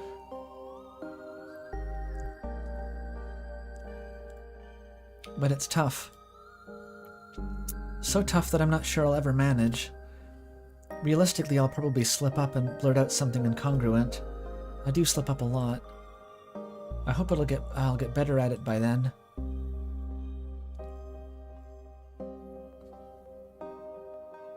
These did exist? Oh. Why? Oh, is it just for military personnel?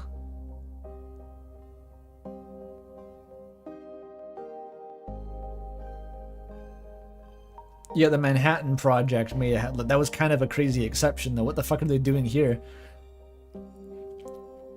Maybe I should stop. I lower my scarf and take a big breath. Ouch. I'm seriously gonna catch a cold from this. But... Bleh. At least my head feels really clear. I look up and see the familiar purple-gray of northern twilight. No, not twilight. Today's the first day of this year's polar night, so I won't see the sun until the tail end of December. It's nothing too bad. It's nothing that'll make me go inside and drink alcohol in my underpants until the sun comes up again. It's not like that. Personally, I don't mind the dark. Some people seem to get really depressed during this time, but I'm not one of those. If I stay out for just a little longer and wait for the clouds to clear, I'll see the stars come fully into view. It's a beautiful sight, especially from here, from the barracks. Far better than the dinky sliver of sky I'd see from my apartment window. I wish I could stick around for longer, but it's getting too cold.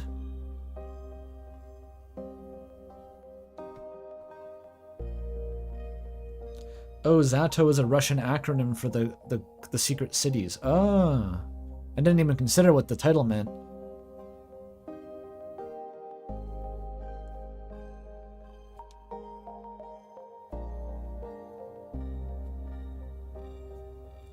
I start making my way back. Decrepit rows of worker housing disappear behind bigger and better homes. Oh, the old the missile, the rocket. I guess it's just a playground thing. It's just like a decommissioned V2 rocket or something. There's that old playground just around the corner. That's right, we used to go there all the time with Tosia. Even back then it was kind of unpopular. They built a newer one just 5 minutes away, so we often got to have the whole thing to ourselves. I guess that's why we liked the place. Somehow today feels quieter than ever.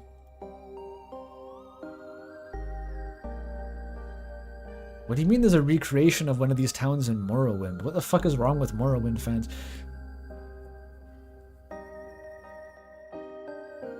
A decommissioned fire truck is in a playground? Near you? Whoa. They should make playgrounds with decommissioned, like, bombs. That would be cool. To me personally, like one of those big naval mines, like the Expedition 33 area. As long as you defuse them, I think kids would like playing on those. And like missiles and stuff.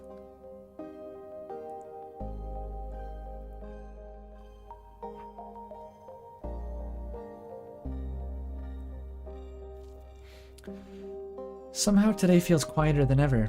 I can hear a faint clinking sound as the wind passes through the swing set chains. Huh? I slow down. There's a figure sitting on the frozen merry-go-round. A drunkard? No, we don't have those kinds of people here. At least, not on the street. And the frame doesn't seem like it belongs to the man either, but to a man. I approach, gently making my way through the snow. My Valenki sink into it with almost no resistance, almost zero sound. Boots. When was the last time we had snow this soft? I don't remember. But perhaps I've stopped noticing the crunch of ice under my feet. Perhaps it's me being too focused on the person I've now recognized. It's Ira.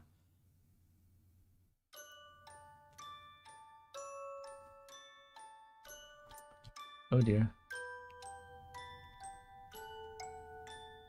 I'm surprised those tears are staying liquid. She's hunched over, elbows on her knees, hood down despite the cold. Her hair is tangled, half wet from the snow. What is she doing out here? Smoking, or... Huh? I stop a few meters away.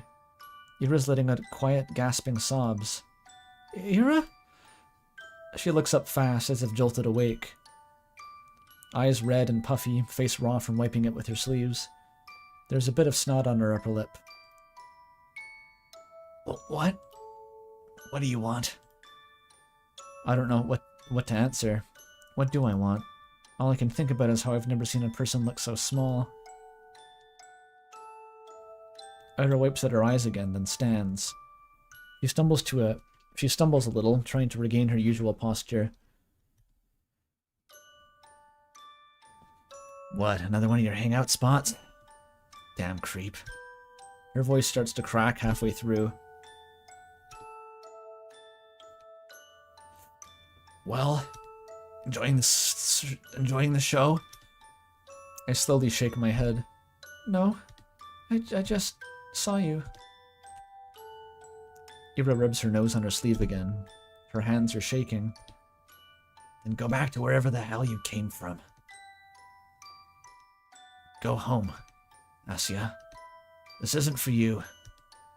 I take a small step forward. I want to say something, anything, but my head draws a blank. Before I can squeeze out a single word, Ira turns around and stumbles through the snow, away from the playground. I can't even muster the courage to call out to her, let alone follow. I simply watch as Ira vanishes into an alley. If not for her footprints, I'd believe she was never even there. The snow keeps falling. A feeling I've long forgotten swells inside me. I've learned not to acknowledge it, so I got buried many layers deep. The hollow space inside my chest grows darker. The sky is full of pinpricks. The world is looking down on me, but not in the way other people do. It's kind and gentle, and I don't feel small under its gaze. Its eyes are pure and tender.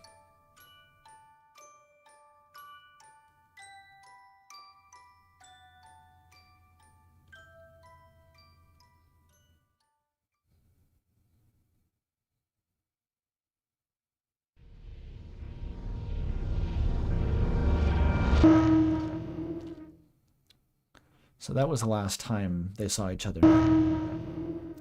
Episode 2, Marina. Well, I'm glad I prioritized giving Ira the voice. I didn't think we wouldn't see her again for 4 hours. How many episodes are there? Fuck knows.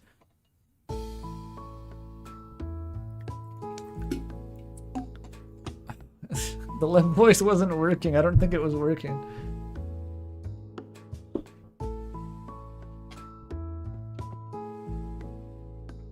Oh, I'm stretching a bit.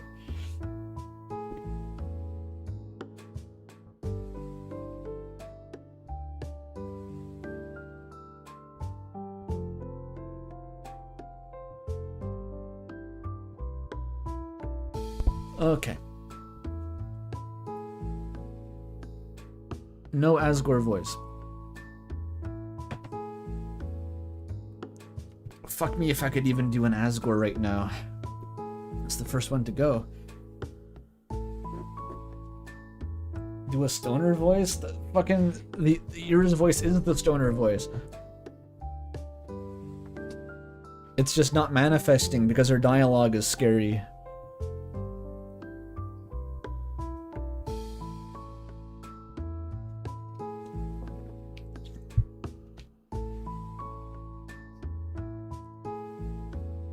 Elise?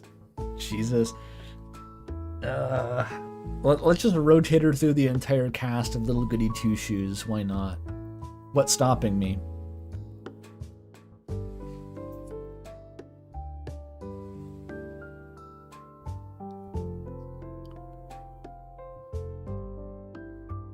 The inside of the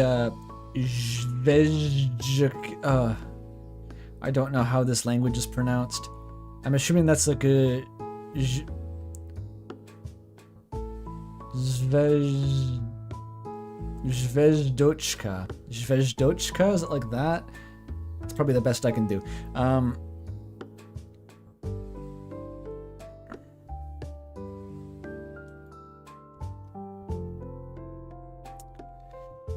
Zvezdochka Cafe. It looked that way whenever I walked past its huge glass windows, the whole interior basked in golden light. I did feel tempted to enter a couple times. But whenever I saw my classmates there and realized that they'd see me sitting at a table all alone, I just kept walking. There she is. Alright, so we were doing the loud cooking voice before, but I was saying this wasn't matching her vibe. The Elise voice is like this, which is going to be kind of annoying, I think. I don't know. It feels disrespectful to my character. I just meant to give her the Elise voice. And then there's the Freya voice, who's aggressively Scottish for no reason. That may be strange considering we're in Russia right now, but you'd never know.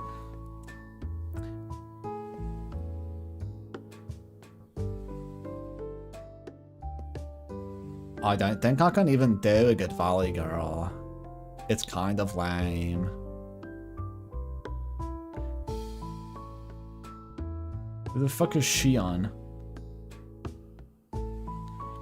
You got Scottish and Russian accents confused? That's strange, but I mean, when I hear people do bad enough Scottish accents, they sound Russian, so maybe that's a thing.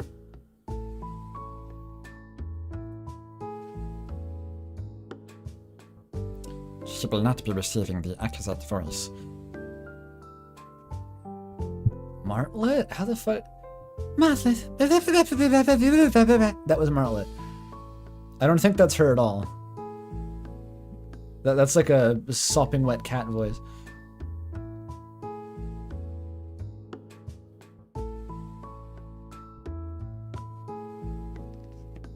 Okay, I'll try the Elise voice then. Fine, whatever, baka.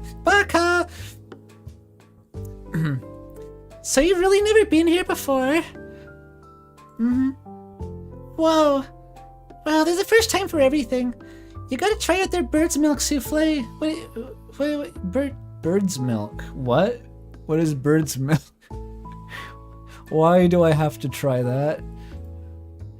So good. Alright. I think my mom bought something home from this cafe a couple times. Can someone explain what bird's milk is? I'm really distracted by that.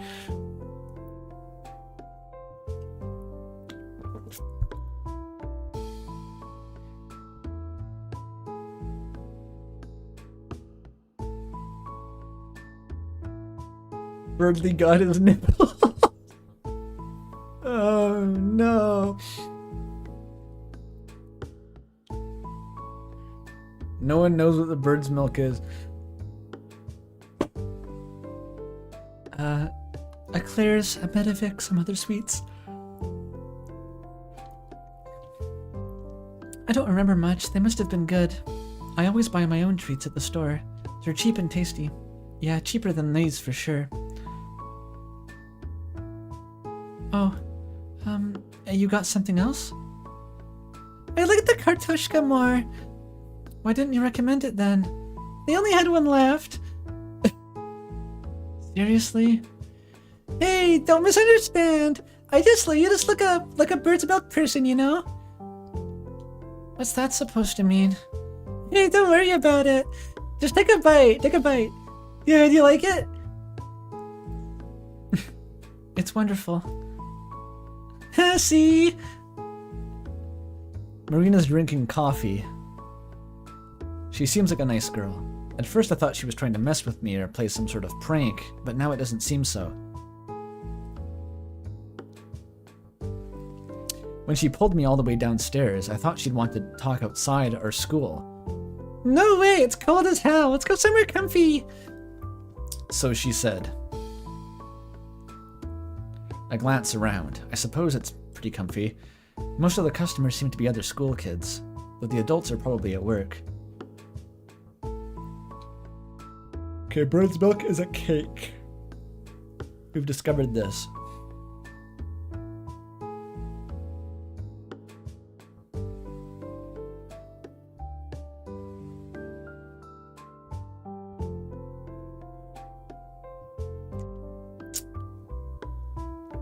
Oh, it's a candy, not a cake. Well, other guy said it was a cake. Is it a cake or a candy? It's a marshmallow cake with chocolate. I'm just gonna Google this shit. Okay, why not just Google bird's milk? If I get like big, like bird titties popping up, I'm gonna blame you. Oh no, it's like a cake, yeah. It looks pretty good actually. I can't tell what the fuck it's made of. I've never seen this. Can I, Vantis? No, can I get a new tab to show the stream? No, it's Kanaya Miriam. Who knows Carcat Vantis? Shit, I just shipped Carcat and Kanaya by accident. Ignore that.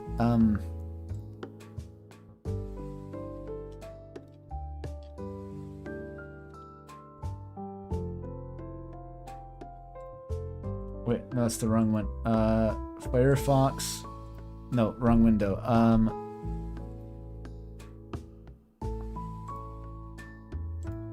There it is. This is the bird's milk. It looks really nice.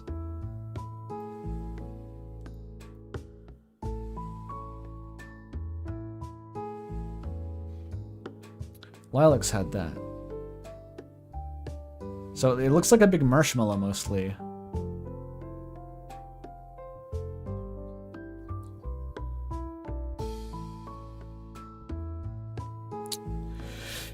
Oh shit. I'm allergic to it.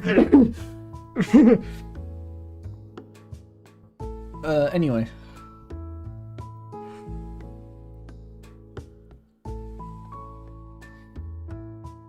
Have that with a little coffee. Bada bing! Yeah, it does look vaguely Italian.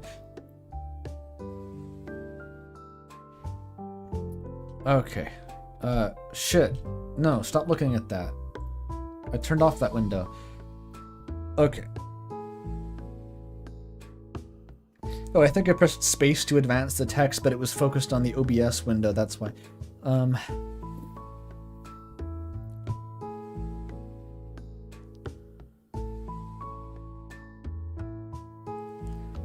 Wait, ancient... Aristophanes in ancient Greek talked about avian milk? Why? Did he have nothing better to do?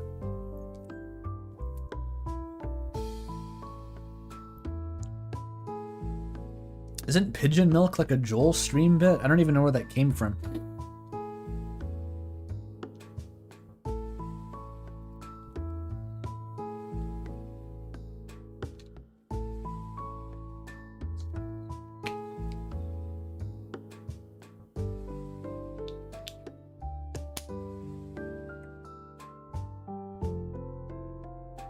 Okay. Wait. Oh, you're talking crop milk? No. I mean like milk, like milking a pigeon. Anyway, we sat at the table in the very corner, nestled just behind the window pane and a good distance away from everyone else. I looked back at my teacup. I wonder what Ira would order here. Right. Marina. I don't think the Elise voice is working either too great. It's hard to convey any emotions with the Elise voice other than like contempt. It's very one-dimensional. All right, I guess we'll rotate the barrel one more time to Freya. I'm not doing it, Valley Girl. I can't. Like, I literally can't do it. It's bad. Like, what? What even is this? It's inconsistent. I can't keep it. It's turning Australian. It's becoming Australian. Fuck the Valley. The Valley's taking me to Australia. Help. It sounds like Tommy Wiseau. See, this is bad. I shouldn't do that.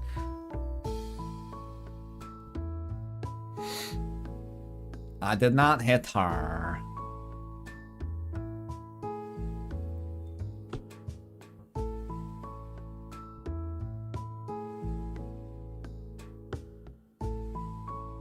Yeah, the LGTS voices are canonical because it was like just forced me to come up with all the girl voices. Everyone in that game's fucking girls. Okay, Freya. So you know I met Ira yesterday. Did you see us? She chews and shakes her head. Nope. Then she told me about it. Yep, alright. Uh-huh. So yesterday, as far as I know, I'm the last person to have seen her. You met Ira. When exactly? I'm not sure. Around 8 in the evening, I think. Yeah, that lines up. She rang my intercom at past that. She came to your house? Yeah. Can you do it without the accent? Probably not. I don't know. How would I do that without... No, it's inextricably bound to the... I can't make it not... I can't make it not Scottish. No, it doesn't exist unless it's Scottish. It literally doesn't exist.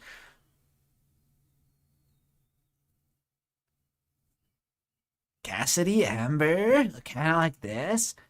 Oh, wow. I mean, kinda. It's kind of like a fucked up version of the May voice. Maybe this is the way. Holy shit. Wow. I know it's Gakvu again, but it's different Gakvu. It's a different inflection.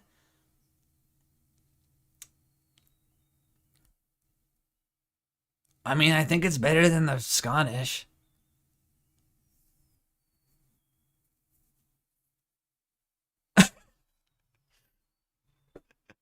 All roads lead to Gakbu. Is she still here?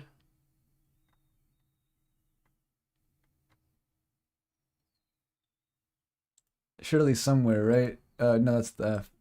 Fuck. No, she just turned to Gaster.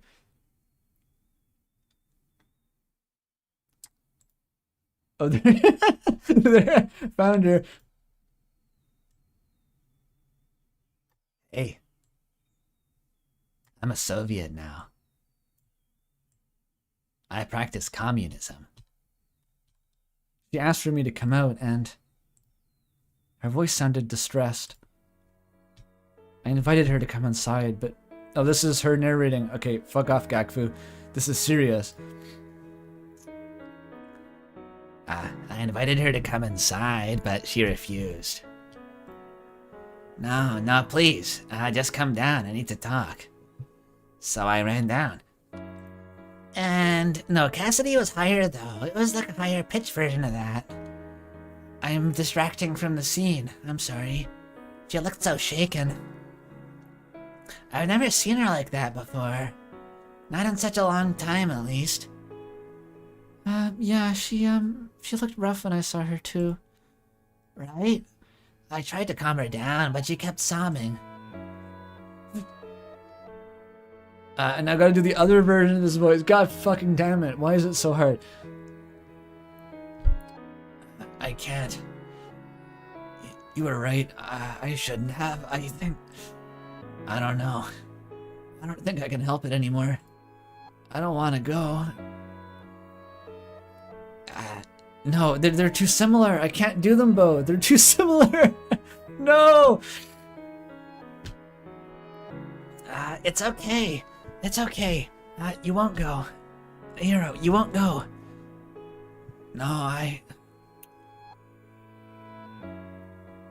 Do I have to make her Scottish again? No, I know. There's no more time left. That's it. I'm out, Marina. No, don't say that. We can fix this. You can still... No, I can't. Nobody can. I can't even write anymore. I can't write anything. Ira.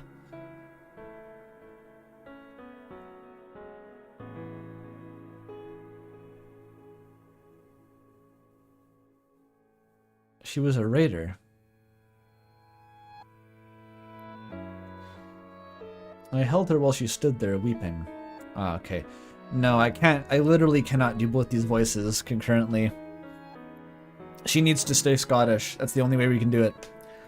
I held it a while she stood there weeping. I kept saying the same stuff. She kept saying the same stuff.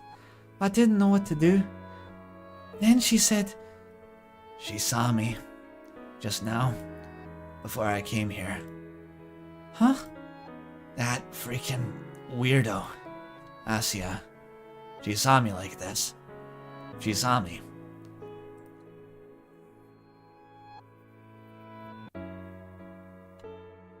Weirdo. Her words, not mine. Don't take it personally. You know how it is.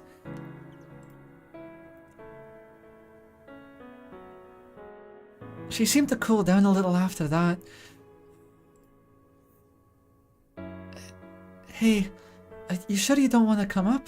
You can stay over at our place if you don't feel like it, right? Or you can stay over at our place if you don't feel right. It's fine. I'm okay. I'll be gone then.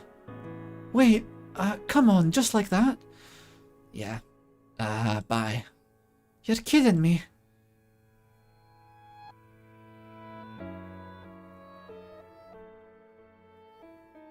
And then she left. You didn't try to stop her? Eh?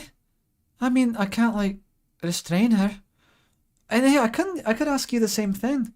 You didn't hold her down with your hands behind her back, did you? No, I didn't. I did just watch her walk away, didn't I? But judging by Marina's story, it looks like these two really were friends. What did she say again? She hadn't seen her like that in a while.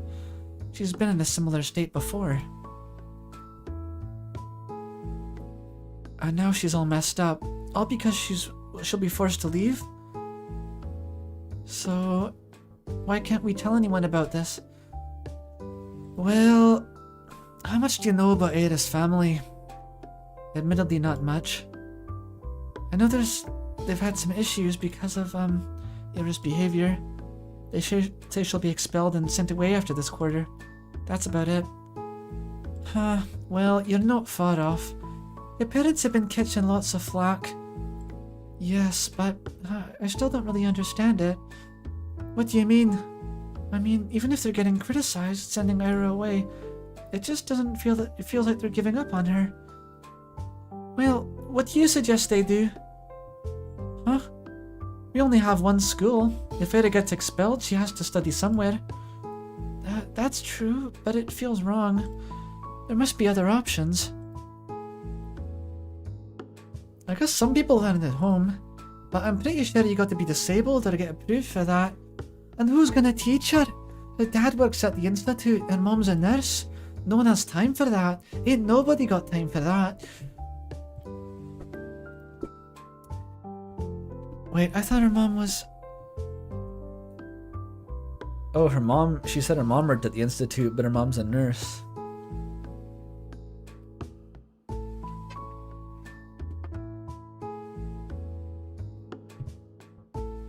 Why are you talking about Newfoundland accents? I cannot, it's too similar to Irish. I just become Irish.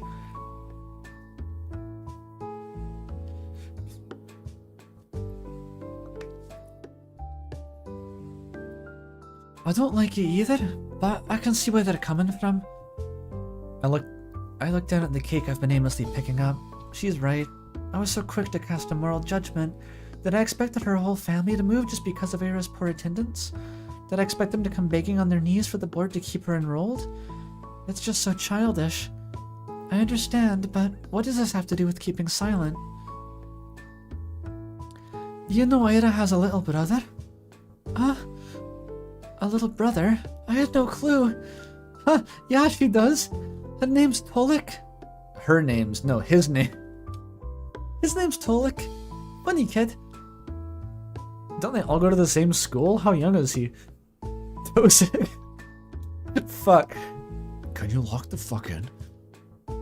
I really had no idea. That's okay, you see. It's true, Aira's parents haven't had it easy, but Tolik's got it so much worse. You know when adults are cruel, they try to be subtle about it. Kids don't. It's not so bad when you're in kindergarten. Sure, some kids won't play with you because their mommy told them not to, but they're still too small to really get it. It sucks, but it's not the end of the world.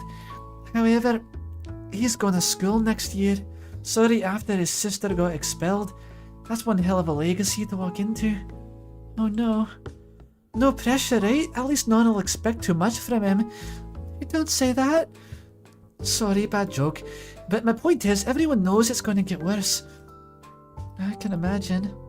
Yeah, so on top of all of that, picture how people will react if they find out his sister was unstable. Huh? Ira's already prone to anger. You've seen it yourself, right? Now imagine adding hysterics to the mix. Sobbing, panicking, acting strange, being literally anything but happy. Not a great look. Well, that's a bit crude. I wouldn't call Ira hysterical.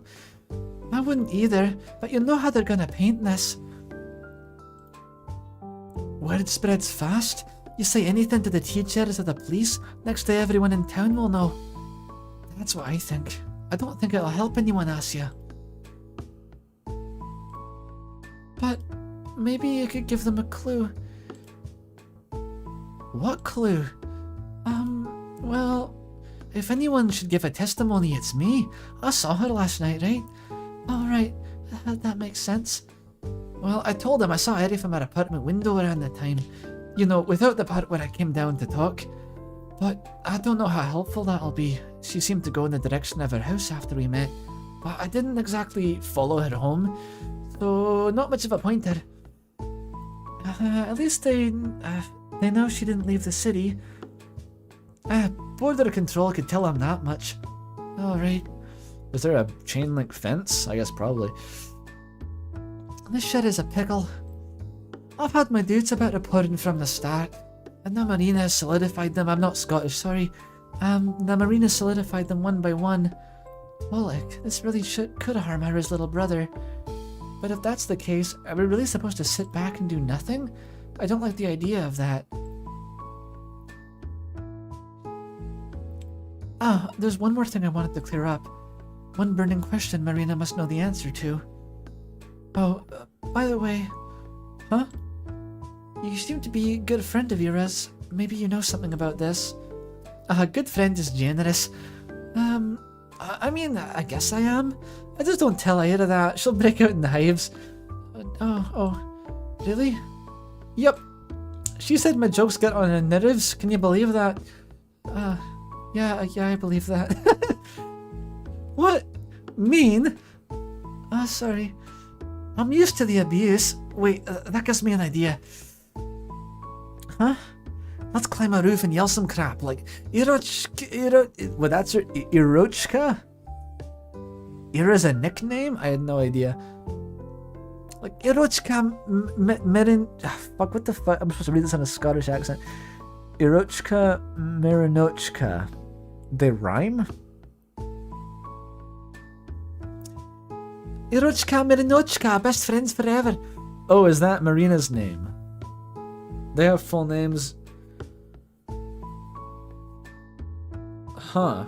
It is exactly like the Obesk. The way they abbreviate the names, holy shit. Someone did mention the Koru names being intangibly Slavic.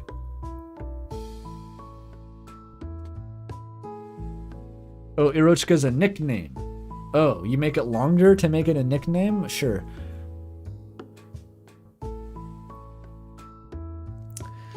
Irochka, Merinochka, best friends forever. That girl'll come back just to choke us. Wow, that's so smart, ain't it?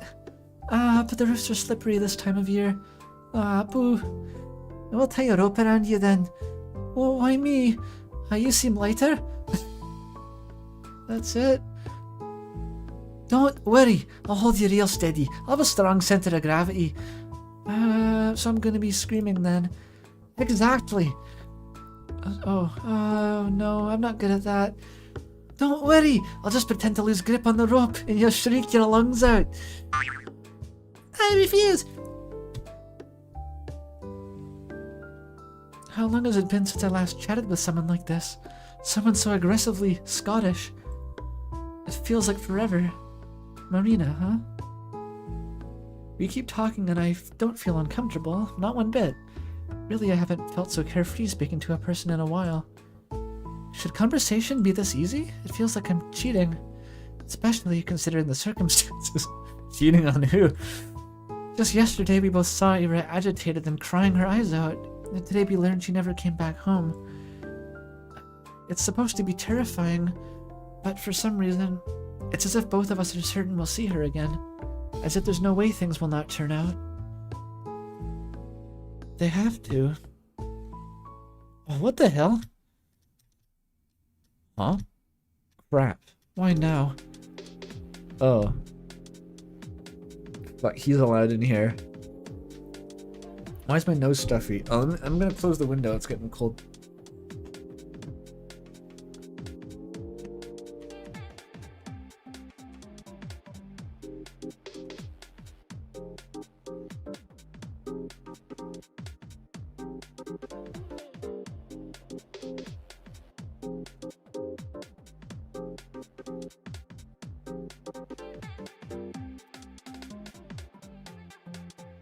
The song is good.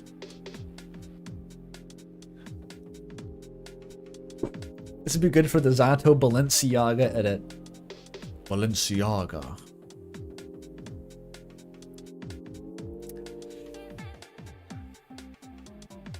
Oh, so they finally let you in, Shabina. This place has really gone downhill. Hey, Vadik. Marina. Huh? These two know each other? Look at you, getting a replacement already. Can't blame you. But come on, Shabina of all people. He looks at me. No offense. Are you keeping tabs on all my friends? Tuck your shirt in, bro.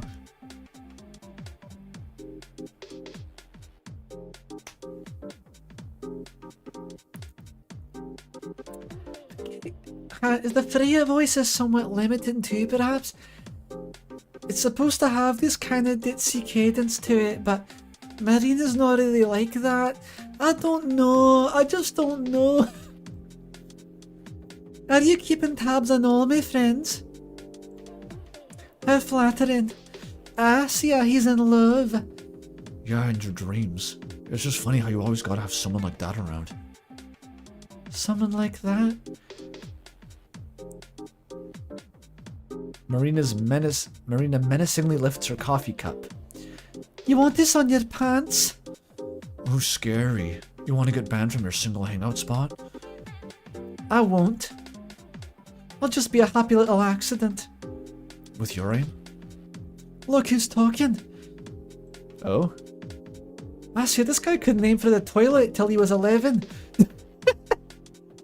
Funnily enough, that is where my mind went. His mattress, however. Shut up, it's not.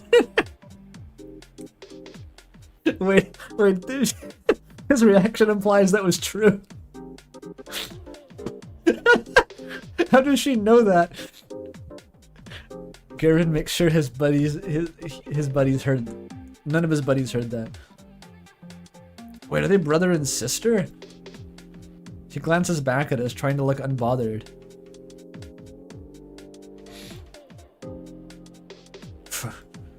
Why am I even talking to you? Good question. Was she your best friend or something? Huh? Jeez, why does everyone keep saying that? I mean, maybe I'm wrong. You seem to be having a snazzy time with her around. Having a good laugh and all. And? You were joking about it too? Huh? In class. You laughed when they declared Ira was missing. Well, she ain't my friend, is she? That bitch attacked me. That's not the point. You don't think she's really missing? I don't give a damn. You don't really seem to either. Why should anyone? Huh. You're exhausting. You're exhausting. Why, that's not the same. That's like Nia from Xenoblade Rex. No, that's not her either. What the fuck? Have I invented a new accent? Where am I? I need the The accent's gone wrong. Where am I? I can recover. I feel like just by accident, I hit the inflection of Nia from Xenoblade specifically for like one sentence. Don't worry, the feeling's mutual. Well, whatever. I just came to check if it's really Shibina over here. I thought I was hallucinating for a second. So, what? They let you out in public now? Must be a big day for you. Having fun? She was before you showed up. One, not talking to you. Two, learn to take a joke. Oh, whatever. My boys are waiting for me. My boys. The boys. Flashbacks to the mayor of Kishikyuri talking about his men. Ciao, ladies. Enjoy your evening. Why, thank you. With a sneering grin, Garen strolls back to his friends group. What the heck was that? I guess I shouldn't be surprised by running into him. Other kids hang out at the cafe all the time. Even so, it's like a bucket of cold water just splashed over my head. Jeez, can you believe this? Yeah, I didn't expect that. No, seriously, how can the man be so catty? I never thought about it. He's just pathetic. She glances at the table of schoolboys from across the room. Do you two know each other? Huh? Yeah. We played together as kids. Oh. It's a boring story. We got along when we were little. Then I grew into a normal person and he grew into a jerk. So we stopped talking. The end. I suppose that happens a lot. Yup. Yup. Well, I'm not exactly sad about it. It's like, bye-bye, don't let the door hit you on the way out. The Pig and the Witch want to head out. No fun sitting here with those losers stinking up the place. Yeah, let's go. They're not siblings, confirmed. The cold immediately stings our noses as we step outside. The reveal is that Asia's class sucks, but everyone else in the school is normal. The sky is just as dark as it was when we went in an hour ago. It's a deep violet, one of my favorites. Marina huffs and grumpily pulls up her scarf. Man, I wish we had more cafeterias or something. Well, there's the pub. The pub? I guess we could get in. I've been told I look mature for my age. She's seriously considering it? Also, who told you that? If you want to sit somewhere, we can go to the, library? I realized how lame of a suggestion it was halfway through the sentence. Gah. And here I thought I was doing alright. The library? Huh, never thought of that. Well, it's nice if you just want to, be at peace for a bit. Whoa, at peace? Peace and quiet's important, yeah. Self-reflection, meditation, contemplation, like the Buddha and stuff. Everyone's Buddhist. Everyone knows about the Buddha and the Bodhisattva and the sutras and all that shit. Alright. Maybe we're on like the really eastern part of Siberia, just like right above China. Yeah. I hear you, I get it. The Buddha? Sounds great. I'll try it sometime. Thanks. You're welcome.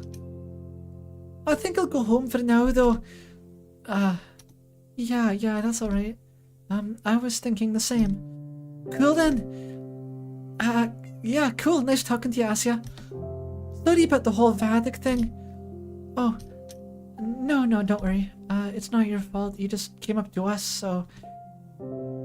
Nah, I kinda made it worse. That guy just drives me up the wall. Yeah, that's fair. Guess I and I have something in common. Did you really throw a friggin' chair at him? Yes, she did. Hey. I'm sure she's fine. You are? Yeah, this probably sounds silly. But it's like, I believe in her. No way she'd just go and disappear like that. Oh, yeah, I think I get what you mean. You're just really tough. Exactly. She's not going down that easy, eh? Yeah. Affirmations. Well, I'll be going then. See you around, Askia. Aska. It's not Askia, it's Aska. No, it's Asya. There's no K. Why can't I read this name? I'm thinking of Asuka from Evangelion. This is Asya. Bye-bye. See ya. Marina energetically waves her mitten at me and runs off down the road.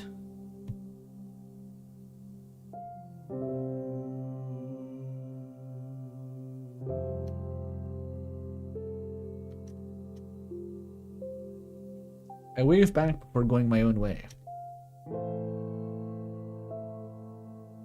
I shoot a parting glance at the cafe. There's the table occupied by Garen's friends, and ours is... I never paid attention to it, but the table we sat at is half obscured, if you look at it from the outside. At this angle, only Marina's back would have been visible to passers-by. If she usually sits there, then...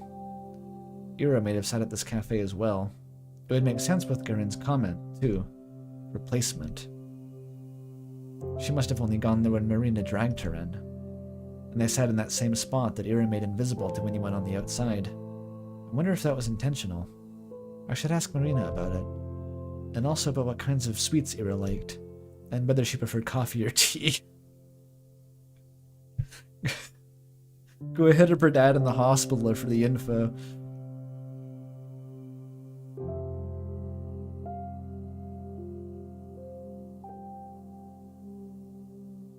I can't wait for Ira to come back. She's probably dead. She probably died. Oh well.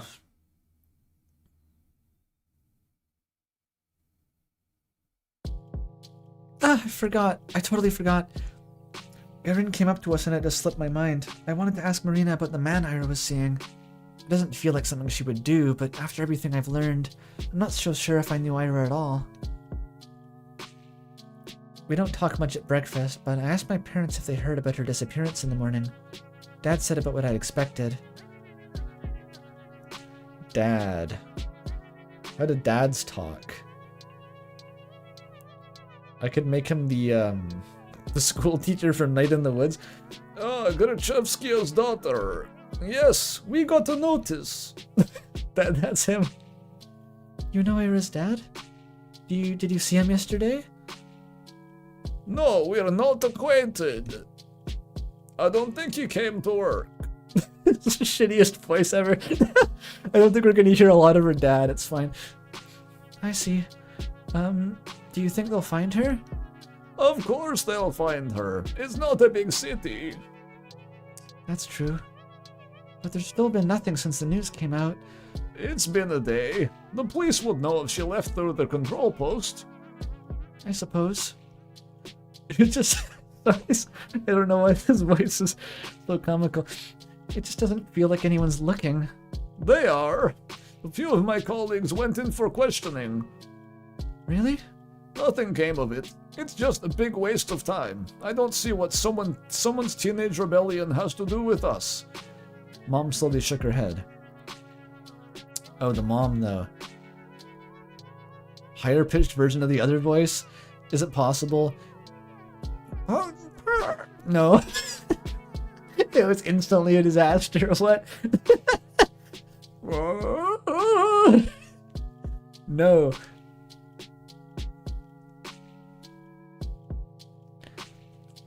Marge. Poor girl. Poor me. I'm a poor girl. It is just Ralsei. This made me feel a little more determined. It's clear the attitude toward the case is pretty much the same between both kids and grown-ups. But it does sound like there's an actual investigation going on. So the police aren't just sitting back. At least there's that. No updates? Oh, that's Vedim. No updates? Haven't heard anything. Yeah, me neither. Boring. The boys at the desk next to me are copying homework. Everything is already back to normal. The same conversation, the same digs. Hey, at least Shabina got herself a new friend. Huh? Yeah. Yeah, what's up with that? Some sort of friend haver? Friend slop? You're only friends with her because she's nice. Bro went to see her friend. What's up with that? Got kicked out of the library? I can't go to a cafe now? Look who's getting sassy. We're only curious, you know. It's rare to see you crawl outside your little cave. And what of it? We're just so proud of you, putting yourself out there and all. Wanna hang out with us while you're at it? Huh? Man, what are you doing? What? It could be fun. No, it couldn't. Sabina, don't listen to him. Well, how about it? I... Come on. You're probably all sad after Rochko went MIA. We gotta cheer you up a little. She's fine, leave her be. We can all go to the movies or something, huh? How's that sound? I don't... Jeez, he's messing with you. Vadim, drop it already. Even the the cronies are like, fuck off. Dude, don't ruin it. She was about to agree. You're such an asshole. I wasn't going to. Get the pig's blood! Get the pig's blood, classmate, eh? I think Carrie was girl-to-girl bullying. That hits different. And also Stephen King bullying.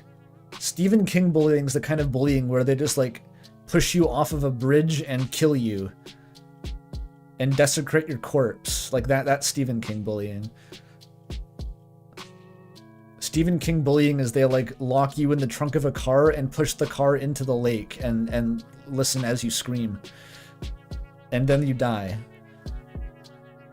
The Stephen King bullying is like pinning you to the ground and like cutting you with a knife until you bleed to death. I sigh. It's always going to be like this now, huh? Ira might come back soon, but once she's transferred, that's all I'll have to look forward to every day. Don't they get tired of this? The main is like that. Good to know.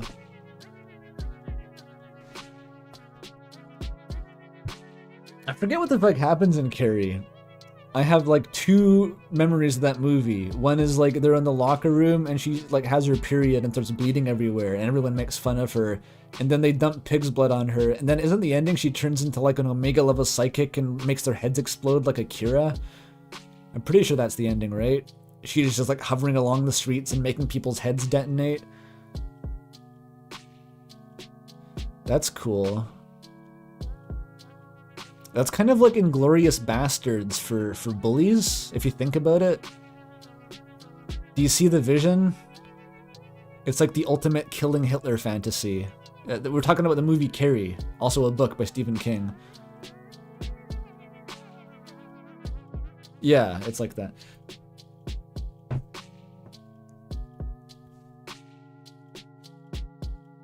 There's not much to do in main account on account of The Dome. I did read The Dome. That was the book that made me stop reading Stephen King because it was so viscerally upsetting.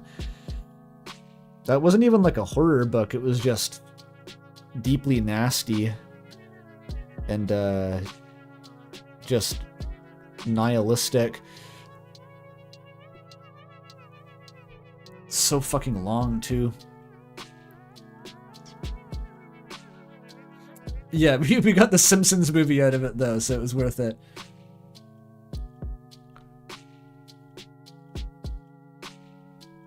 You grew up on King? Your dad is nearly every book he's written. That's no great surprise. I kind of did. I had a Stephen King phase. I read him voraciously for a period of time in high school, but after a certain point, I was just getting like actually like I was becoming misanthropic from reading Stephen King. Like I was just so upset by all the books that I kind of started shying away from them, and I never went back in the end. They are good though. Like they are scary. Quite impressively scary for the written medium. And they have a large variety too. Like some of them are more just horror stories, like spooky, scary ghosts and shit. But a lot of them are just like fucking horrible things happening to people. And then at the end, he'll go into a coke trance and say that it was aliens maybe, but it's mostly just like nasty stuff. He is a good author, yeah, I'd agree with that.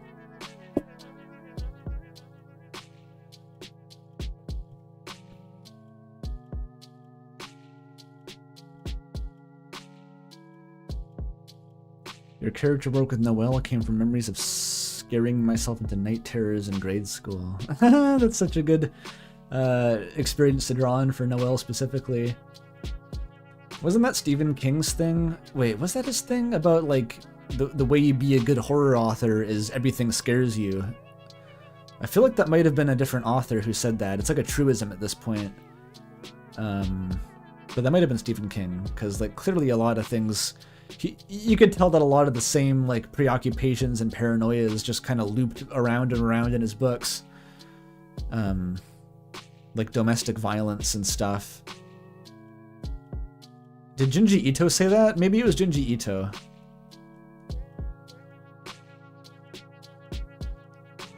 Yeah.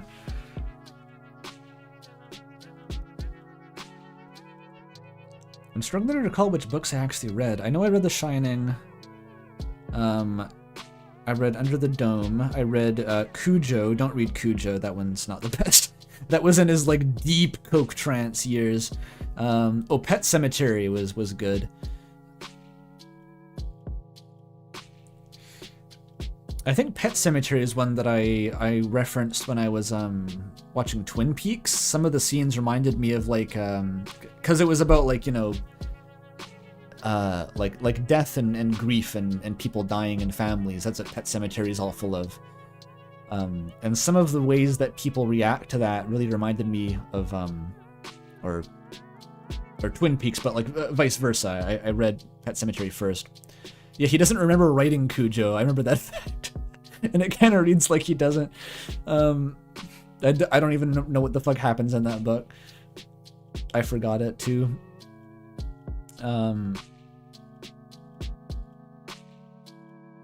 What was I saying? Yeah, Pet Sematary. I think it was that scene where like Laura Palmer's parents just both go fucking nuts after she dies, and are just doing like weird shit, like dancing to themselves and laughing hysterically, and like it's just an embarrassment and knows what to do. Like there was a scene in Pet Sematary where these two relatives of the deceased have a fist fight, and they start fighting, and they fucking fall onto the casket, and the casket falls open and the dead body flops out, and that lives rent free in my head as just like the most Stephen King scene, like the most quintessentially Stephen King scene of all time. It's like dark comedy from the weirdest shit imaginable.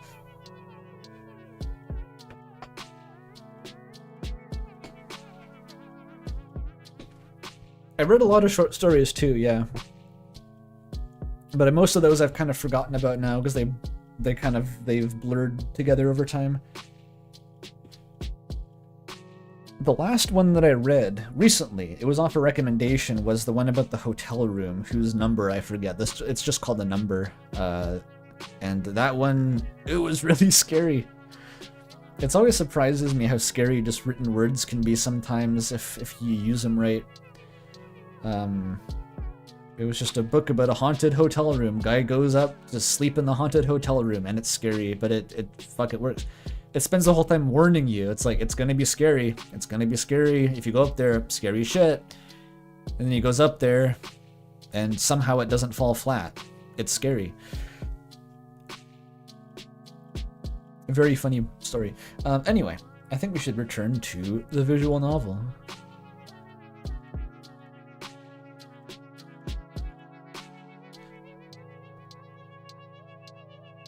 A creepypasta stream. I kind of had a phase where I did look up all those like the old shitty creepypastas and laughed at them. So I don't think doing that myself would really make that much sense. I've kind of moved past my phase of just seeking out shitty media to laugh at it. I used to be really into that, though. Okay. Don't they ever get tired of this? It's always the same jokes.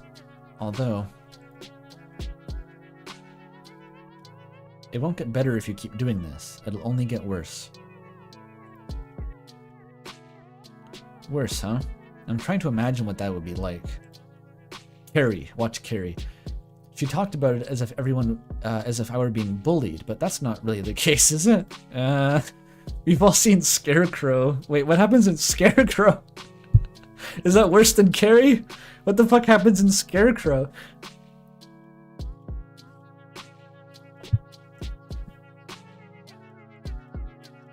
Is it the kind of bullying where they feed you to Golden Freddy and you lose your frontal lobe? We know what actual bullying looks like. No one's hurting me or destroying my clothes. The worst I have to deal with is some tasteless jabs. If anything, I ought to grow a thicker skin. I imagine she meant the boys would get more cruel, but would they really? Don't guys riff on each other all the time? They always call each other names and laugh, right? It's just the way their friendship works. What do you mean therapy? What therapy, Amara? 1986 Soviet Russia Northern Siberian military compound. What therapy? So it's not fair to assume they're trying to make me feel bad. And if they aren't trying to be mean, what's the reason they would have to be more cruel? All things considered, they've been treating me rather politely. Man, I've never been called a dumbass or an asshole, so... I know it was a joke, but speaking hypothetically, would it really be so bad if I went somewhere with them?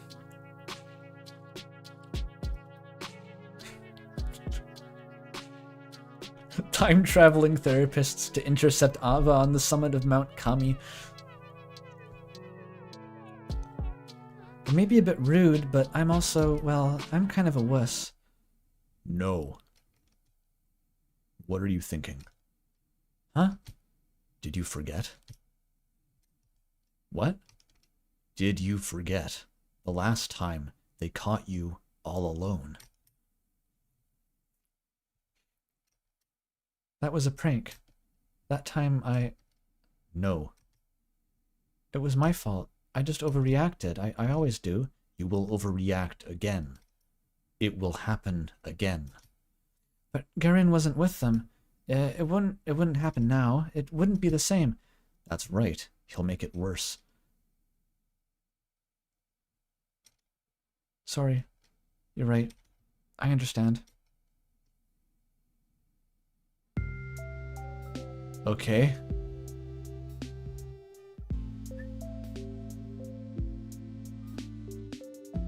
I don't like that.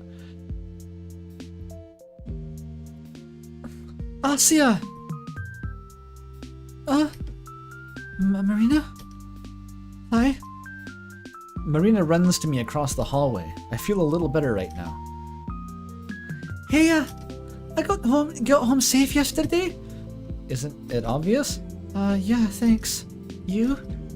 I almost died. What? Okay, so there's this hopscotch on the way to my house.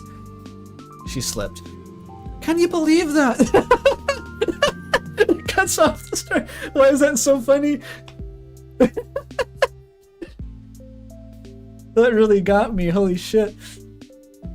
I know that feeling too. I know exactly why. Like, it's like someone leads into the story and you're like, you know immediately what the punchline is, but you just like listen to it and it eventually reaches the... It's like, yeah, she slipped. Can you believe that? They didn't even sand it. That's a hazard. A deadly hazard. Unforgivable. That's what I'm saying. I told my bro to file a complaint, but he just blew me off. Imagine that. It's so terribly rude. I'm basically crippled and he doesn't even care. Oh no. Is it that bad? My butt hurts. I'll get well soon. We chat about dumb things like that for a minute or two.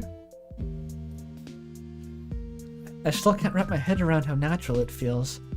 It's so much fun, but Someone in chat said earlier, like, yeah, it's comfortable because you're not talking to your gay crush. This may be the case. This is what it means to have a heterosexual conversation. Or, no, that's the wrong term. You know what I mean. It feels so much fun, but I can't shake off the feeling that we're trying to stave off a question that no one wants to hear the answer to. Platonic, okay. Marina has been nice enough to set an easygoing atmosphere. It's only natural that I should be the one to ruin it. By the way, have you ever heard anything from Ira yet? If Marina were a dog, her ears would droop. No. No. We never had each other's contacts. I see. Should have figured. I doubt she'd call me even if she had my number. Marina was the person Ira went to. If she did get in touch with anyone, it would have to be her. Her or... Ah! Actually, I wanted to ask you about something. Oh? What was it? I took a look around. The hall's rather crowded, more than I would like. I'm not sure it's a good place to discuss this.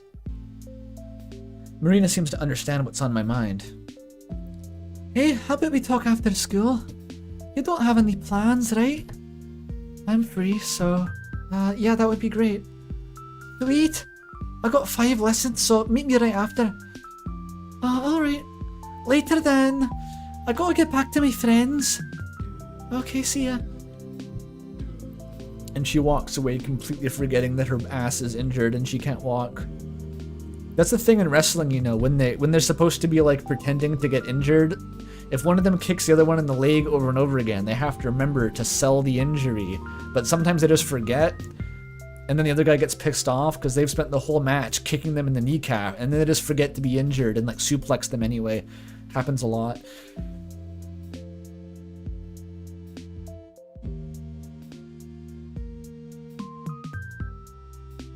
Yeah. She returns to the group of girls on the other side of the hallway. So Marina is pretty popular. Well, duh. She's a really outgoing person. She seems like the type who can get along with just about anybody. I'm just not used to people like that paying any attention to me. It doesn't feel real. As if it's breaking some sort of unspoken rule. As if it's yet another way the universe has allowed me to cheat.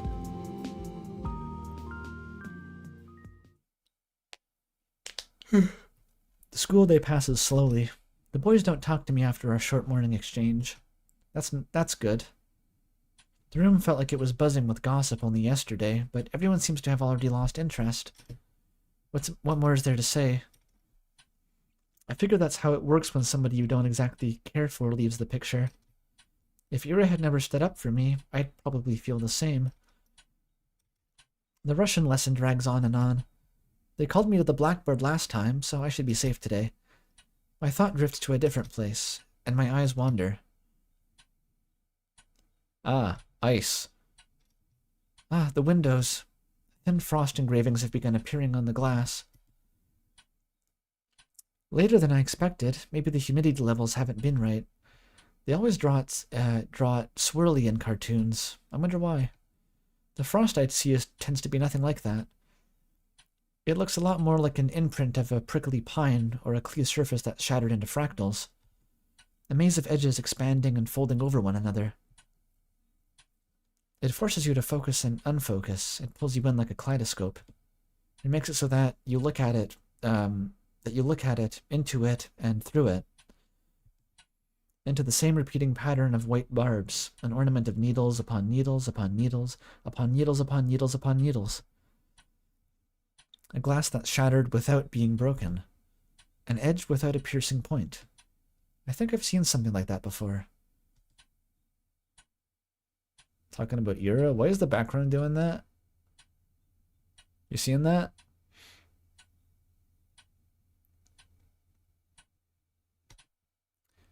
It's just like that time.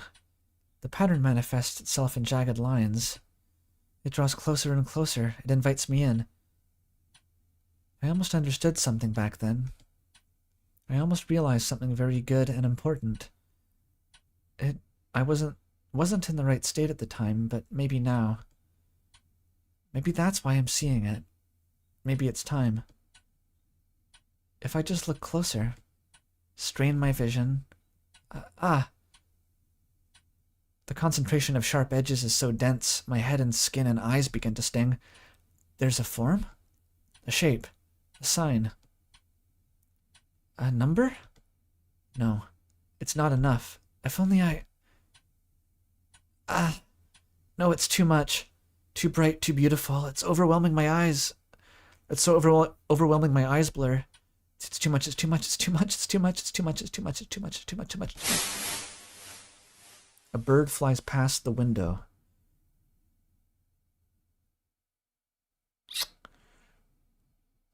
This is where it's going to get weird.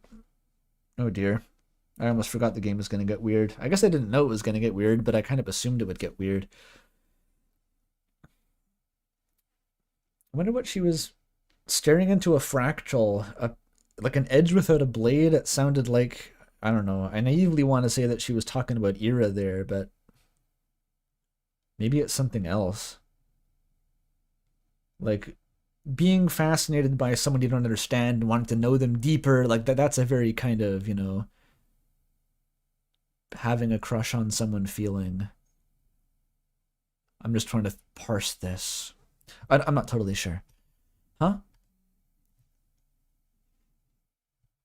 She did say the truth would be worse than the dare. Oh. What an ominous thing to say, Courier. I look around. Everyone is quietly writing in their notebooks. Did anyone hear that? Did anyone see? My eyes snap back to the frost-covered window. Are there not supposed to be birds? It's lovely.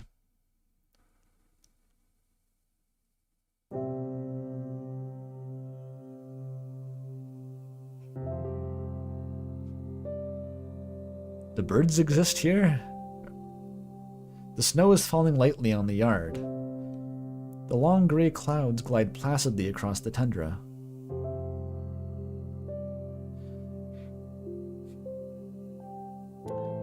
That overwrite in different text box? Oh. That's interesting, if so. I didn't notice that. Snow is falling lightly on the yard. The long gray clouds glide placidly across the tundra. I stand by the main entrance and wait for Marina to show up. She should be free at the same time as I, so why isn't she here yet?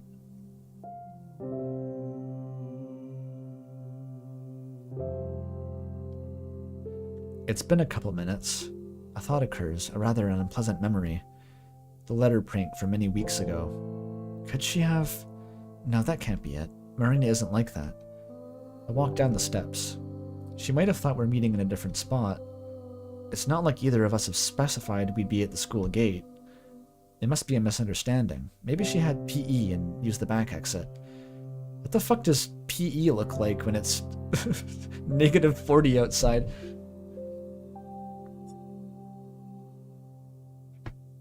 Or, no, not outside. I guess the back exit through the gym or something. I'll scout the perimeter just in case.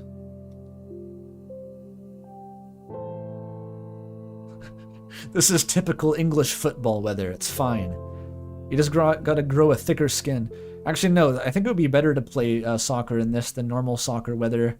Normal soccer weather is like gray and drizzling with rain, with a flooded field, and it's 4 degrees Celsius. I think negative 20 with snow would be like nicer somehow.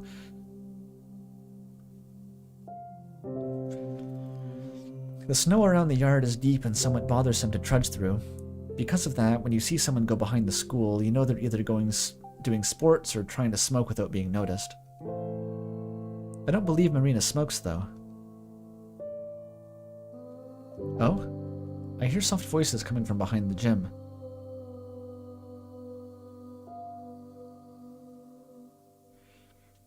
Yeah, I'm assuming that like there would be birds. Like, I think birds can be pretty northern. If this is on the north coast of Russia, then that's like very fucking northern, though. I hear soft voices coming from behind the gym. Aha. Maria's class must be getting out of PE. I knew it. Maybe I can catch her there. You don't mess with me. Stop playing fucking dumb. Quiet, damn it. I told you I don't know. I'm sorry. What? You know what's going on, don't you? I think I forgot? She's been saying random shit, staring at nothing. Mom's getting real worried, and you know this, right? Right? The boy's voice is so shaky. It takes me a moment to recognize it as Garen. Oh, okay. Wait, Garen? He's Garen now, okay? That's the pronunciation. Garen Hansen. Garen? This anxious? You had this, Marina. Vadek? I'm begging you, please. Please, I don't know what to do. I'm sorry. No, that's the wrong voice. I'm sorry, I don't know. I wish I did, but... You got better. Listen. Don't give me that. I have a pair of eyes, alright? I know you're not the same or whatever, I get it. But you're functional. So I need to ask you, please. Oh? What? Crud. I wanted to back off all sneaky like, oh, a twig broke. What is that referring to? You got better? What? What does that mean? And he's talking about a guy he knows doing crazy shit. What is there, like a fucking space virus? What? Functional? That's really spooky. Man, did that backfire. Why did I have to slip?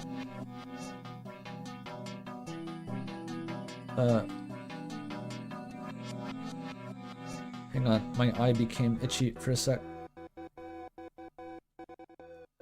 Okay. Why did I have to slip? Asya! You...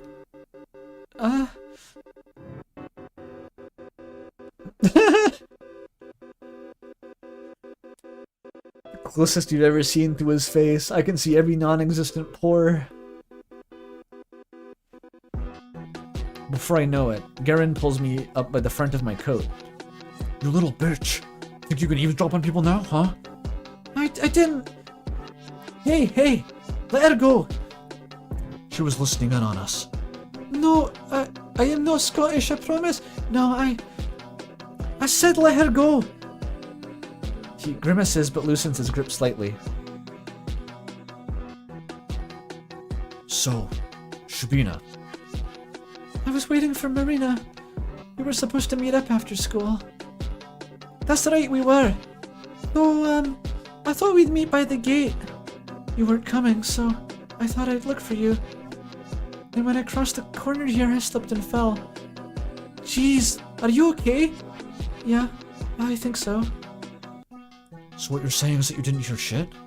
No, nothing. Yeah, right. You suck at lying, Shabina. I'm not. Damn it, Vadek! Drop it already! Whatever. Sure. He almost throws me to the side. Marina runs up and saves me from yet another humiliating fall. Piece of shit. I don't believe you for a second. Try to blabber about this to anyone. See where it gets you. What's your tone? She's got nothing to do with it. You're defending her? Why? You know she's heard all this stuff about you. You won't help her not. Garen clenches his fist. Marina doesn't look at him, instead helping him get the snow out of my clothes. Helping me get the snow out of my clothes. So you have a way? We can talk later. Oh wait, no, why not now? I mean, she totally heard everything, right? Might as well. Actually, why don't you do a recap? How about it? Come on, go ahead. Huh. Think you're being clever? That'll come to bite you in the ass, Marina. Yeah, I think I've had enough of you today. Asya, let's go. She grabs me by the arm and pulls me in the direction of the schoolyard. Does she just like dragging people around? Hey, Marina. You know where to find me. Marina doesn't turn around to see Garen's barely hidden pained expression. He glares at me. For some reason, it doesn't scare me at all.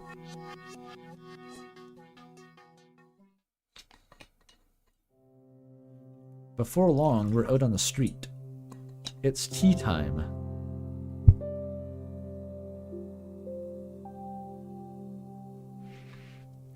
You know, it's been too long since we've seen our friend. Shaggy too dope. If Shaggy was here, we could make all of this better.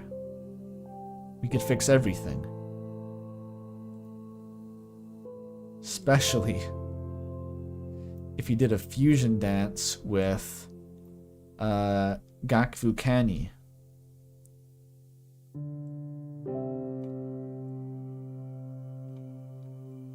Right? Gakvu too dope would know exactly what to do. In this situation, there we go. Yeah, check it out, Akazad. I became a juggalo. Take a sip of the wicked elixir simulacra.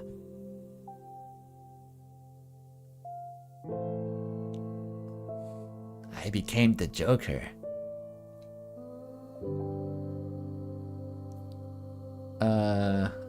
Alright, we'll put these away for now.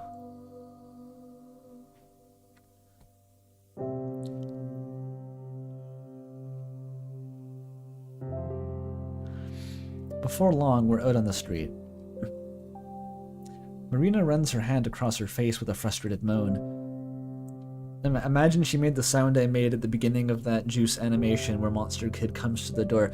Like that. Oh, what a mess. Sorry you got dragged into that, Asuka. Wait, there was a K. There was a K. I swear there was a K. Asuka. She has two different names. Asya. I'm not crazy. Her name is both Asya and Asuka, depending on the phase of the moon.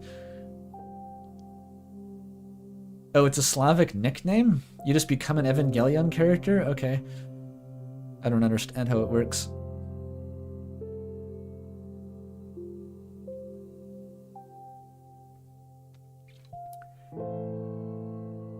At least In Stars in Time wasn't hitting me with the Slavic nicknames. That would have been more than I could bear.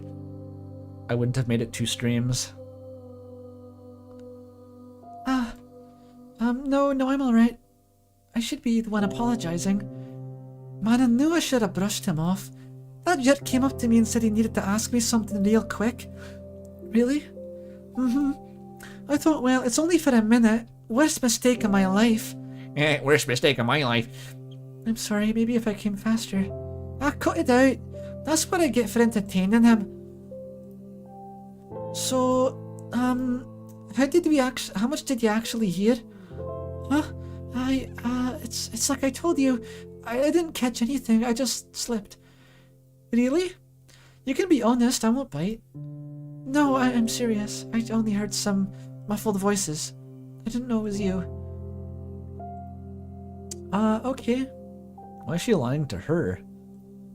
That's cool then. So, is everything fine? He was in a really bad mood. No kidding. Been a while since I last saw this guy so cranky. I'm all good though, if you say so. Please be safe. Tell that to Vadak. That squid better watch out. She proudly slaps her bicep. I've been to the gym. There's a gym here? She's telling the king now! I gave her the king now voice by accident! Fuck, abort, delete that! I've been to the gym. I've held weights. I've held weights. Terrifying.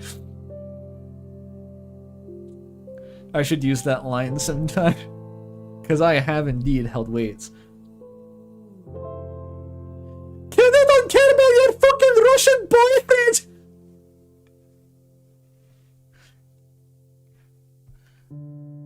Hey.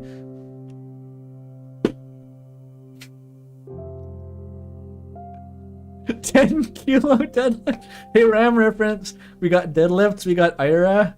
We're slowly building the cast back up.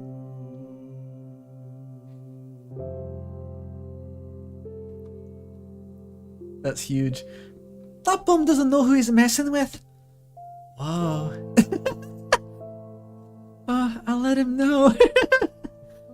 Marina's voice sounds so carefree. She is SpongeBob. I think she's SpongeBob, kind of, okay? SpongeBob would be really impressed by a 10 kilo deadlift. She's SpongeBob in a world of Squidwards, and that world is like the blasted icy wastes of Soviet Siberia. Does she really believe me? If Garen's lying about right about one thing, it's that I'm just no good at lying. But you know what? That doesn't matter. Marina would be happiest if I forgot about it all, so that's what I'll do. And when my lie will circle back, and then my lie will circle back to being true. Bet you didn't think of that, huh? Anyways, I'm hungry as hell. You wanna grab a bite? We could go hang out at Zvezdoshka again. Wait, I need to nail that in the accent. I need to do a redo. Zvezdoch. Wanna grab a bite? We could go hang out at Zvezdoshka again. Close enough.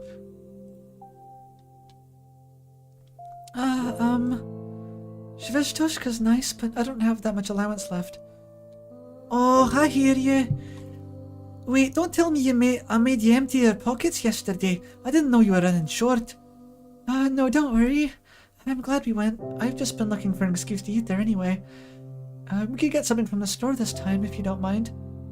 Sure then. I was just thinking, wow, it's perfect walking weather. It's only -20.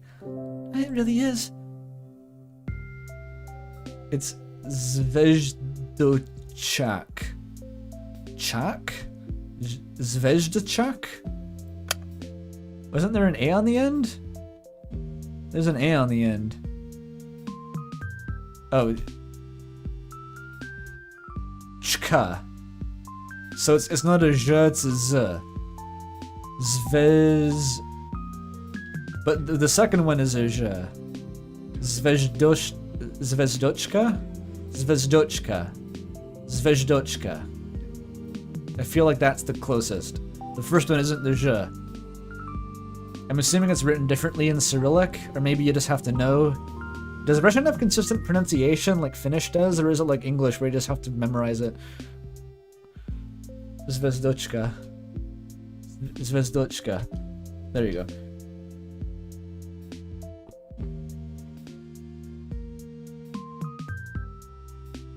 It's mostly consistent. I just wonder what differentiates the Z from the Z. Maybe it's like a start of word thing, or maybe it's a different Cyrillic character.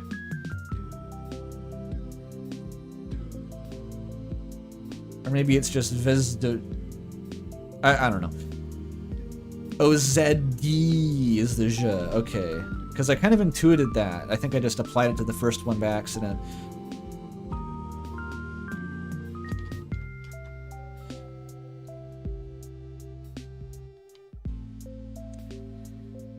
Okay. Wait, the game is back here. We leisurely make our way down the street, chatting about this and that. Turns out Marina goes to the cafe several times a week with different people. Classmate A on Monday, classmates B and C on Wednesday, classmates D, they don't get names, D, E, and F on Friday, and so on. Sounds fun in theory, but I'd probably die if I had to live like that. Did you say that out loud? That's not that bad. If I really don't want to go, I don't. Still, it must cost you quite a lot. I guess. I get plenty of allowance, so it's whatever. Oh, I see. That's nice then. It's good when parents are so understanding. Though I wasn't really thinking about money. Huh. I wouldn't know. I live with my big brother. He doesn't care as long as I don't bother him. And I don't bother him as long as I have cash. It's like we have a contract. Oh wow. That's pretty cool. You think? Yeah. I mean, it sounds fun living with your sibling. And you do get to eat treats at the cafe all the time. Not all the time. You think that I'm some sort of sugar addict? So that's where you get the energy. No, listen here. I'm joking. It's the first time she made a joke ever. She didn't understand.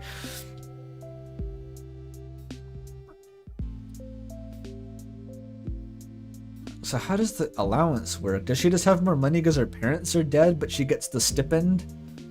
Maybe that's how it works? I'm assuming her parents are fucking dead. Her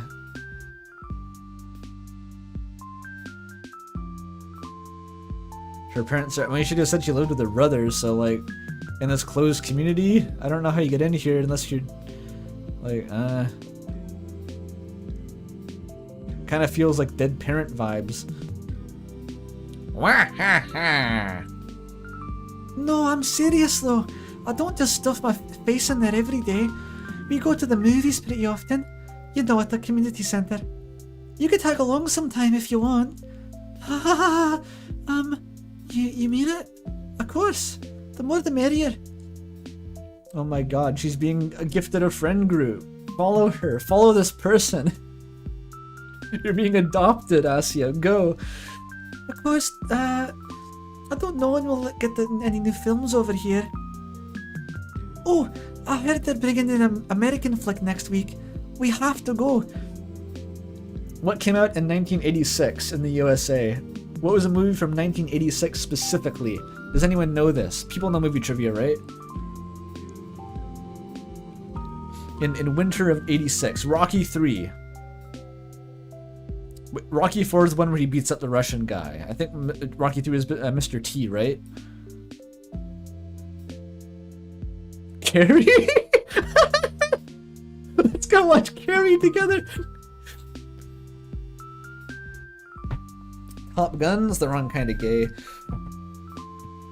Aliens. That's good.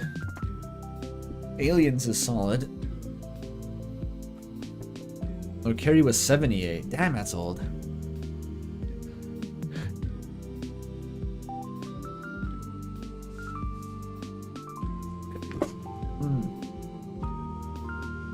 Is this movie about us? Nah, don't worry about it. The movie adaptation of Little Shop of Horrors. I saw a school play production of that once. Really? I'd love to. Then it's settled. Oh yeah. Looks banging in here. This looks at the photos of the fucking Chernobyl reactor victims before they die. It's the elephant's foot behind that shelf. Jesus. Wasn't Star Wars 70... No, that was 79, I think. Wasn't Star Wars 79? Or like 77. Ah, shit.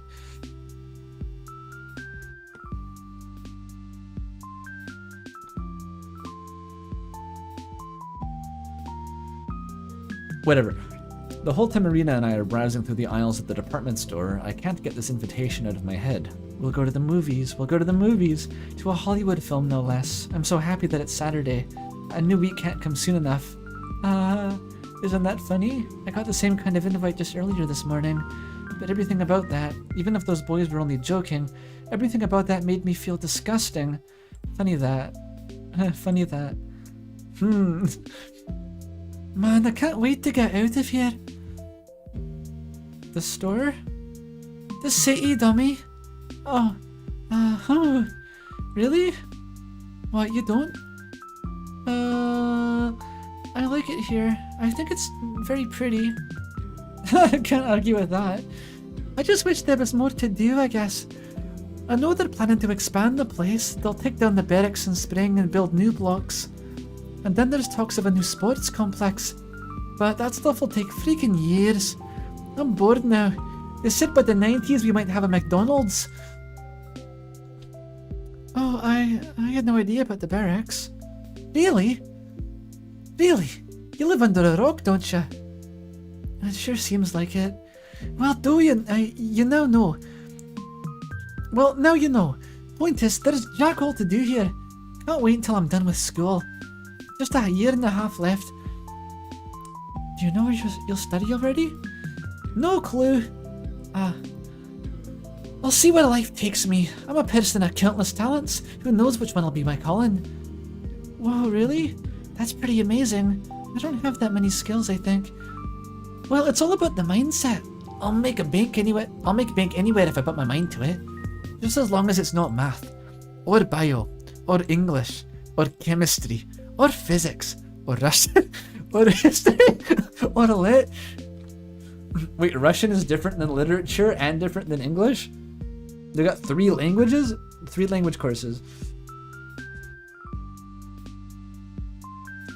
Wait a second. How about you?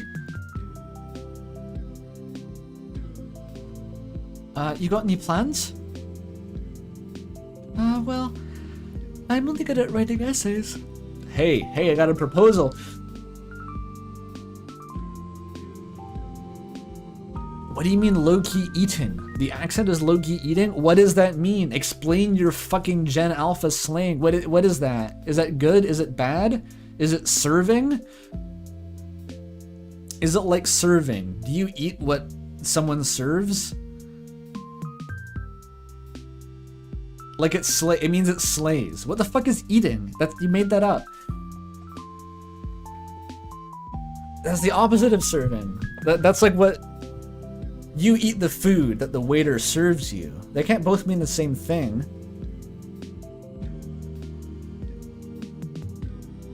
I've never heard that before. No one says that.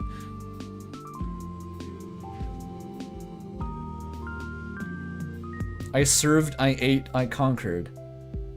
Washed and cooked mean the same. They're all about potatoes.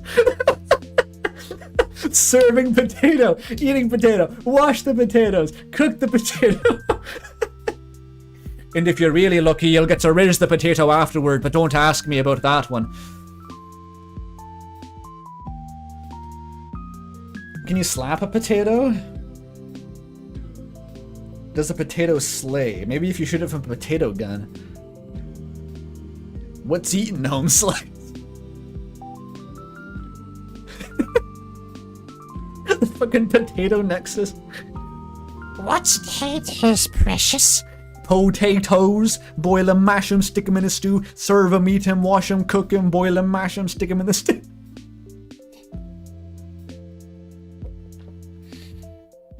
I need to calm down.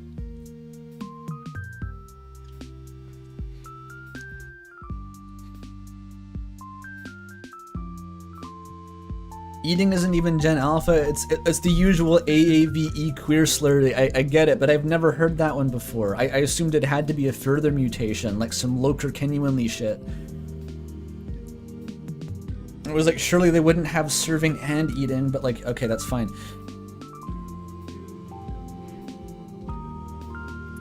Well, I'm only good at writing essays.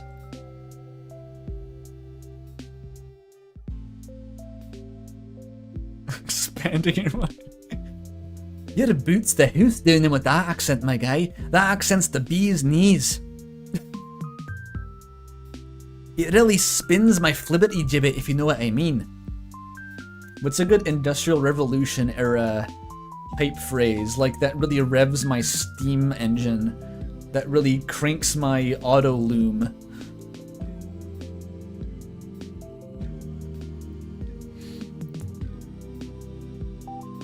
That really sends the ship full of East Indian spices to my trade port, if you know what I mean. You're really delivering the pineapples right now. This is more like exploration age. We're going back to like 1700s. Yanks my chain. Okay, that's later.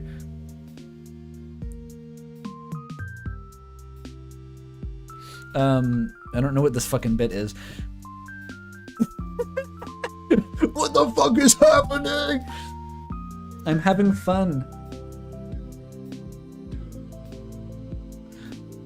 I don't think you huff the elven foot. I think you sample it. This really samples my elephant's foot. That's a good Soviet era idiom, I think. Hey babe, are you the elephant's foot? Cause I'm trapped in a dark, hot room with you, slowly dying of your radiation. Are you the elephant's foot? Cause I'm firing a Kalashnikov at you from around a corner while wearing a lead mask. Are you the elephant's foot? Cause I am sneaking into the Pripyat reactor building in defiance of Soviet authorities to sneak out a sample so I can analyze it in my lab later. Of you. That really... You really prompt criticals my reactor, babe. You really void my coolant tank. Maybe, okay, that one's a bit too much.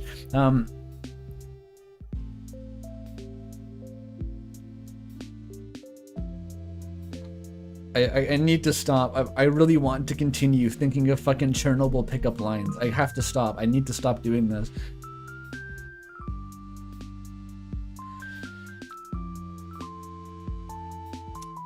Must continue. The end. Well, I'm only good at writing essays, so probably something in the arts. Oh! I thought you were like top student or something. No, not at all. Birdley's the smart one. I just copy his homework. I do my homework, but when the teacher asks me something in front of the class, it's like my head goes empty and I'm whirling and swirling and all my stomach goes in knots and I'm so afraid. Johnny Chaos. He's probably the only person in the whole school who does homework.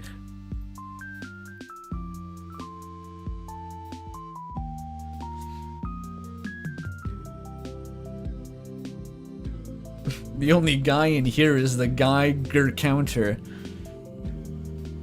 It's not really a pickup line. That's like saying they're lesbians. Is that the angle? Wild. I don't do very well on tests either. Oh, that's surprising. You look pretty brainy. Surely it's not a symptom of an underlying mental illness you've got there. Thanks. No problem. Both of us end up getting fruit juice and sausage rolls. Delicious. Yummy fruit juice.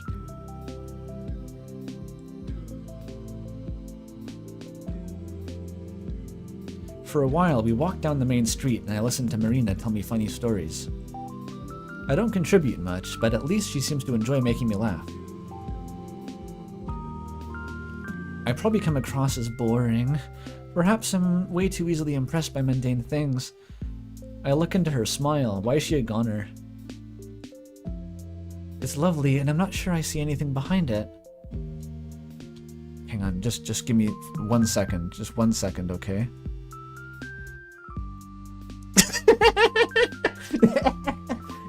I had to.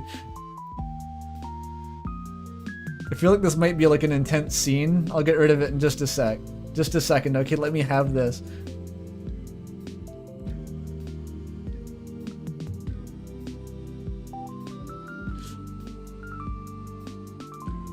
It's lovely, and I'm not sure I see anything behind it. But Marina's a very nice person. With nice people like that, it's hard to tell. Maybe she thinks I'm lame, but doesn't realize it. Maybe she's stifling that feeling down, or out of the goodness of her heart. Maybe one day it will become too heavy, too unbearable, and that's when she'll explode at me for all the times I've acted strange or looked too ugly next to her. The day is getting closer with each passing minute. It's rapidly approaching, and she's none the wiser. But that's fine. I know it's coming, so I will prepare. Until that day, I'll enjoy my time with Marina to the fullest. The small response didn't come out of nowhere. I understand. Ira, who was supposed to be here until the tail end of December, went away. The same Ira that came as an answer to all my prayers. Bringing her to me probably cost the world a lot of effort. When all that effort was cut short, well, her philosophy is like, it's like the most beautiful self-hatred I've ever seen. It's like, she genuinely believes that like the entire world is on her side and is like desperately collaborating to bring her good things. But she also doesn't believe that she deserves it. It's like a crazy duality of thinking. But like she thinks that the whole world is like bending over backward to like make her life better. That's so sweet. Like it's cute. It's so incredibly cute.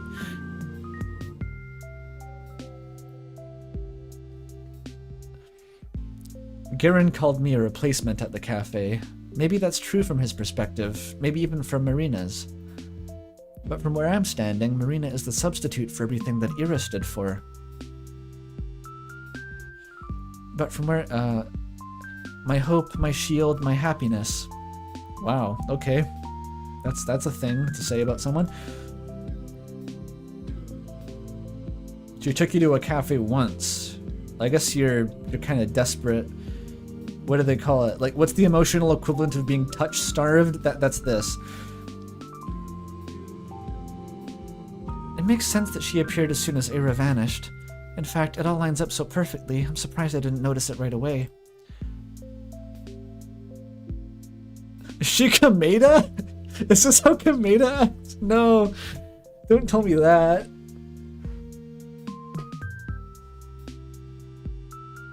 Of course, that's what it is. But then I'm not certain why it isn't working like it should. It's not Marina's fault. It's not the fault of the universe either. That leaves only one other suspect, me. Something in my brain just refuses to connect. It feels amazing to have someone like Marina go out of her way to talk to me, even if it's only because Ira is missing. Nevertheless, I can't appreciate it fully. I can't get lost in it the way that I'm clearly meant to. What is she freaking out about? Like, is her only reference for a human relationship the girl she clearly had a crush on, and now she's like, it doesn't feel gay like it used to, and so it's wrong? Like, is this just autism? Like, what exactly is wrong with her?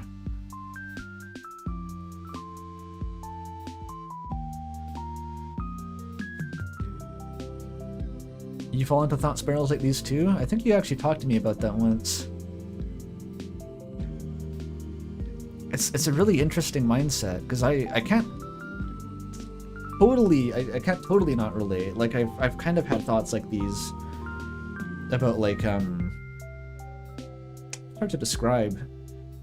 It's like enjoying someone's presence but you don't feel like you're becoming friends. Like those are two different things. Kind of. It's hard to articulate. But so I can kind of picture the thought spiral that she's getting into here.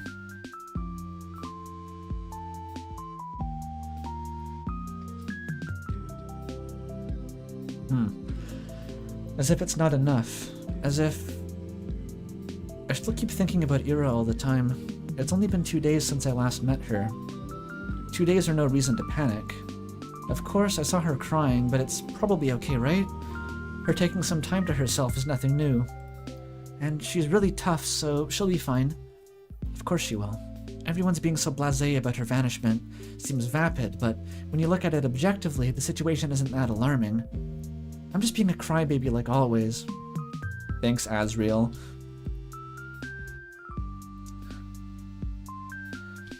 Then again, that's a harmful way of thinking.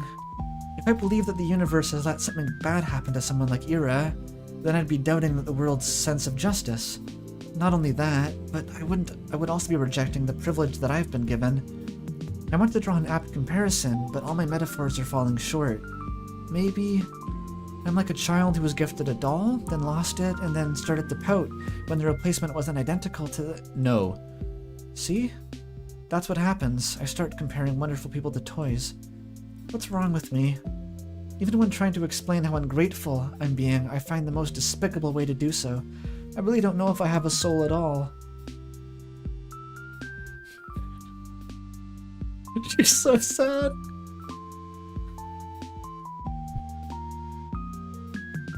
I was overwhelmed with moe feelings for a second. I want to hug her. That was so sad. That was just a sad thing to say. Holy shit.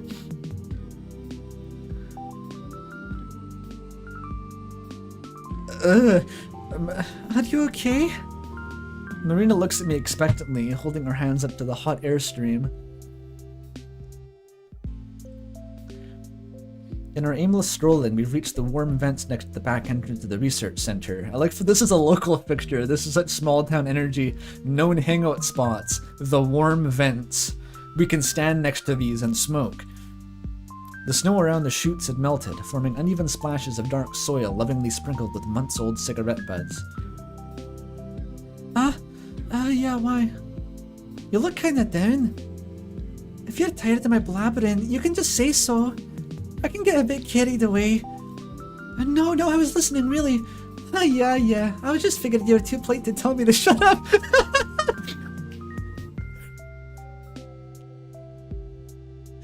So you're taking... Yeah, I'd take her to McDonald's and buy her a Happy Meal and assuring her you're doing that because you genuinely like her. If only there was a McDonald's. This doesn't even have McDonald's. That was, again, the people at New University from an interior BC town called Salmon Arm, which is maybe the strangest name for a town I have ever heard. They really hit different out in Canada. Salmon Arm. But yeah, you're saying like the hangout spots are like the McDonald's and the forest. That's what you get. McDonald's, forest, night in the woods.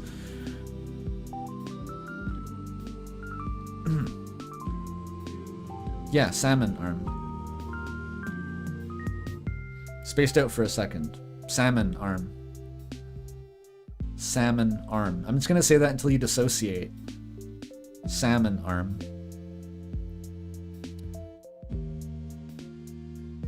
Anyway. Yeah, I figured you were too polite to tell me to shut up. Oh, I could have made her Kaz key. I'm a fucking dipshit. I'm an idiot. The voice was right there. Oh, she's Kaz key. Fuck. Whatever.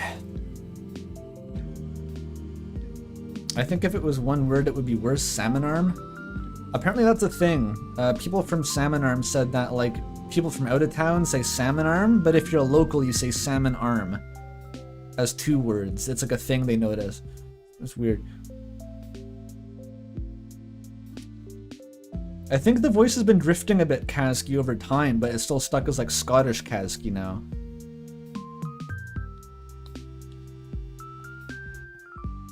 It's fine. I wouldn't. I just like listening to you. Honest? Yeah, honest. Your stories are fun, and you have so many friends. I'm surprised that, I appreciate you making time for me is all. Please, am I supposed to sit on my butt eating cake while Ada's gone? I mean, just yesterday. We actually haven't put in stuff to talk about. Like, we should do that then. Man, heck, it's nice to break off from a schedule every once in a while. Variety's the spice of life, yeah? Alright. Gonna steal Asia's head and dunk it like a basketball. God, I hope so. She needs it. I kind of put a damper on your plans. Sorry. Dude, I just said it's cool. I like talking to you. It's like relaxing. Relaxing? Yeah. It's weird saying that with the disappearance and all. But when I discuss stuff with you, it doesn't feel so scary. Ah, that's amazing. I've actually felt that way since yesterday. I thought talking about such things should make you anxious, but it doesn't feel that way at all. Right? Now that's scary. What kind of therapy is that? They know what therapy is. They know what therapy is in 1980s Russia? That's surprising.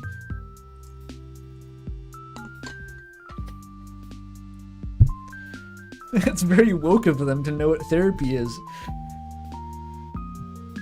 It's pretty strange. That's not my voice, sorry. That's pretty strange.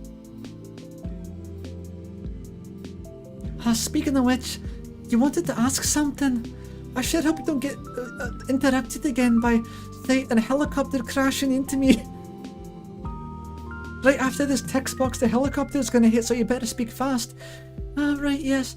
There's this rumor going around, and I don't know if I believe it. Maybe you know? Huh? Was I ever seeing some, older man? This. Figured you'd hear it eventually. Yeah, I thought it might be true at first, that Ira could have eloped with that person or something, but you never mentioned anything of the sort, so it's probably just gossip. Elope? Ew! Ew! Why? I thought it sounded quite romantic. Romantic? The guy's 35! Well, love has no age, right? Yeah! Don't say stuff like that, it's dangerous! She didn't know. It's a good thing she didn't have access to AO3 until now.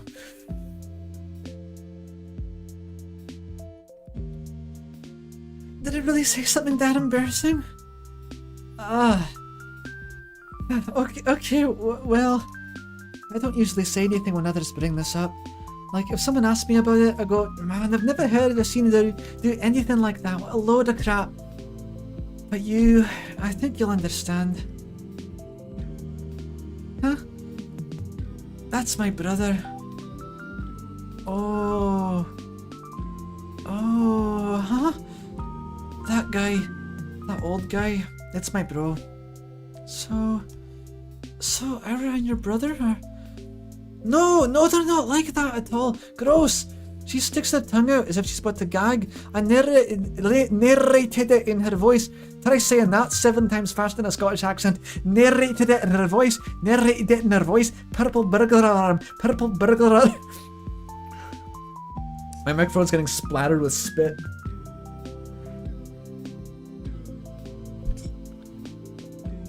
She sticks her tongue out as if she's about to gag. That bad? I would literally die. Oh no, but what's going on then? If you don't mind telling me. That's fine. I think if anyone should know it's you. Really? I can trust you, right? You're not going to run and tattletale first chance you get, yeah? Yeah, of course. I mean, of course not. Thought so. Anyway, my brother Lev, he works at the labs. Like the ones at the research complex. He's been helping Ira. Helping? With what? I guess you could call it managing her stress. Huh? She has a kind of neurotic condition. Sometimes her head just goes haywire and there's nothing she can do. Liv says it's some brain chemistry stuff. I can't say anything more than that. Like bipolar? Like schizophrenia maybe? So when she got angry at her... No, I keep doing it. So when she got angry at her classmates... No, that's Ira at her soundest, if you can believe it. Oh. You know it when you see it. Sometimes she just can't focus on anything, any sound, any person. Sometimes her mind gets tangled and she starts to panic. Things like that. Yeah, Laura Palmer. This is Laura Palmer. We knew from the start that she was Laura Palmer. I see. You think she was, tangled up the day we saw her? Yes, absolutely. It has to be that. It hasn't been that bad in a long while. Not even a year ago when she started treatment. All along, the whole time I had zero clue. The more I learn, the stupider I feel. I just picture her going through all of that. It makes my heart ache. Poor Ira. Well, lucky really. I mean, I don't know where she'd be if Lev refused to help. There's only so much I could do. But he got Ira to take the meds. But he got Ira the meds. The meds? Some pills to keep her head in check. They're not the type you can get from a pharmacy. You mean illegal drugs? What? No. Don't make it sound scary. Sorry, maybe I misunderstood. Jesus, nothing that bad. Just a new type of pill, so it's hard to come by. Oh, wow. Well, anyway, I doubt Ira followed Lev's recommendations to a T, but at least she got better for a while. That's incredible. Your brother must be an amazing person. Both of you. Yeah, stop it. I didn't do too much. Probably annoyed her more than anything. I'm sure you were important to her too. Huh? Yeah, you think so? Mm-hmm. Well, who knows? Ira rejected the therapy after all. What? She just flat out refused a month ago. Stopped taking their pills, stopped coming to our place. And, well, You saw what happened. But why? She was feeling better, right? You said it helped. Marina solemnly shrugged. She just decided that she didn't want it anymore. Med's gonna have some awful side effects, so I can't really blame her. Still, I wish she talked it out with us. Without the pills, those little states will only worsen. Why didn't you say any of this earlier? Huh? Why did you keep this to yourself? Why didn't you tell anyone? She might be in danger. What if she gets injured when she's in that state? Are you seriously asking me that? I told you why we can't go around telling people she had issues like that. Think about her kid brother for a second. Think about Ira for a second. You really think that her family reputation is worth more than her safety? That's not right at all. Jesus, Asya, I'm not asking that. Look, let's say I told the police about Ira's problem. Let's say I told them Lev was helping her. What then? What would that change? Would it point them toward her location? A culprit? Maybe it'd give them a motive. Yeah, I guess there's that. But so what? What do you mean, so what? They'll know she didn't run away just because she was rebelling or throwing a fit or anything like that. Then everyone will understand it's serious. Everyone will work hard to find her. Maybe the whole city. Marina's bitter laugh is sharp enough to sting. They'll take it seriously, band together. They'll take it. Asya, you should be on TV or something. Listen, Asya. Asyanka, some other bullshit nickname. That's not how it works at all. You mean the police? The world. You think everyone will suddenly feel bad for her? That's cute. Let me tell you what people will actually say. People will say, oh, that makes sense. I always thought there was something off with her. That's right, she was totally messed up in the head. Yeah, this was bound to happen. Sick people can just snap. It's sad, but what can you do? No point looking now. Bit in the 10, she killed herself in the ditch. Bit in the 100, she froze to death. Shut up! Don't say that! Stop lying to me. I'm not lying, damn it. That's how it's gonna go, and you know it. They'll turn it into an excuse to gossip more. They'll turn it into an excuse to brush her off. Take her life, her choices, her disappearance, everything. Even if Ada's really gone, everyone will remember her as that. That'll be the basket. She'll be the basket case that always had it coming. Does that have a nice ring to you? Yeah. That's just not right.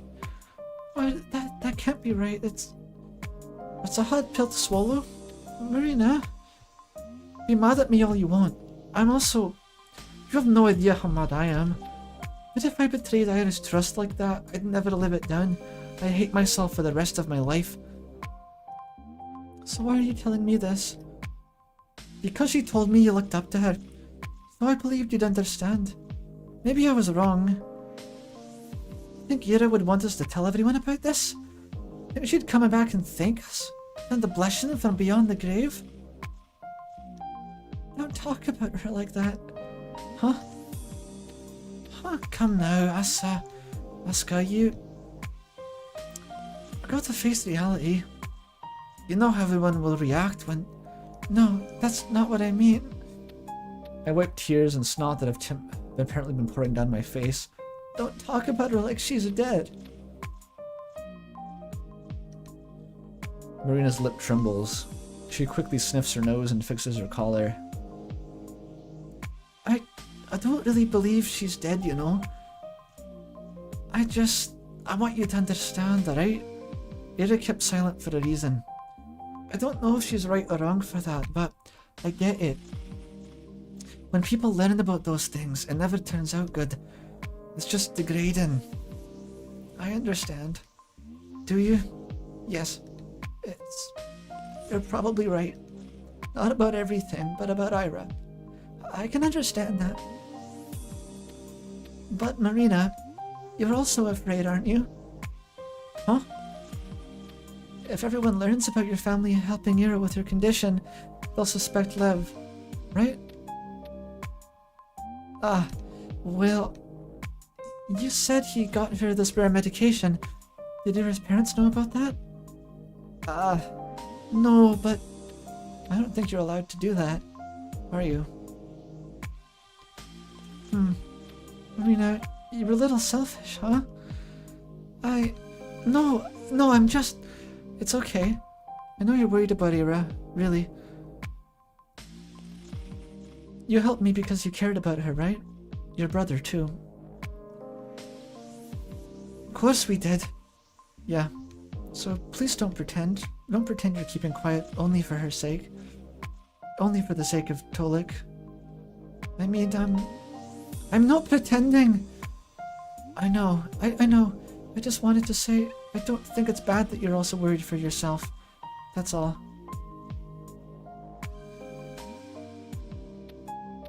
She would not say this about herself. Yeah, sure. Why not? I'm scared to get in trouble. There. You don't have to say it like that. What? I'm saying that. I'm putting it out there. I don't want to get in trouble. I don't want my brother to get in trouble.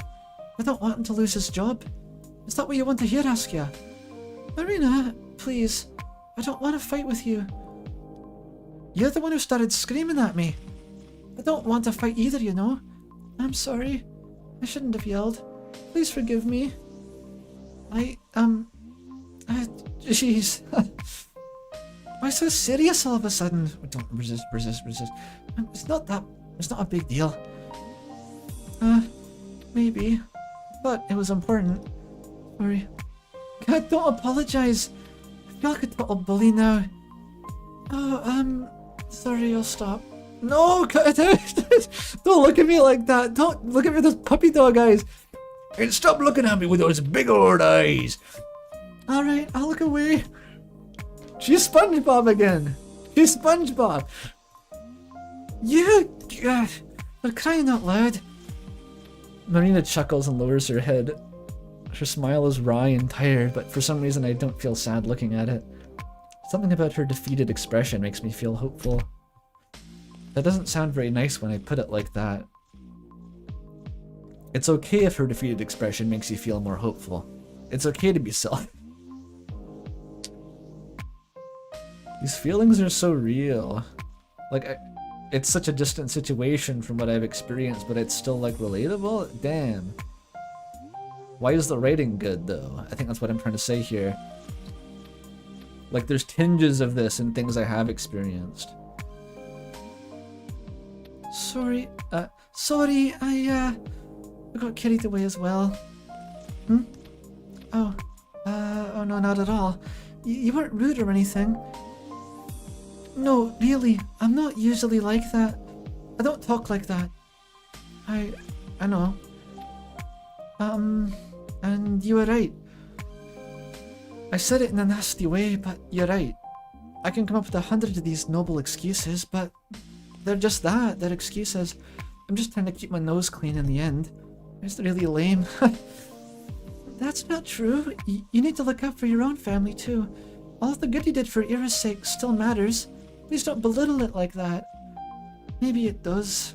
I don't know anymore. Everyone's just looking to save their own skin at the end of the day. Every man's an animal, yeah? That's not what I mean at all. No? I think you're still a very good person, Marina.